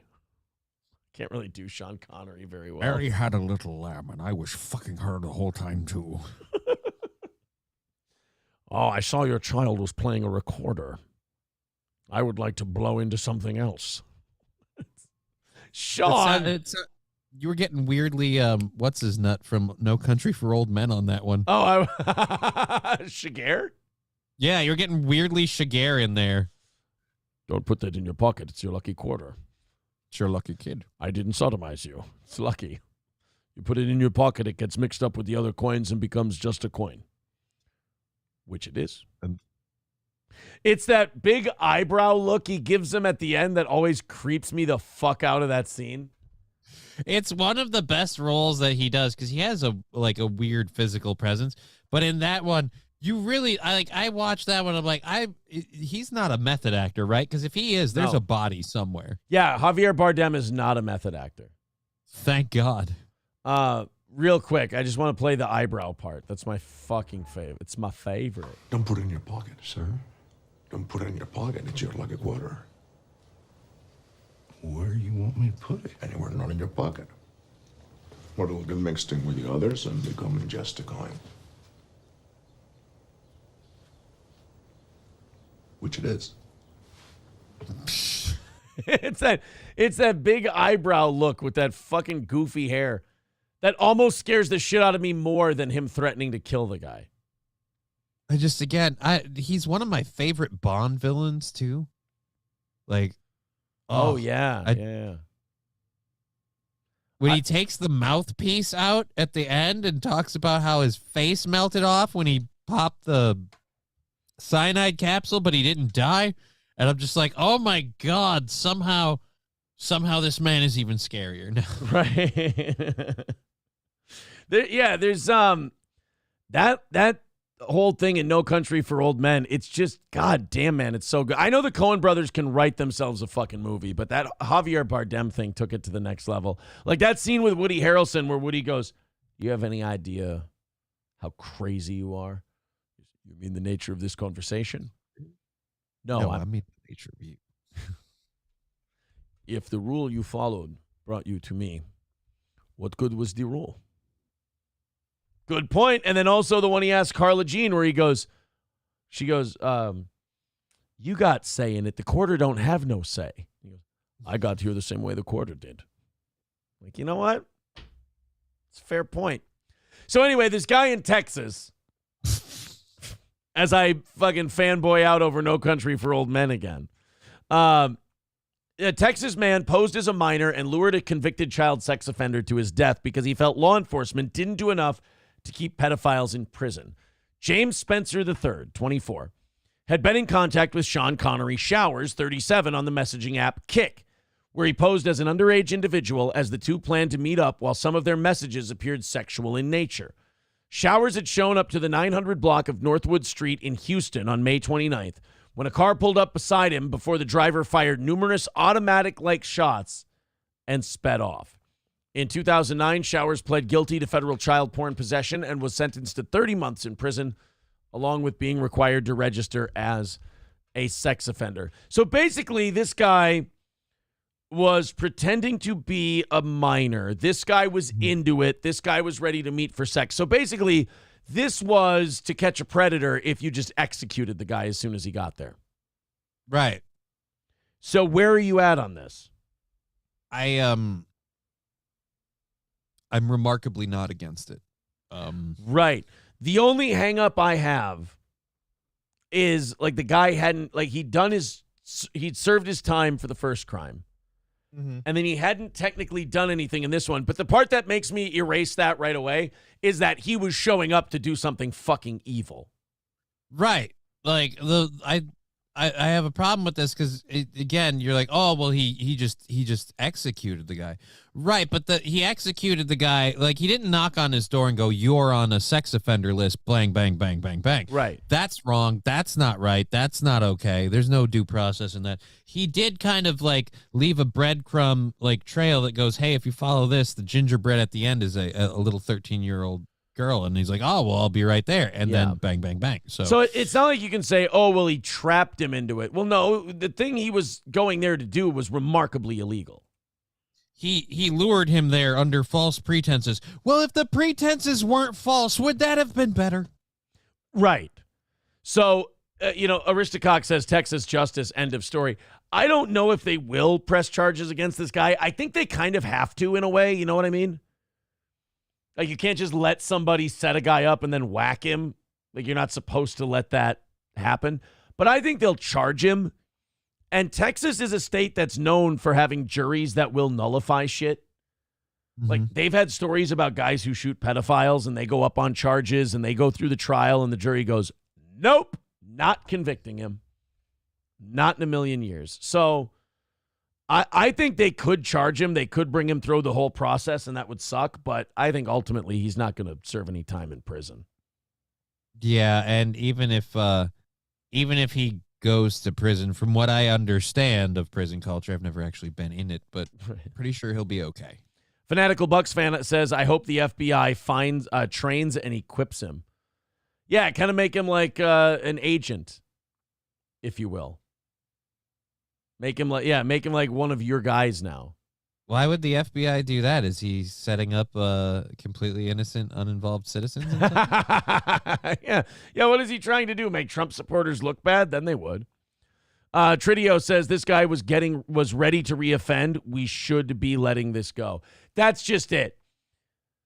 This guy was coming there to do something really fucked up and terrible. So he clearly hadn't learned his lesson. Or at the very least, he was working his way back into, like, doing something. In fact, actually, this is, in my opinion, worse than just having, like, the actual child porn. Because, I mean, you've got the stuff. Okay, fine. You didn't make it. It exists. You found it. The fact that you have a proclivity for it, kind of gross, but there's a difference between saying this is something I find personally enjoyable for me and something I'm willing to do. Like, all right, yeah. But he was there again. He was going to make a video, not pass one along. He was going to do it. By the way, I want to thank the audience. We are into overtime today. Thank you for making this such an easy day. This was great. Tuesdays don't usually go this way. We do appreciate it. Thank you very, very much. Well into the 700s, near 800 most of the day. And we appreciate you guys hitting like and hitting subscribe. I've noticed that Rumble has been getting higher and higher every single day. We were in the 400s on Rumble today. High 300s over on. I think we peaked out at 800 something. Nice at our top today. But Rumble is really kind of becoming the spot. Like that's becoming the spot where most people are going at this part. There's it's for a while now. It's been like near 400 for both, and now Rumble's starting to eclipse past the 400 mark at a time, and it's starting to become the number one. People like the freedom in the chat. They do like that. And I've been trying really hard to keep up with the Rumble chat a little bit better. And I feel like I have been doing a better job with that. So a third party states that this guy, Spencer, the guy who lured the pedophile in, told them he believed police were not doing enough to keep pedophiles incarcerated. And Spencer wanted to rob and harm those types of men because they would do bad things to little children and other people. And he knew how to track them by an app on the phone. His bail order read a month later, defendant made the same comment that if the cops were not going to do anything, maybe he should kill them himself. Hey, dude, you got to hide that one up your sleeve, though. You can't be going out telling people who write things down for the record that you're going to kill these guys. That's what we call premeditation. That could actually get you in quite a bit of trouble. You don't go out telling the court that, you know what I'm going to do is I'm going to go out and kill pedophiles. Because then when you do go out and kill a pedophile, as much as we should all be celebrating what you did, the court has a responsibility to go, okay, look, we can't let you say shit like, I'm going to murder this guy and then let nobody you do watched Dexter. Jesus, man. God, man. Spencer was arrested on Wednesday by the Gulf Coast Violent Offenders Task Force. He's currently being held on a $25,000 bond at the Harris County Jail on the first-degree felony murder charge, according to jail records. The district attorney's office filed a motion to have him held without bond, citing that he is out on bond for possession of a controlled substance charge in Brazoria. Oh, so this guy, this isn't the most stable dude either. Uh-oh. So he's got some other issues. The hero stand has just been tarnished. I'm hoping just with weed. Right, exactly. Is this the audio of him talking about it? Investigators say James Lewis Spencer III told his then girlfriend he was upset that police weren't doing enough to keep pedophiles in jail. According to court records, he told her if the law wasn't going to do anything, then he would, quote, kill them himself. But don't just, you gotta, but like even law enforcement is probably going, dude, make it look like a fucking accident. What are you doing? We can't help you if you just sit there and cock off about this all the time. Regardless of the likability of the victim, we're a nation of laws. So no one gets to be judge, jury, and executioner, depending on how they feel. See, that's just it. That's the shitty part that the people in like the DA's office and law enforcement are in. Because they're like, look, that guy even said it openly. He's like, no matter the likability of the suspect. Victim. Oh, did he say, likability of the victim? Oh, he's saying the victim is dog shit. I thought he was trying to say that this guy, like, as much as you might like this guy. He kind of, I don't know. I can see where you're saying that, but I don't know. He goes on in the interview to talk about how, like, this guy was lured under false pretenses and then senselessly murdered. He's like, okay. We're ignoring what the pretense was, though. But law enforcement says Spencer, seen here in court this morning, apparently felt otherwise. Back in May of 2023, someone spotted 37-year-old Sean Connery Shower's lifeless body in a ditch next to a park on North. I got to say, the mugshot was not expecting that. No. I usually don't think that when I think pedophile. So I'm being reverse racist, I guess, in that sense. Sean Connery Showers. Would drop. Sean Connery Showers with children. His cell phone found under him led police to a shocking discovery involving Spencer. They were communicating using a social media app. The communications were sexual in nature, and the officers believed that they were meeting up at this park to engage in sexual activity. 24-year-old Spencer was posing as someone underage when he agreed to meet up with Showers early that May morning, according to officials. Federal court records show Showers pleaded guilty to possession of child pornography and was mandated to register as a sex offender for life. Based on the conversations he had with his girlfriend, that's a sort of comment that he had made, pedophiles, in the plural. But as of now, we're still investigating that. Spencer was arrested on Wednesday. Investigators are still working to access his phone records. He's due back in court on Monday. In downtown, Micah. Yeah, honestly, the more I hear about that story, the more I think that guy's fucked. Like, that guy's fucked up. Yeah, look, did he kill a bad guy? Yes, he killed a bad guy who wanted to do a bad thing. This time? Yeah, but I don't know if that's the kind of guy that you want out on the streets, put it that way. Yeah. I don't know. That guy's going to jail. Jennifer says, where would you prefer people go and watch, YouTube or Rumble? Which is better for you? Well, it doesn't matter. They all count as views. Right. I'm fine with either one. I mean, if YouTube goes down to 100 and Rumble goes up to 700, that's great. Cool thing about Rumble is the more people who watch on Rumble actually does promote the stream. So it kind of grows exponentially. Right. So if you go up to 200, they're going to show it to a few more people. If you go up to 400, they're going to show it to a few more people. That's why our show on Rumble has been gradually going up. Because Rumble goes, oh, people really like watching this guy at a larger rate than last month, and we'll show it. Maybe you want to watch this. When we're on Rumble Friday, there's 1,100 to 1,200 people watching at a time, because when all of our 800 go over to Rumble then goes, well, put these guys on the front page, let everybody see them, and then we get we get a few more. Yeah, lots of new strangers, which is nice. Jake in the Hudson says, grows exponentially like your gut. That's not very nice. It's actually very mean. Very mean. Laughing Lion says, did he honest? He did yell, he's coming right for us before shooting the guy. Yeah, that's a good point. If he yelled, they're coming right for us, then he might have a case. It's a stand your ground law. I was in my car and he was coming right for me. I had to defend myself. I had to protect myself and my family. Sir, you were by yourself. Well, esoterically, I had to protect my family. Killer Mike clinched 3 trophies at the Grammy Awards, yet found himself in handcuffs as well. How weird is it, like, when you're rich? Forget white, forget black. When you're rich, they really let you get away with anything, don't they? What do you mean? How did he? Well, they didn't arrest him before the Grammys. They let him win his 3 Grammys, and then they arrested him. Do you think they would have done that for, like, Joe Schmo on the streets if he was going to a football game? They'd be like, oh, no, go watch the Vikings quick. Did they deliberately wait? Were they like, hey, we gotta arrest this guy? Like, but let's see if he wins. He's up for an award. Right. Yeah, I mean, well, Killer Mike might win some Grammys. We don't want to fuck up his night. Footage shared on social media depicted the rapper being handcuffed and escorted out of the Crypto.com arena on Sunday by the police, despite winning 3 Grammys during the pre-televised segment of the ceremony. Well, that doesn't matter. I mean, it's not like if he wouldn't have won the Grammys, it would have been fine that they arrested him.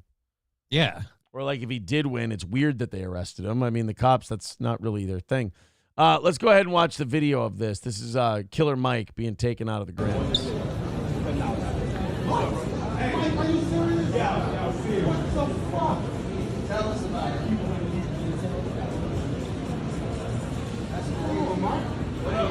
I mean, he's going relatively peacefully, right? Yeah. He's protesting. You just can't believe what's happening. Yeah, he's a little annoyed. He's like, what the fuck? Chris Gardner of The Hollywood Reporter, who first reported the incident through Twitter videos, mentioned that an official informed him, quote, it's a misdemeanor and has nothing to do with anything that happened today here inside the arena. Likely he will be released once it's sorted. It's a big nothing, the source says. Yeah, and also if you're a rapper, it's not like getting arrested hurts your career. Yeah, no, like I'm pretty sure BET has already called him Artist of the Year 2024. Exactly. At least he's in the front runner spot. Gardner also posted a picture of Recording Academy CEO Harvey Mason Jr. in conversation with Killer Mike's team and officials. The scene by security has calmed, but Mike is still detained back there, they said. In the pre-show ceremony, the rapper secured victories in all 3 categories in which he was nominated. Best Rap Song, Best Rap Performance for Scientists and Engineers, a track featuring Andre 3000, Future, and Aaron Allen Kane, along with Best Rap Album for Michael, his 6th studio album. Wow, that's kind of disrespecting rap music, isn't it? That the Best Rap Album category is on the pre-show? A little bit. Like, did you think he was going to be up there too long? Were you worried that, like, after you announced the winner that somebody would have beef and, like, something would happen? Like, what's going on here? Yeah, T. Jefferson pointing out, yeah, Johnny, you can't say they didn't know where he was. He was on Bill Maher on Friday. Yeah. He's so hard to lock down in between all of his crime committing. Apparently. He's gigantic. And he's at Bill Maher's show. Yeah, but half of the day it's dark out and we can't see him. Aristocock says, word is he punched Rick Ross. The humble bison farmer, Rick Ross? Get out of here. They're patting him down for weapons. What's this in your pocket? That's my Grammy, sir. Yeah. Quit feeling on my Grammys, yo. Killer Mike. Oh, now they're just going through his Grammy fucking, what do you call it? History. How many Grammys he's won. Did you see Patrick Mahomes' dad got a DUI this week? Yep. He got a DUI, but I think someone roasted, don't worry, his dad will be at the game. Like, who cares? I wish they would put some respect on his name. That's not Patrick Mahomes Sr. That's Pat Mahomes, homeboy. Pat Mahomes was a great pitcher for the Twins. Well, he was a decent pitcher for the Twins. Of course. That's why we have to remember. Look, he was a Twins player, so we have to, like, respect on his name. Like, I think he was a Texas Ranger, a Minnesota Twin, and a Chicago Cub. He was all right, too. Pat Mahomes stats. Let's see if not Patrick, his daddy. As far as I know, there's only one Twin I'm ever supposed to remember, and his name is Kirby Puckett. Pat Mahomes. Because his name also rhymes with puck. And it's. Oh, shit. Oh, there we go. Okay, we got it here. Pat Mahomes stats. Let's see. Was he a good pitcher? Played for the Twins from 92 to 96. So he played for us for his first 4 or 5 years in the league. Yeah, but he's also part of the development team that gave us Jackson Mahomes. He can't be forgiven. Then he went to the Boston Red Sox. Then he went to the Mets, the Rangers, the Cubs, and the Pirates. He was all over the place. How'd he do for us? Wish he would have gone to Planned Parenthood that one time. You know what I mean? Oh, shit. Pat Mahomes was a fucking terrible pitcher. Holy shit. I'm looking at his ERA and say, oh, my God, he was not good at all. Put some respect on his name. Holy crap, he's dog shit. Yeah, he was. He had a 5.04 ERA his rookie year, went 3-4. A 7.71 ERA the next year. His best year, he had a 4.73 ERA, and he went 9-5. That was the best year he had. Good for him. Pat Mahomes was not good. His come also was very hit or miss, just like his baseball career. Oh. He had himself a good load, and he had himself a bad load. I mean, look, good load, but that load now makes some very questionable choices. I mean, great on the field, but off the field, he's still like his brother and his wife, just two horrible people in his life. I'm just well, he can't be held responsible for his jackass of a brother. And I feel like he's responsible for not denouncing him. I feel like he's kind of washed his hands of his brother too. And Patrick Mahomes has done a really good job of kind of like being Mr. Above It All. You know, he's kind of the like, oh yeah, I got to focus on what's on the field, golly gee shucks, and all that stuff. But he's still married to her. So again, look, you're allowed silence is complicity. You're allowed to be married to a woman that other people feel is a bit much, shall we say? Look, Taylor Swift. You're allowed to be Taylor married Swift to a seems to horrible really like succubus, her, but I'm allowed to not like you for it. That's all I'm saying. Taylor Swift seems to really like Brittany Mahomes. Wow. There's one. I love that someone I don't like, and then someone I'm like, I'm remarkably mid. Why does anyone like her? Blah, blah, blah. Oh, yeah, hey, you know that person that you think is human garbage? Well, the human garbage and Taylor Swift are great friends. Well, and if I may, Taylor Swift does seem to have been like a calming influence on Brittany Mahomes. She hasn't been nearly as obnoxious this season. Right, because too many people are focused on Taylor Swift, and she knows she can't win that battle, so she has to play nice. Oh, we're friends. Oh, yeah. You know, if I go against Taylor Swift, there'll be an entire army of white women that'll be out to get me. I'll never trust a cup of coffee again. Well, I mean, okay, how about this? How about this in Taylor Swift's defense? She also got Jackson Mahomes out of there because he's not really anywhere to be seen. Right, because he's aware if he tries to do anything to Taylor Swift, he'll have Travis Kelce and, again, an army of white women, and he'll never be able to trust coffee again. So he's staying. You know what he realized? Everyone's looking on Taylor Swift. Now's the time to be R-wording. Better get out there and get to it. Like this, no one's watching old Jackson. Aristocock TX says he was suspended in 1988 for doctoring baseballs with Jerry curl. Look it up. He would have been in college, wouldn't he? Pat Mahomes, Jerry curl, baseball. I need to know about this. Jerry curl mogul Miguel Comer Cottrell dead at 82 10 years ago. This might be one of those. I don't see this colloquialism story things. It's not really true. I don't see it. I'm sorry. I don't have the Jerry curl story. Oh, Aristocock says, I told you I like starting rumors. So it wasn't even true. So I just Googled that, and now you're sitting back there laughing your fucking balls off because I fell for what you just said. That's why this show is hilarious. Wonderful. Lovely. Hey, speaking of sports, I'm starting to get worried that the Vikings aren't going to re-sign Kirk Cousins. Uh-oh. Yeah. They don't want to take the guy that tore his Achilles tendon back? Well, I'm hearing that other teams might be offering him a fucking crazy amount of money. Vikings insiders believe Vikings could trade down and select a QB in the 2024 NFL Draft. Insider throws wet blanket on Broncos signing Kirk Cousins. Good. Steelers connected to potential splash at quarterback to end playoff losing streak. No. Leave Kirk Cousins alone. He's staying in Minnesota for a couple more years, and you can all just fuck off, all right? The Steelers aren't stealing our quarterback. That's right. Go steal somebody else's quarterback, you dick. Death Beholden says, imagine being an outfielder and you pick up the ball and it's all Jerry curl juice. That would be disgusting. Imagine hitting the ball and you hit the baseball and Jerry curl juice goes flying. Would be disgusting. All right, what do we have? What's our mock draft telling us? Who are the Vikings? That's all I want to know. Who are the Vikings taking? Go ahead. Black out my screen. There we go. Jared Verse, edge rusher from Florida State. Okay, cool. That's great. Are any of my quarterbacks still available? Daniels, May, and Williams are gone. But do you still have J.J. McCarthy? Then they've got us trading up with the Cardinals back into the first round to get J.J. McCarthy. Yay! I like this mock draft. Let's do that one.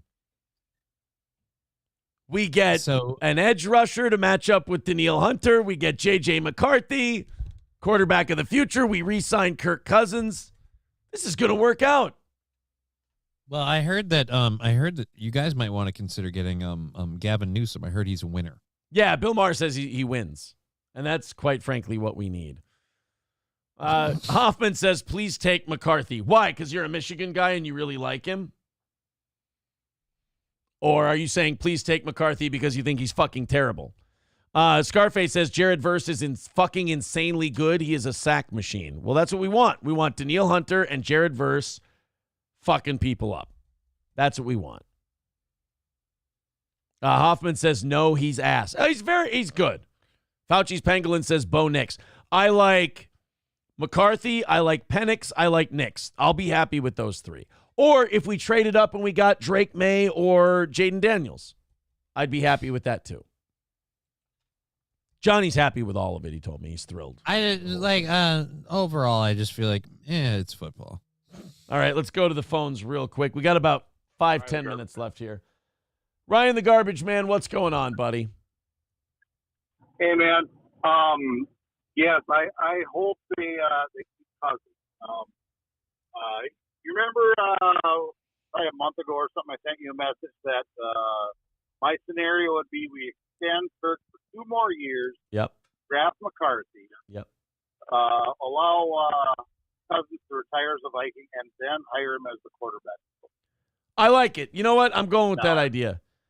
I want Kirk in the organization. I want Kirk in the organization for the rest of his life. There you go. All right. And then, who better to work under a fellow Michigan boy? Right. They're both Michigan boys. Well, the only thing is it's Wolverines and Spartans. I don't know if they're going to get along very well. They're both Michigan. All right. They're both Michigan boys. Then it's fine. It's like Iowa and Iowa State. Where is J.J. McCarthy a Michigan boy? Oh, yeah, he's from LaGrange. Oh, no, he's from LaGrange Park, Illinois. So you're pushing McCarthyism right now. Cool. Yes. Where is Kirk Cousins from? Oh, they're both Illinois boys. Kirk Cousins from Barrington, Illinois. And J.J. McCarthy's from, what was it? LaGrange Park, Illinois.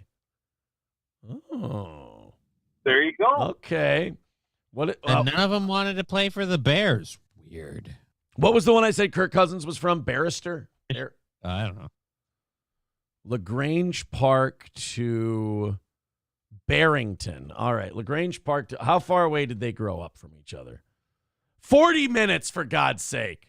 Oh, yeah, that's going to be a father-son relationship if I've ever seen one. All right, Ryan. They're probably tunnel buddies. Don't even know it. Yeah, thank you very much, Ryan. Appreciate it. There, I like that idea. They're calling J.J. McCarthy a long shot project. I like him. I thought he looked good in the Ohio State game. Jefferson is the only Vikings player that's any good whatsoever. You stop it. Danielle Hunter, Kirk Cousins, Jordan Addison, T.J. Hawkinson, Harrison Smith, Byron Murphy. We got good guys. Plus, how long has McCarthy been warning us about the Red Menace? It's about time we took him seriously. We got to listen to him, you guys. And Jordan Hicks, another one. Aristocock says mid. Christian Darrisaw, one of the best left tackles in the game. Kirk Cousins, one of the best quarterbacks in the game. O.J. Simpson is making news. I wanted to get to this before we had to end the show today. O.J.'s making some news after he responded to Shaquille O'Neal's comments about sharing secrets with women on the It Is What It Is podcast and opted to go ahead and make it awkward. I want to see if I can find the clip of this. Here it is. Here's OJ. Said men shouldn't open up to women because they'll use it against them. He said whenever something go down, they're going to throw it back in your face. I mean, yeah, there's a lot of them who will. I mean, I've certainly met a lot of women who will do that. There's some who won't.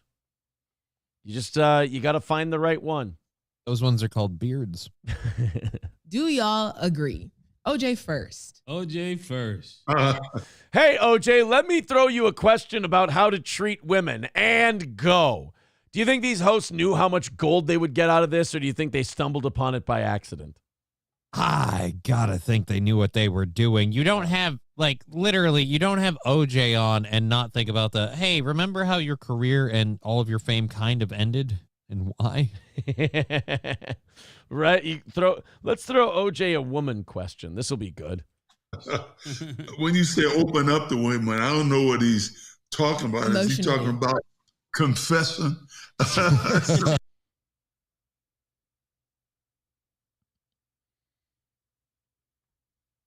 What would you have to confess, sir? You know in the cartoons where you can hear the character blinking? That's where I'm at if I'm the host right now. Blink, blink, blink, blink. Open up to women. I don't know what he's talking about. Is he talking about confessing? No, man, don't confess. No, man, don't confess. You fucking tell him, Juice. You tell him. What does he mean by opening up to women? Does he mean the throats? Because that's pretty useful. It's the juice, baby. Does he mean opening up to women or just opening women up? Yeah, you got to be specific. No, I think you're right. Don't say nothing. It was your lying eyes. Yeah. So leave me out of the confession. Black people are like, man, I'm so happy he cut that white woman's head off. That's fucking hilarious that OJ got away with that shit, man. That's funny. Their families are probably still suffering. Ha ha ha ha ha. Yeah. Oh, no confession. Yeah. Y'all got to leave me out of I this. waited all these episodes. Yeah, I won't say that.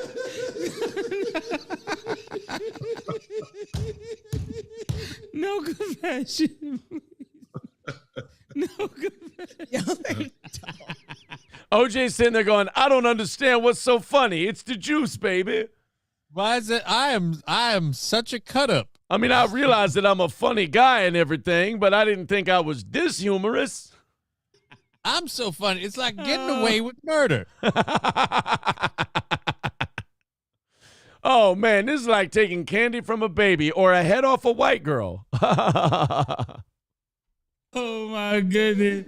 Yo, on Killer birthday. This is classic. Swine. Yeah. The Oh, blue sweating off that. wine. What is the blueberry juice that kicked in? Oh, shit. Oh, said don't tell her nothing. Well, OJ really cracked them up, didn't he? Yeah, I love how they killed a great time with murmuring about how funny it was for an extra 5 minutes. Yeah, can we get back to talking to OJ, maybe getting some more gold out of him, or... You could have had him elaborate on that thought, ask a follow-up question. No, pound it on the desk and... I guess. How are you? You're sitting in a chair. How are you out of breath? I get it, you've been laughing, but you haven't been laughing that long and that hard. I can't breathe. You gotta overlaugh a little. Guys, that's going to do it for today. Thank you very much for your support. That is awesome. We really do appreciate it. It's a great Tuesday. Nice and easy. Fun show. Johnny, thank you very much for your help. You're very welcome. I have to answer Ryan Johnson's question. Who's more scary, OJ or Mike Tyson? OJ, because he got away with it. Yeah, Mike served his time. All right, Johnny, Just Kidding LLC on YouTube, Rumble, and Twitch. 2 o'clock this afternoon. That's Just Kidding LLC. Go follow all of those channels. It sounds like Johnny's viewership numbers are going up, up, and up. So keep helping him grow. Just Kidding LLC on Twitch, YouTube, and Rumble. Johnny, thank you very much, sir. We will talk to you next Monday. Thank you. See you next. Oh, no, not next Monday. Oh, no, next Tuesday. Next Tuesday. You're right. You'll be off Monday. All right, everybody. Take it easy. Have a great rest of your day. We'll be back tonight at 7 p.m. Central.